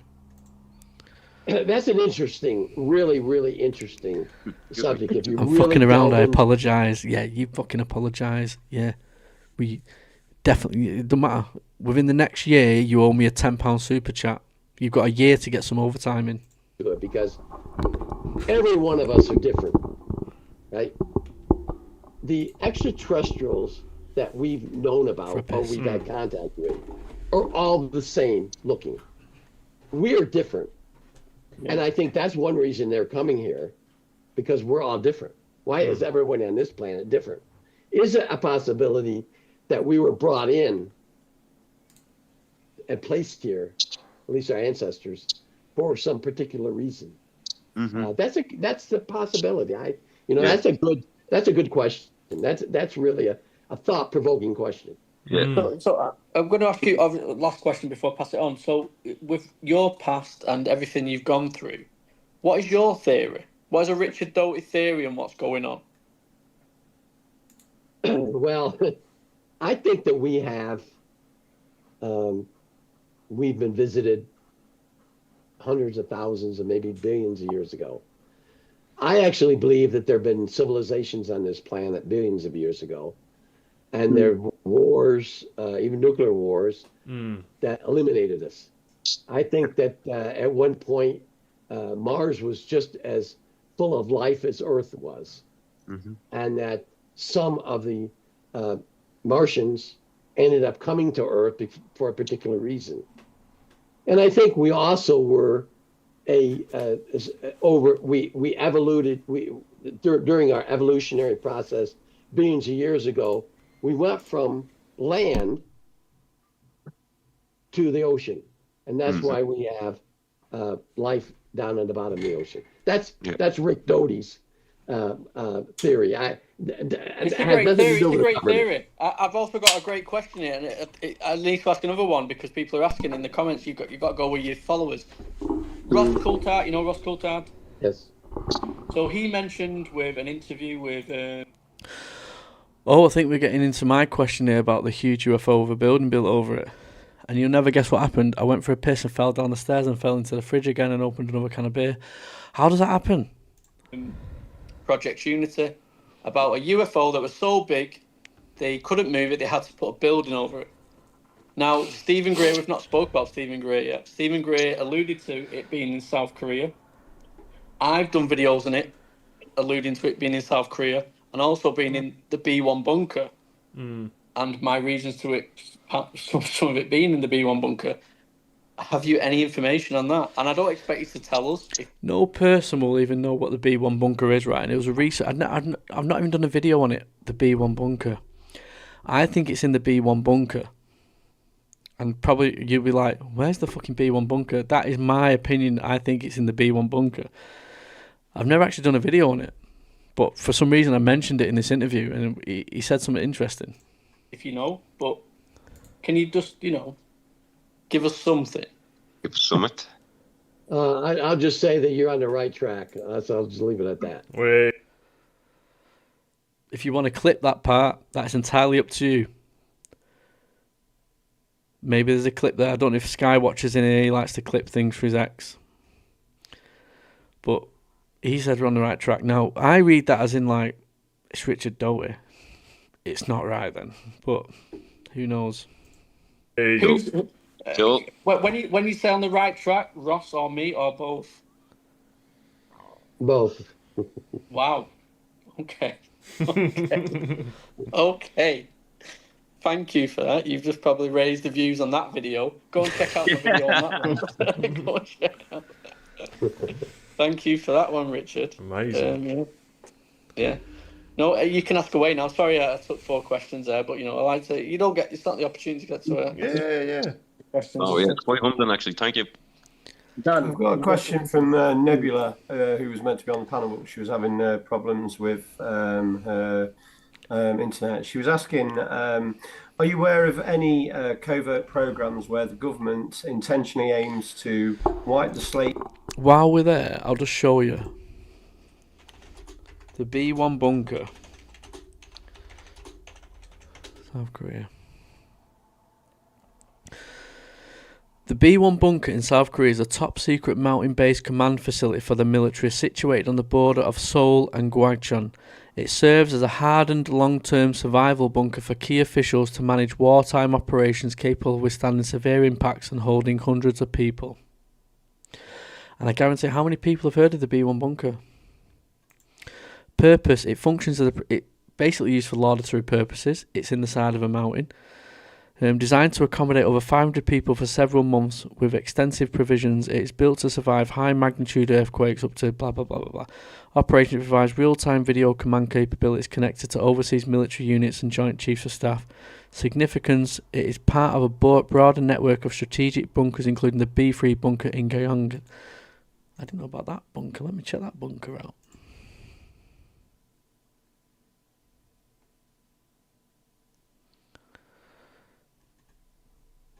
I have to check that bunker out, but if people would like to, is there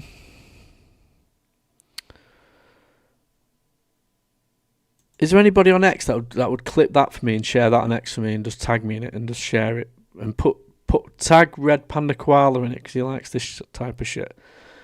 Would anyone do that for me while I'm live now? If I go back to that little part.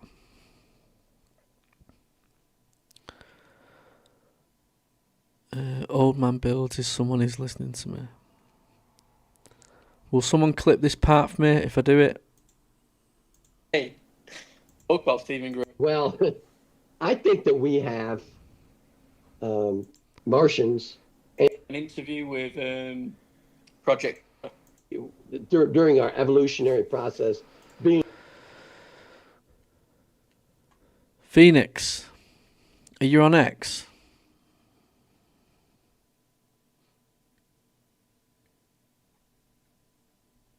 Years ago. Right, will someone message? Let me message Sky. Let me message him. 1 minute.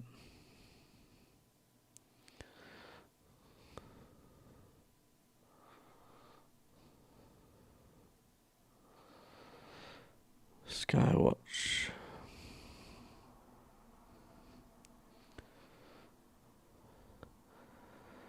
Where's Skywatch? Yes, mate. You want me to? Yeah, Phoenix, you do it. We just screen record now.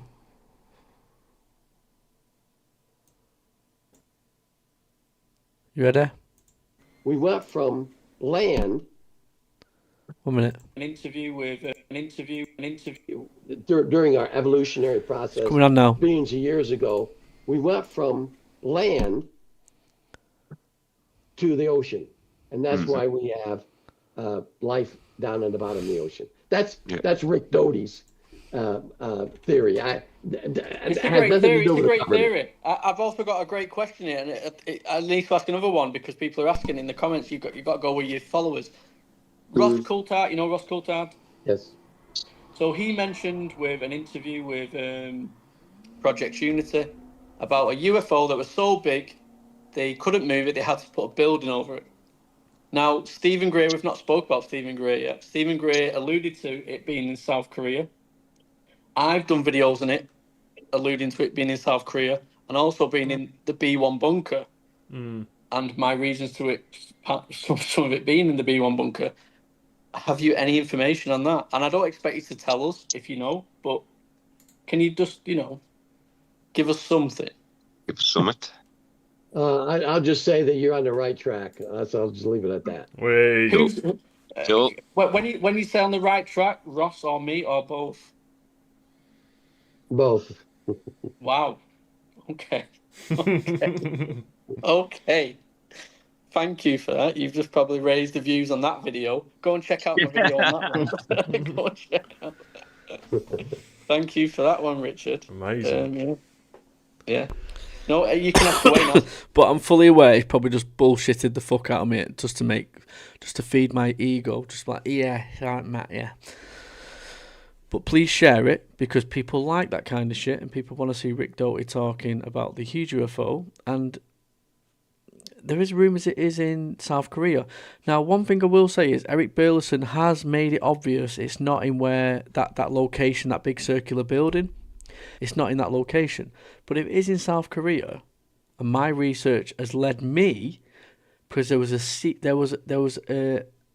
UFO incident which the B1 bunker ended up being built, and that is where I got my research from, just from that area of B1 bunker. I could be totally wrong on it, but it fits, and it fits the time, and it fits an incident, the way there was a mystery, and it was silence around it and stuff like that.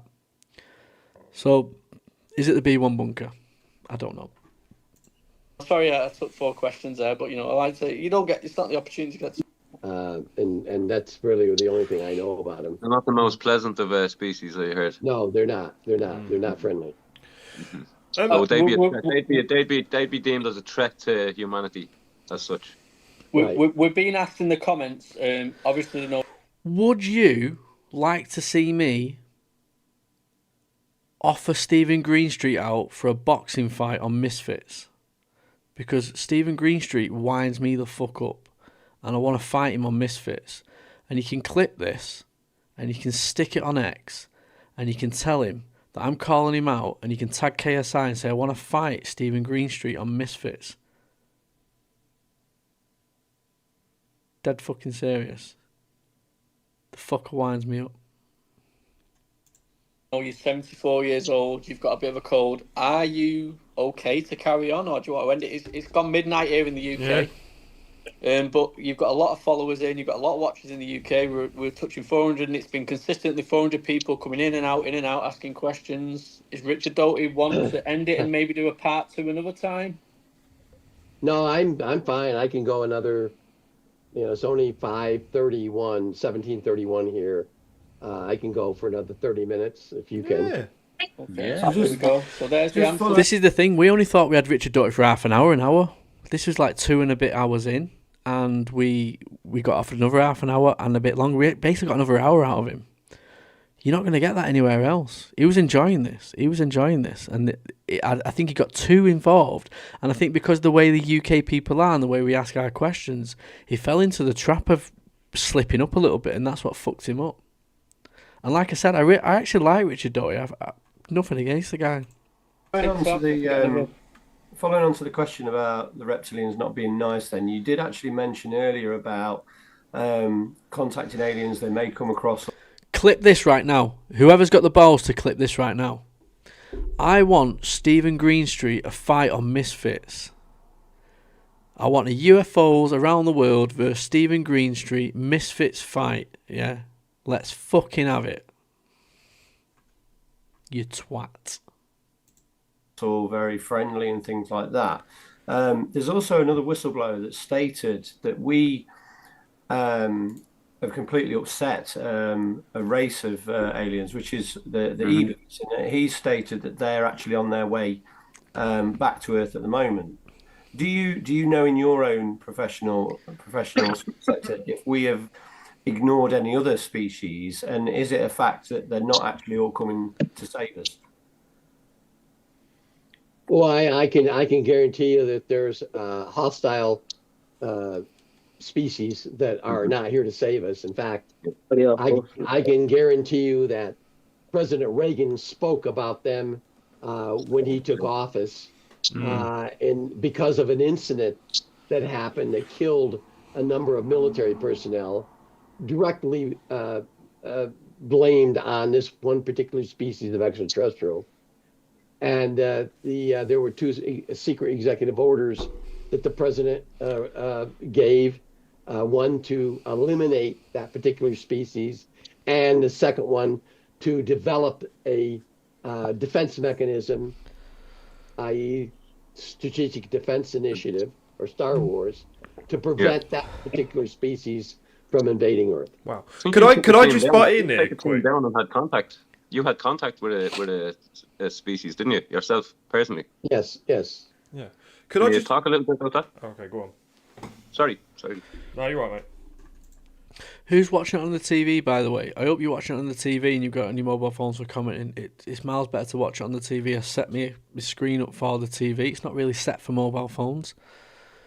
You'll understand when you put the TV on, it looks miles better. You can see the chat, you can see me, and you can see the screen much better. That's what you need to be doing. Just that contact experience that you had, could you talk a little bit about that? Like what happened? Like what weapons did you use? What was effective? What wasn't? I can't talk in details. Yeah. It happened in a classified area. Mm-hmm. There was another escape of a hostile species. It was. Have you got it on a projector? Oh, I've got it on a projector. Look at me, I'm all posh. I live in Ireland. I live on the coast. I'm all posh, me. Oh, look at me. I've got a fucking sea star. Oh, I'm all posh. Oh, fuck off, Claire. Is that a checkpoint between 2 classified areas? Yeah, exactly. Myself. Coming in here. Why have I made a moderator? Why have I made a posh moderator? You need to listen. We're from the council estates. Yeah. We're not there. We're not born with a silver spoon. Watch on my projector. She's a cool bird, mate. She's a fucking knob. That's what she is, aren't you, Claire? And another person was in a Jeep going, a CJ7 Jeep, going from one place to another. We came up on the gate. We knew that there was... Fucking hell, Christy Bell? Yep, I always watch on my TV and chat on my iPad. It's way better. Why are you not having commenting then? Why do you not comment, Christabel? You need to comment more, sweetheart. The best commenters get moderators. So every live I do, when I see that people are coming in and they're interacting, it's the same people, I promote you to moderator. For some reason, I promoted Claire today. Fuck knows why. She's too posh. Wait till you hear about... Earlier. I have an Australian registered ship and I earned it. What? I'll tell you what, I'll make you a moderator if you sell it to me for £5. Military person, military police. He wasn't there. I just got it. I'll let you think, to go investigate. There were obvious that there was evidence of blood and human remains there. Okay. We started checking the area. I was the only one armed. OSI agents always carried a handgun. I encountered it. And do you know what I love about these videos? I don't think much of them when I'm doing them lives, but then 10 years from now, it's going to be on YouTube forever, right? 20 years. When I'm going to be dead, my kids are going to see it, their grandkids, and they're going to see the dad just being granddad being an absolute legend, just talking truth, like getting pissed. That's amazing. That's what I look back. I'm there. They can watch me, and I'm there for like forever. After that. Okay. Wow. Could I just ask on like people being engaging with these certain species? I'm sure you're familiar with the Soviet soldiers that got turned to stone, 23 of them. Is that a real genuine case that actually happened? That's a good question. Is that something true? Well, that's based on a case that occurred inside the Soviet Union in 1985. Yeah. Absolutely. The incident's based on a real incident because the KGB agent that was involved in that incident has spoken at a UFO convention years later. He came to the United States. He became an American citizen. He spoke about it. He didn't go into great details because he was afraid that a lot of details would really... Heiser, I'm going to ask you a question right now. You better answer right. Me or Patrick? Me or Patrick, Heiser? Upset the audience. So he avoided the gross and details of that incident. I have a question for you. Who makes you feel wanted, Heiser? From the live audience here, Richard. One is from Imminent UFO again. Are there any archaeological sites associated with UFO and aliens or where we found crafts? And my question to follow on from this is, because there's another one that's mentioned a lot, is do you know anything about the GATE program? I don't personally know anything about the GATE program. I've heard, but I don't know anything. So that's twice now he's sort of dismissed two questions. One about the rhesus negative blood and two about the GATE program. Very interesting, and they're interlinked. Heisey, you're being very slow with that question. I need a little context. All right, I'll ask. I like Patrick. I like Vetted. Which channel do you feel more respected in? Personally about it, no. And which person out of me and Patrick would you say has more knowledge on the UFO topic? Two questions. There are historical sites that because of what was found there, the particular country wasn't all in the United States. One was in France. Made it a historical site, but I don't have the list with me, and I don't know anything in more details than that. What do you think about this that's being found in the under the pyramids at the moment? That's quite an amazing story because I've been there. I've been to the pyramids 5 times. Once with Gaia, they set us over there. I did an entire episode on the pyramids. Yeah, I'm not trying to be a dick about Vetted. I like Vetted, but I know for a fact I'm well more read on the UFO topic than Vetted. And I'm more the channel, the subscribers are more inclusive. I try and get more inclusive with it. Not fair. I love all crew. I'm 100% sure you know more. 100% sure you know more. Yeah, I like that answer. Yeah, that's a good answer. I'll appreciate that. But You can go through this live and you'll find your comments get read, whereas you'll go through a vetted live and your comments will not get read unless you put a super chat in, and that is what I will not do. And you'll always go away from my lives having learnt something, or at least somewhere to go and watch something interesting. And what was under? And I'm British, and I'm from Manchester, and I drink. Do you know what I'd love to do? Do a live with vetted. With Patrick, actually, one night. What me and him do a live. In fact, I'm going to interview him soon, actually.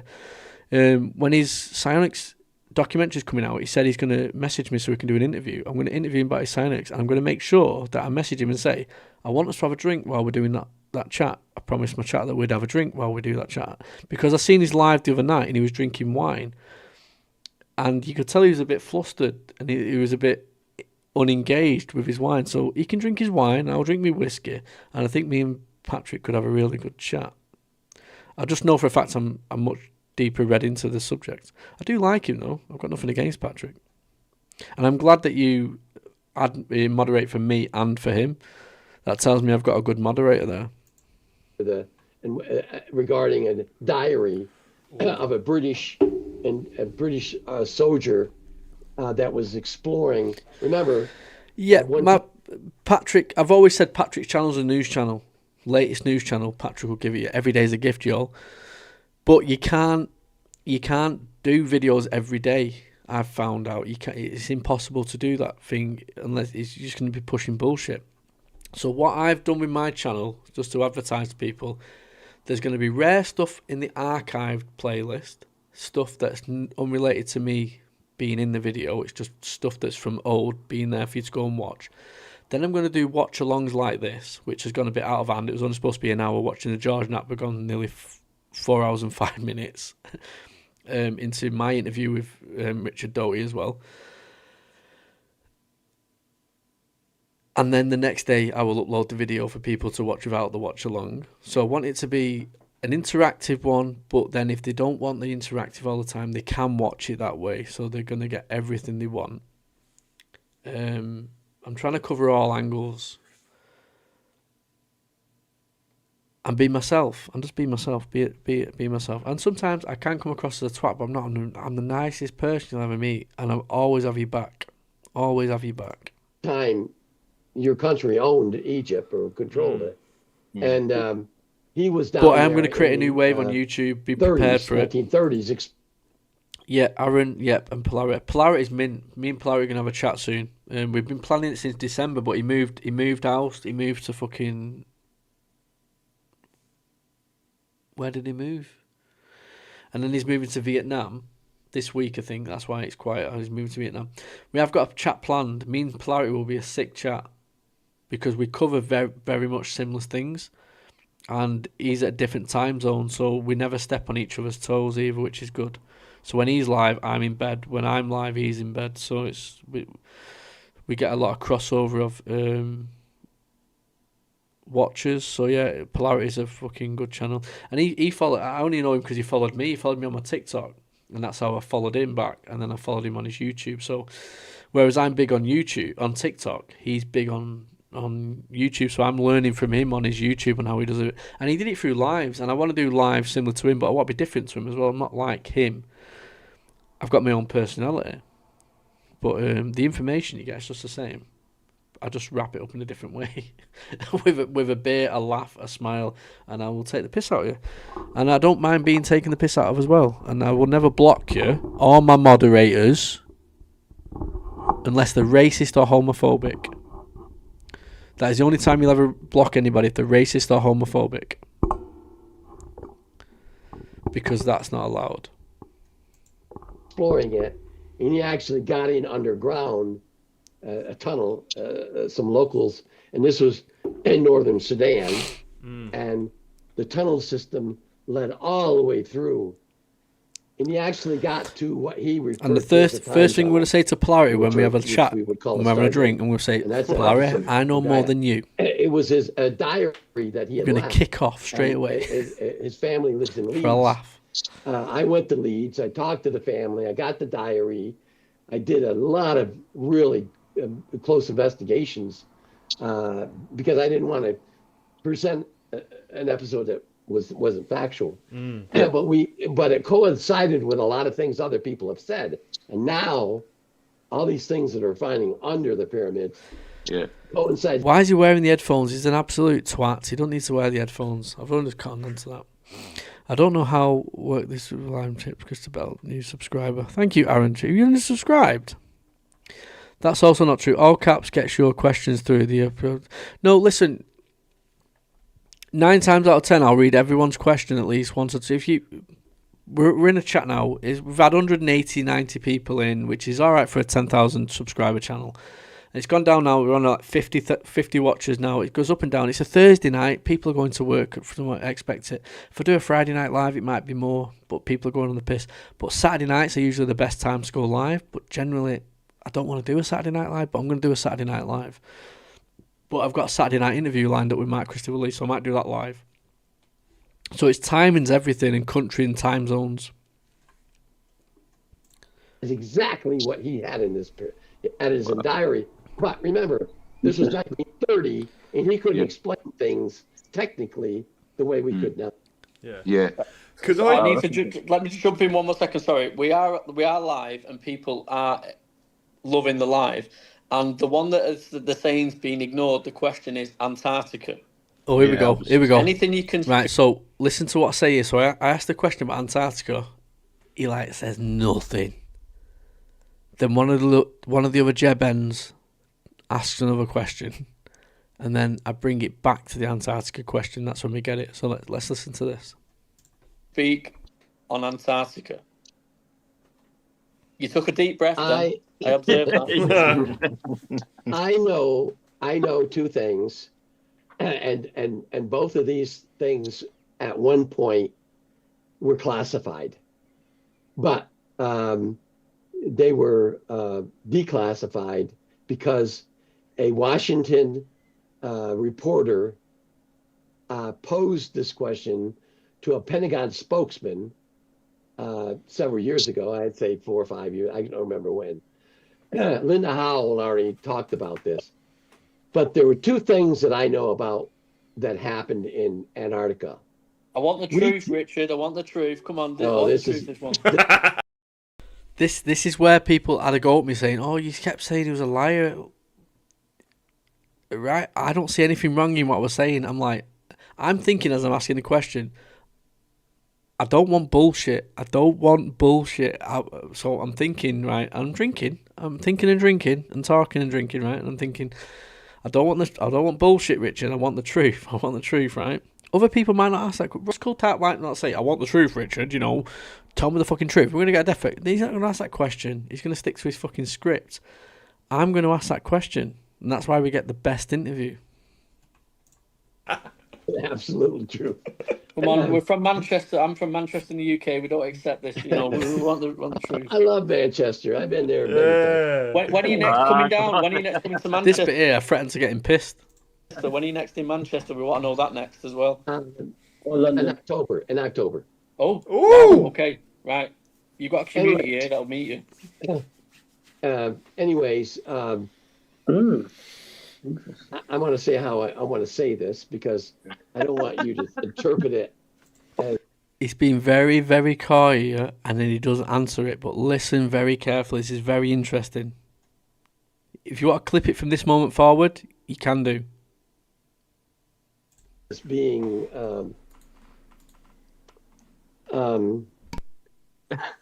let me bear in mind, I'm going to meet you in October. I'm going to be seeing you in October. Yeah, I don't want to say something that I think might be classified. So let me hold off, and I'll have to think about this and do some research. I'm sorry, I don't want to delve into something that. But your boy Matt does not forget. Give it about a minute. Could very well be classified. That's interesting. That answer's interesting. That answer's brilliant. Yeah, we are going to meet you in Manchester in October. You know that, don't you? We're going to have a few beers, and when we drink, you're going to tell us everything. Yes. Could you imagine him in Manchester? I'd have him pissed out of his head. He'd be in my kitchen there going, "Yeah, so we fucking got this alien. We fucking bummed him, and then we took him on a spaceship." Honestly, I'd have him in a corner there, cowering like that. get it out of his head. That's not that I take that or anything like that, but I would get it for that night, just for him, to give him. I'd give him all sorts of stuff just for him to go, oh, and give everything. There going, yeah. You have no idea. If I met him in Manchester, we would know the fucking truth. Can I just budge in for a second? I just want to ask one: are we currently being monitored right now? And are UFO channels like ourselves and the way that we talk about are we being used as a point for gathering intel for people? And two, do you reckon that the history narrative we've been given throughout our lives isn't actually the true history? Do you think there's an alternative history that is being pushed under the rug or shoved away? Yeah. No, I don't believe in that. I don't believe anything like that. I think we're living now. We're living a life, and this is reality. I personally don't believe in that. I know there are a lot of people out there that think that way, and they have the reasons for it, but I don't think that way. Okay. Here we go. Listen to me. I'm coming back to the Antarctica thing now. You've had a moment to think. Have you got anything you can share with that? Okay, let me say this. What I know about Antarctica, there was 2 weapons tested down there. One was, we tested them. I'm not going to say when or anything other than we tested 2 energy directed weapon systems. One was called the Zeus.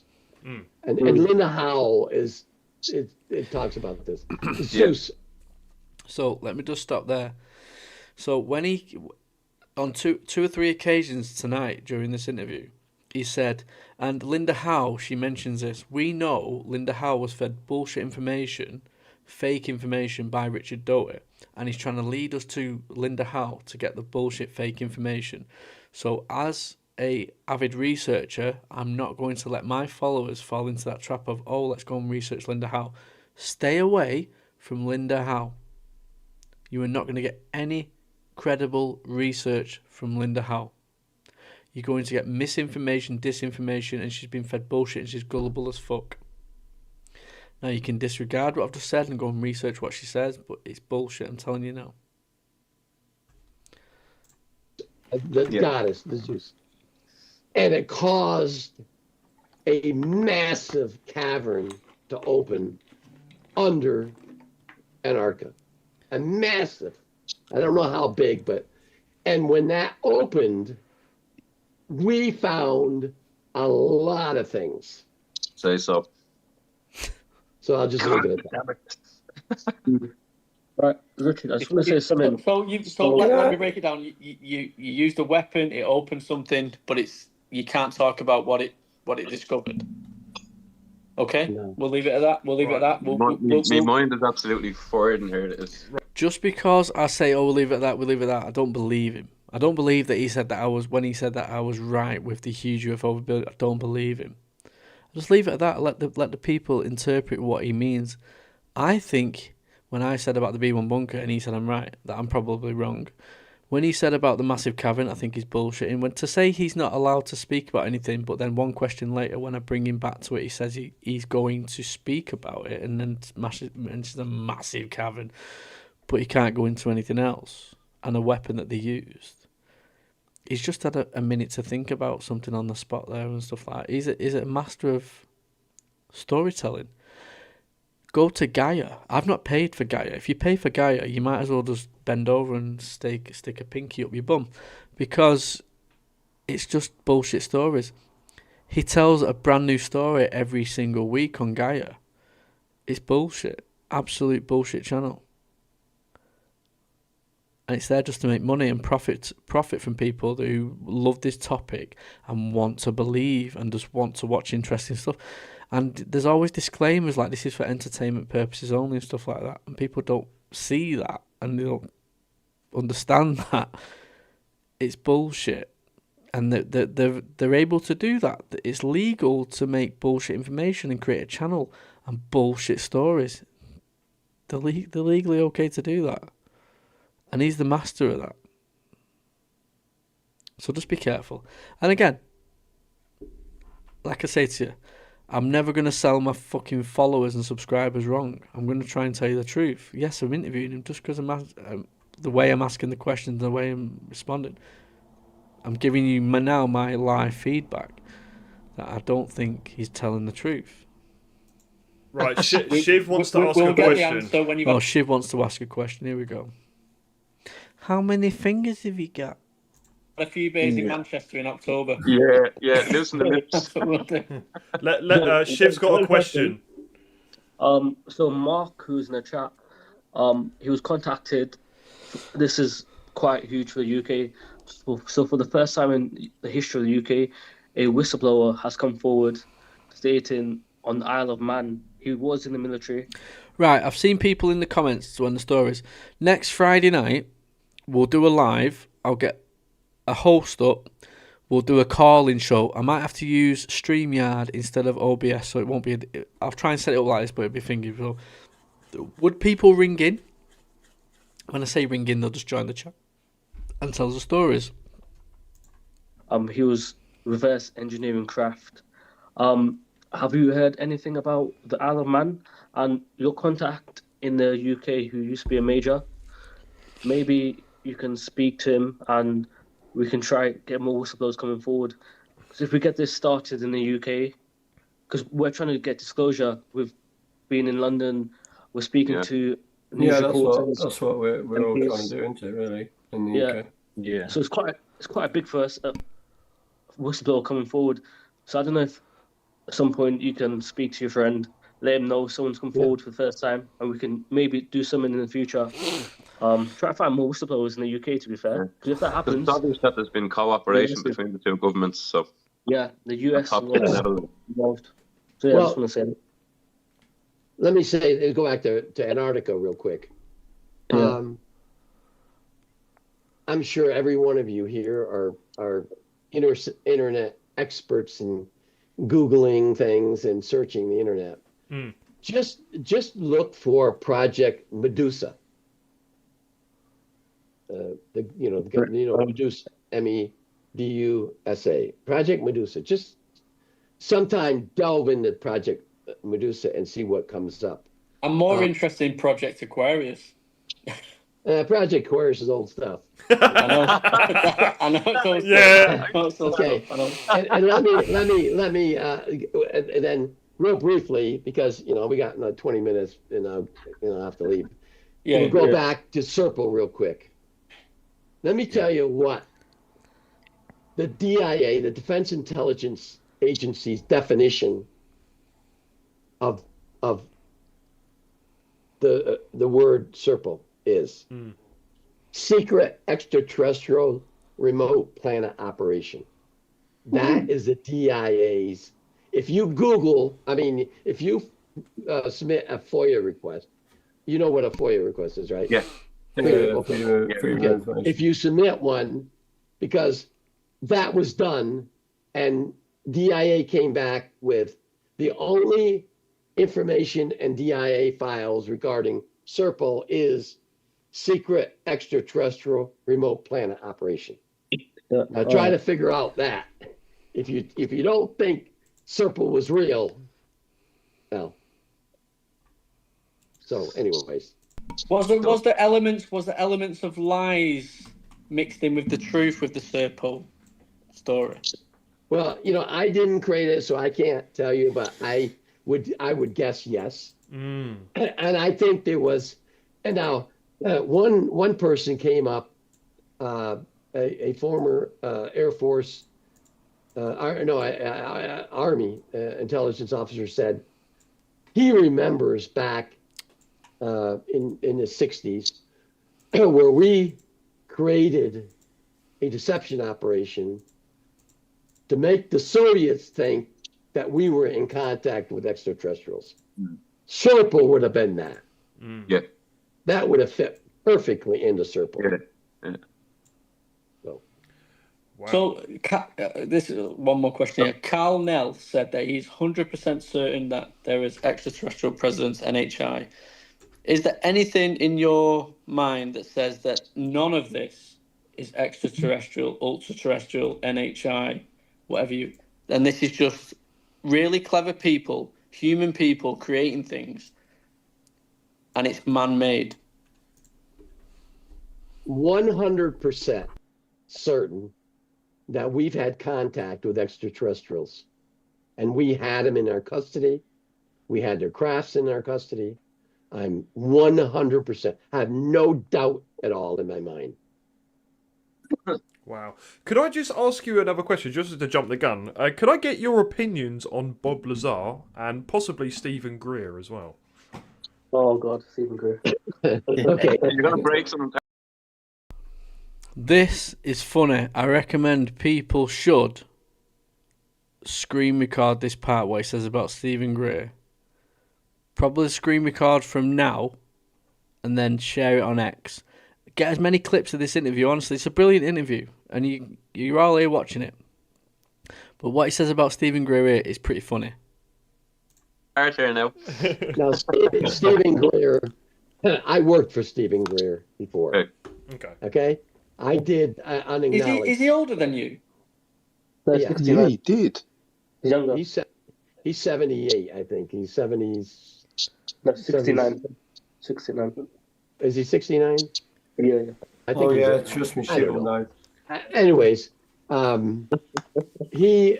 worked with him. I've had many conversations with Stephen. He's a wonderful, nice guy. He's very dedicated to his profession, both of the physician and to the his goal of getting disclosure out there. Now, clip this. Watch. Stephen never worked in the government. He never had any access to classified information. Everything that Stephen, every bit of knowledge that Stephen Please has hit the comes thumbs from up, folks. Whistleblowers and all. Unfortunately, some of those people stabbed him in the back. They provided him with what you would refer to as disinformation. And then he being naive, went out with it.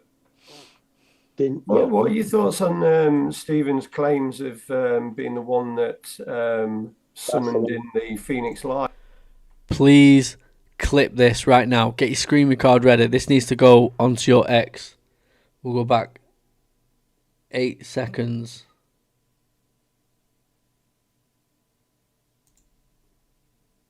Your thoughts on Stephen's claims of being the one that summoned in the Phoenix Lights in 1997?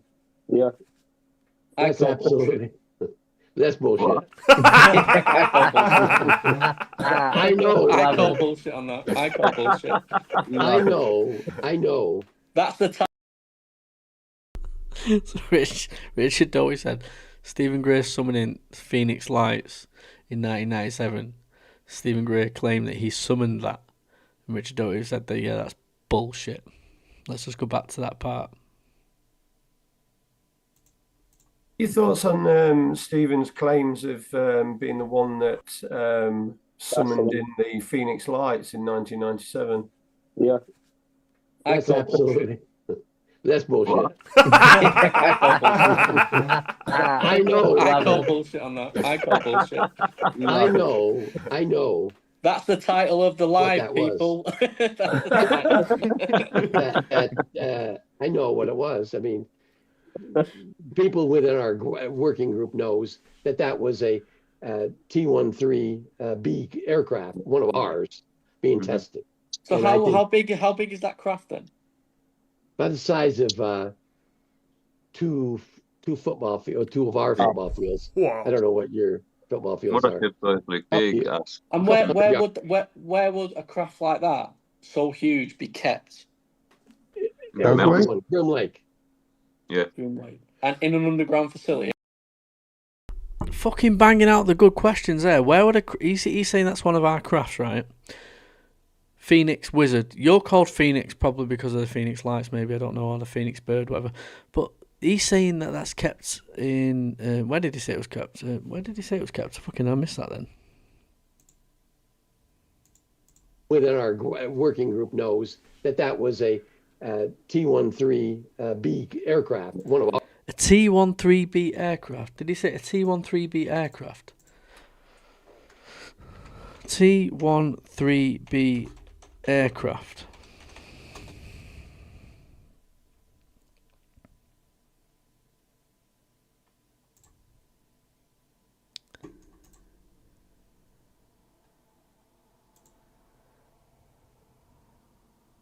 McAllister. Bit of football, there we go. Don't give me this. US Air Force revealed anti-gravity craft that defies all physics. Let's go to that. Choose you. Fucking choose discipline. adverts. Choose obsession. Now I know what choose you feel pain like. And euphoria and choose to savor every.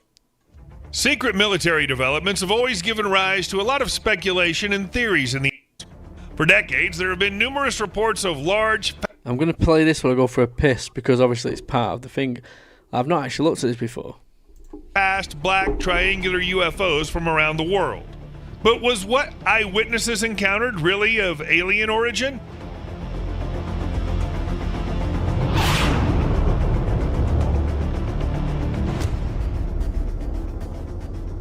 Perhaps the best phrase that can describe the TR-3B aircraft on behalf of the U.S. authorities is, "We don't have that, but if we have to, we will use it." The TR-3B, also known by the codename Black Manta, is a top-secret American reconnaissance aircraft developed under the Black Project. However, before concentrating on what this plane was, we'd like to take you on a short excursion into the world of mysterious black triangles. Sightings of such triangles have been reported since the early 1980s, when several hundred people claimed to have seen a UFO over the Hudson River in New York. According to these people, V-shaped objects flew slowly, shining with multicolored lights. But in this story, many were rightly alarmed by the fact that the objects were tracked exactly to their local airport. Therefore, the subsequent statement by several pilots of ultralight aircraft that their aircraft were mistaken for a UFO slightly disappointed UFO experts. However, confused it as reported mass sightings of triangles, which was also made 5 feet. This was said about the 3A since the 3B was described in many sources as a significantly larger aircraft with an insane wingspan of 600 to 800 feet, which is 4 times larger than the Boeing B-52 Stratofortress. The coating on the device was a radio-absorbing polymer capable of changing laser-guided bombs. Of all the information about the TR-3B, this could well be described as 3B, and some other black projects were created using the principle. So, I skipped through that. There was nothing that showed a massive craft that was the size of that. It's definitely not the TR-3B. We know what the TR-3B is, so the TR-3B. So it's showing that craft potentially could be it. Wait, where is it? It's not showing you there. One sec, folks.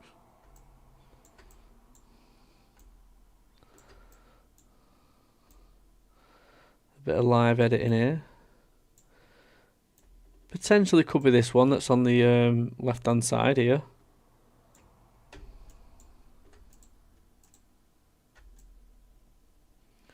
Potentially this one on the left-hand side, maybe. What do you think?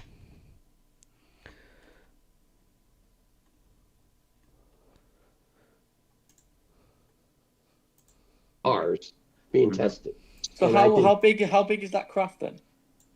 By the size of two football fields, 2 of our football fields. Wow. I don't know what your football fields are.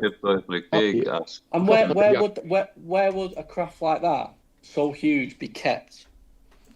Grim Lake. Yeah. Grim Lake. And in an underground facility, I'm guessing. Yeah. Maybe in the mountains or something like that. Could it? Wellington. Could it possibly split off into multiple different things to form a bigger craft? Yes. Mm-hmm. Wow, there you go. Absolutely. Cool. And what's your opinions on Bob Lazar? That's another one that everyone wants to know. Bob Lazar. Some years ago, our working group, the advanced working group, got access to an entry control log for Nellis Test and Training Range. Mm-hmm. The log was from January 1st, 1979 to December 31st, 1990. 10-year period. Every person that had access to Nellis Test and Training Range was in this log. It's an old. Please hit the thumbs up, guys. Metrics. Really does help the live. I don't know if anybody know what that means. Yeah. Big old papers. Yeah. And so we had a plethora of information that we could search. Bob Lazar's name's in there. So he had access to Area 51. Now, what he did out there, I don't know. Yeah. But I know he had access. Mm-hmm. Interesting. Nice. Oh, there we go, mate. I'm out of questions now, man. You've depleted me. We've got 10 minutes left, so let's get some audience questions. Go for it. I need to use the bathroom. I need to use the bathroom around there, lads. Is there sitting the same spot? Any questions? Drop the questions in now. Maxwell Anderson is my username in the live. There's been a lot of questions from. Please ask about Skinwalker Ranch. That's a good one. What do you think about Skinwalker Ranch? Can I ask you a question on top of that as well? What do you think about Travis Taylor? Skinwalker Ranch. When I worked for Dr. Putoff from 1994 to 2007, we went out there. That was when Bigelow owned a ranch. I think 1997, I went out there with a team of people from Dr. Putoff's lab. We spent time out there, investigated a lot of different things that were going on out there. I personally never saw anything out of the ordinary. I can't honestly say that, yeah, I saw lights or I didn't see anything. We didn't experience anything strange. We went back there in 1998. The only thing we saw was a ball of light that came out of the mountain and went up in the air. I don't know what that was. Geologists saying it could have been some element or something. So that's all I know about Skinwalker Ranch. And Travis Taylor, I think he's disinformation, to be honest with you, but that's just my opinion. What do you think on Travis Taylor? I know Travis, but I'm not going to say I don't know it. It's a possibility, but they have an agenda there.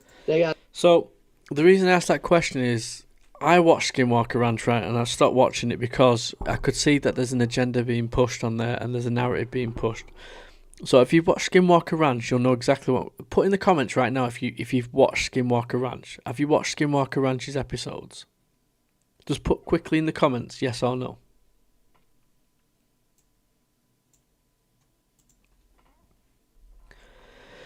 And I'll get to the point that I'm getting to, and you'll all realise what I'm getting at when I mention it.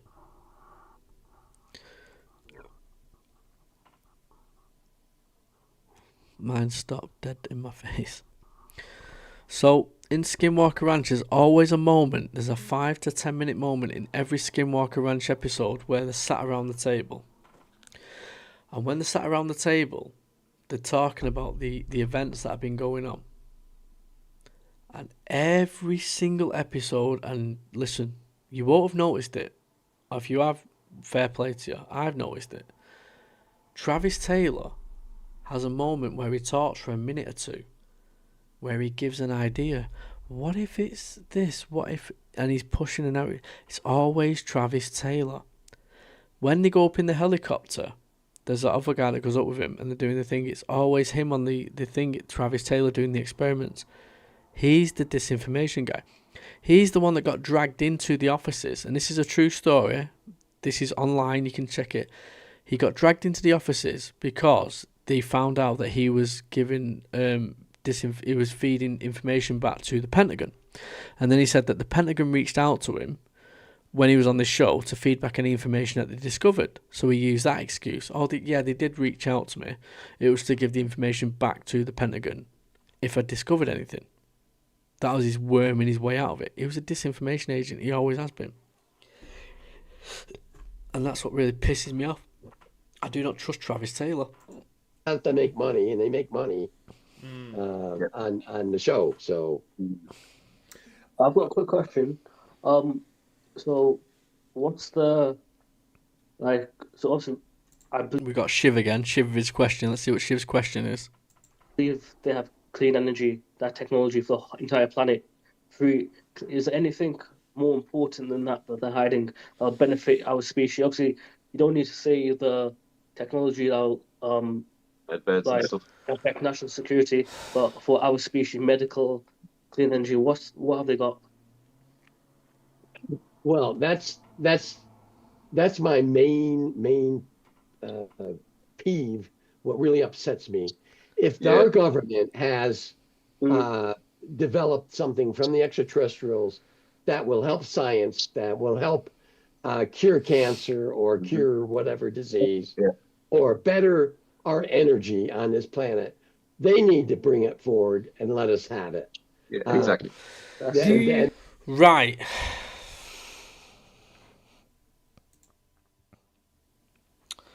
It is 5-1. I have to go now. It has been a nice live. I only come on for an hour, and I've been on for 4 hours and 40 minutes. So I'll give you 4 hours more, right? Thank you so much for interacting. The live's up there for people to clip and whatever. Richard Doty interviews up there for people to go and watch. Please go and watch it. I recommend the Patrick Jackson interview I did. Please go and watch those interviews that I did. They're very interesting. I've got John Stewart interview, that's up there as well. That's a multi one. John Stewart's a multi one similar to this. The Simon Holland one is just me and Mark Christopher Lee interviewing him. And the Patrick Jackson one is just me and Patrick Jackson. And we've got me and Mark speaking to a Anunnaki person as well, if you want to watch those interviews. They're interesting, they're different. But the interviews are going to come thick and fast on this channel once I get the momentum going.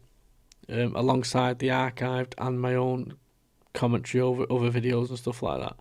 But thank you so much for participating. Like I said, I only got on for an hour, but I was having a drink, I was enjoying myself. And 4 hours, I've given you an extra 4 hours, so there we go. But as always, good night, God bless, and make sure you keep your eyes to the skies, as the next story could be yours.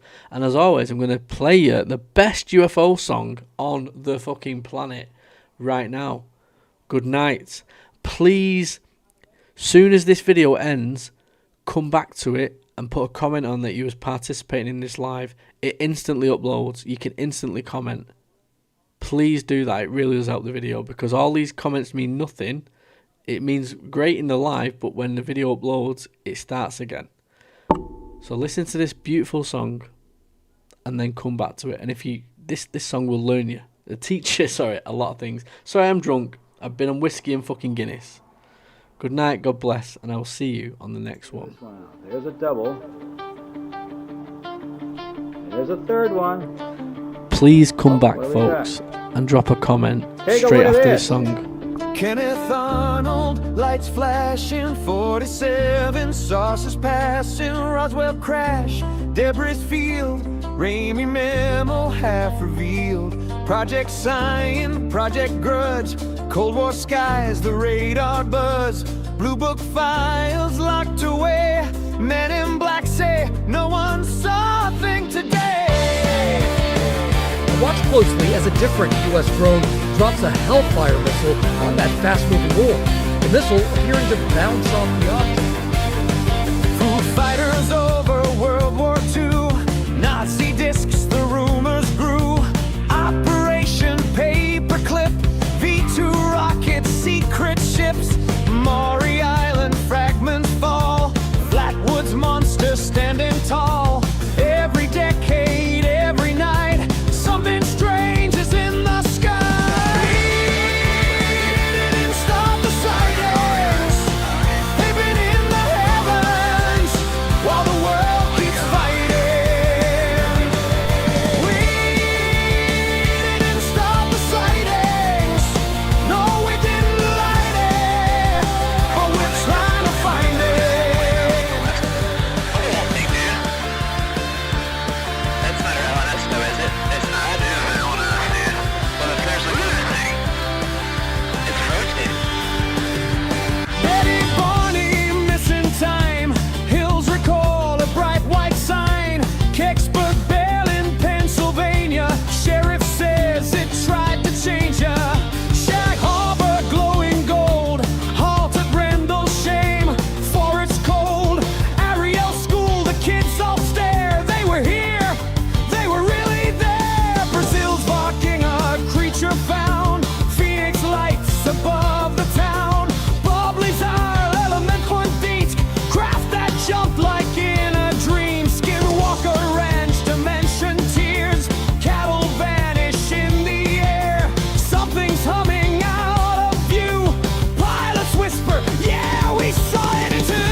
still here dancing, you little bitches. Make sure you drop straight back after this song and drop a comment. I love you.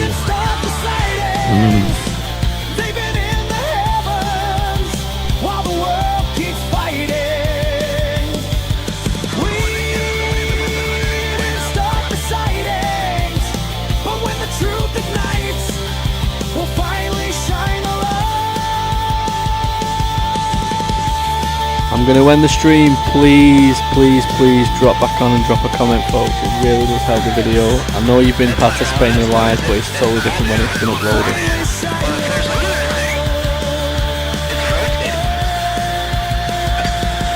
TP for my bunko. You hold around the world.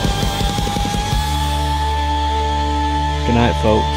4 hours and 46 minutes. It's only coming on for an hour.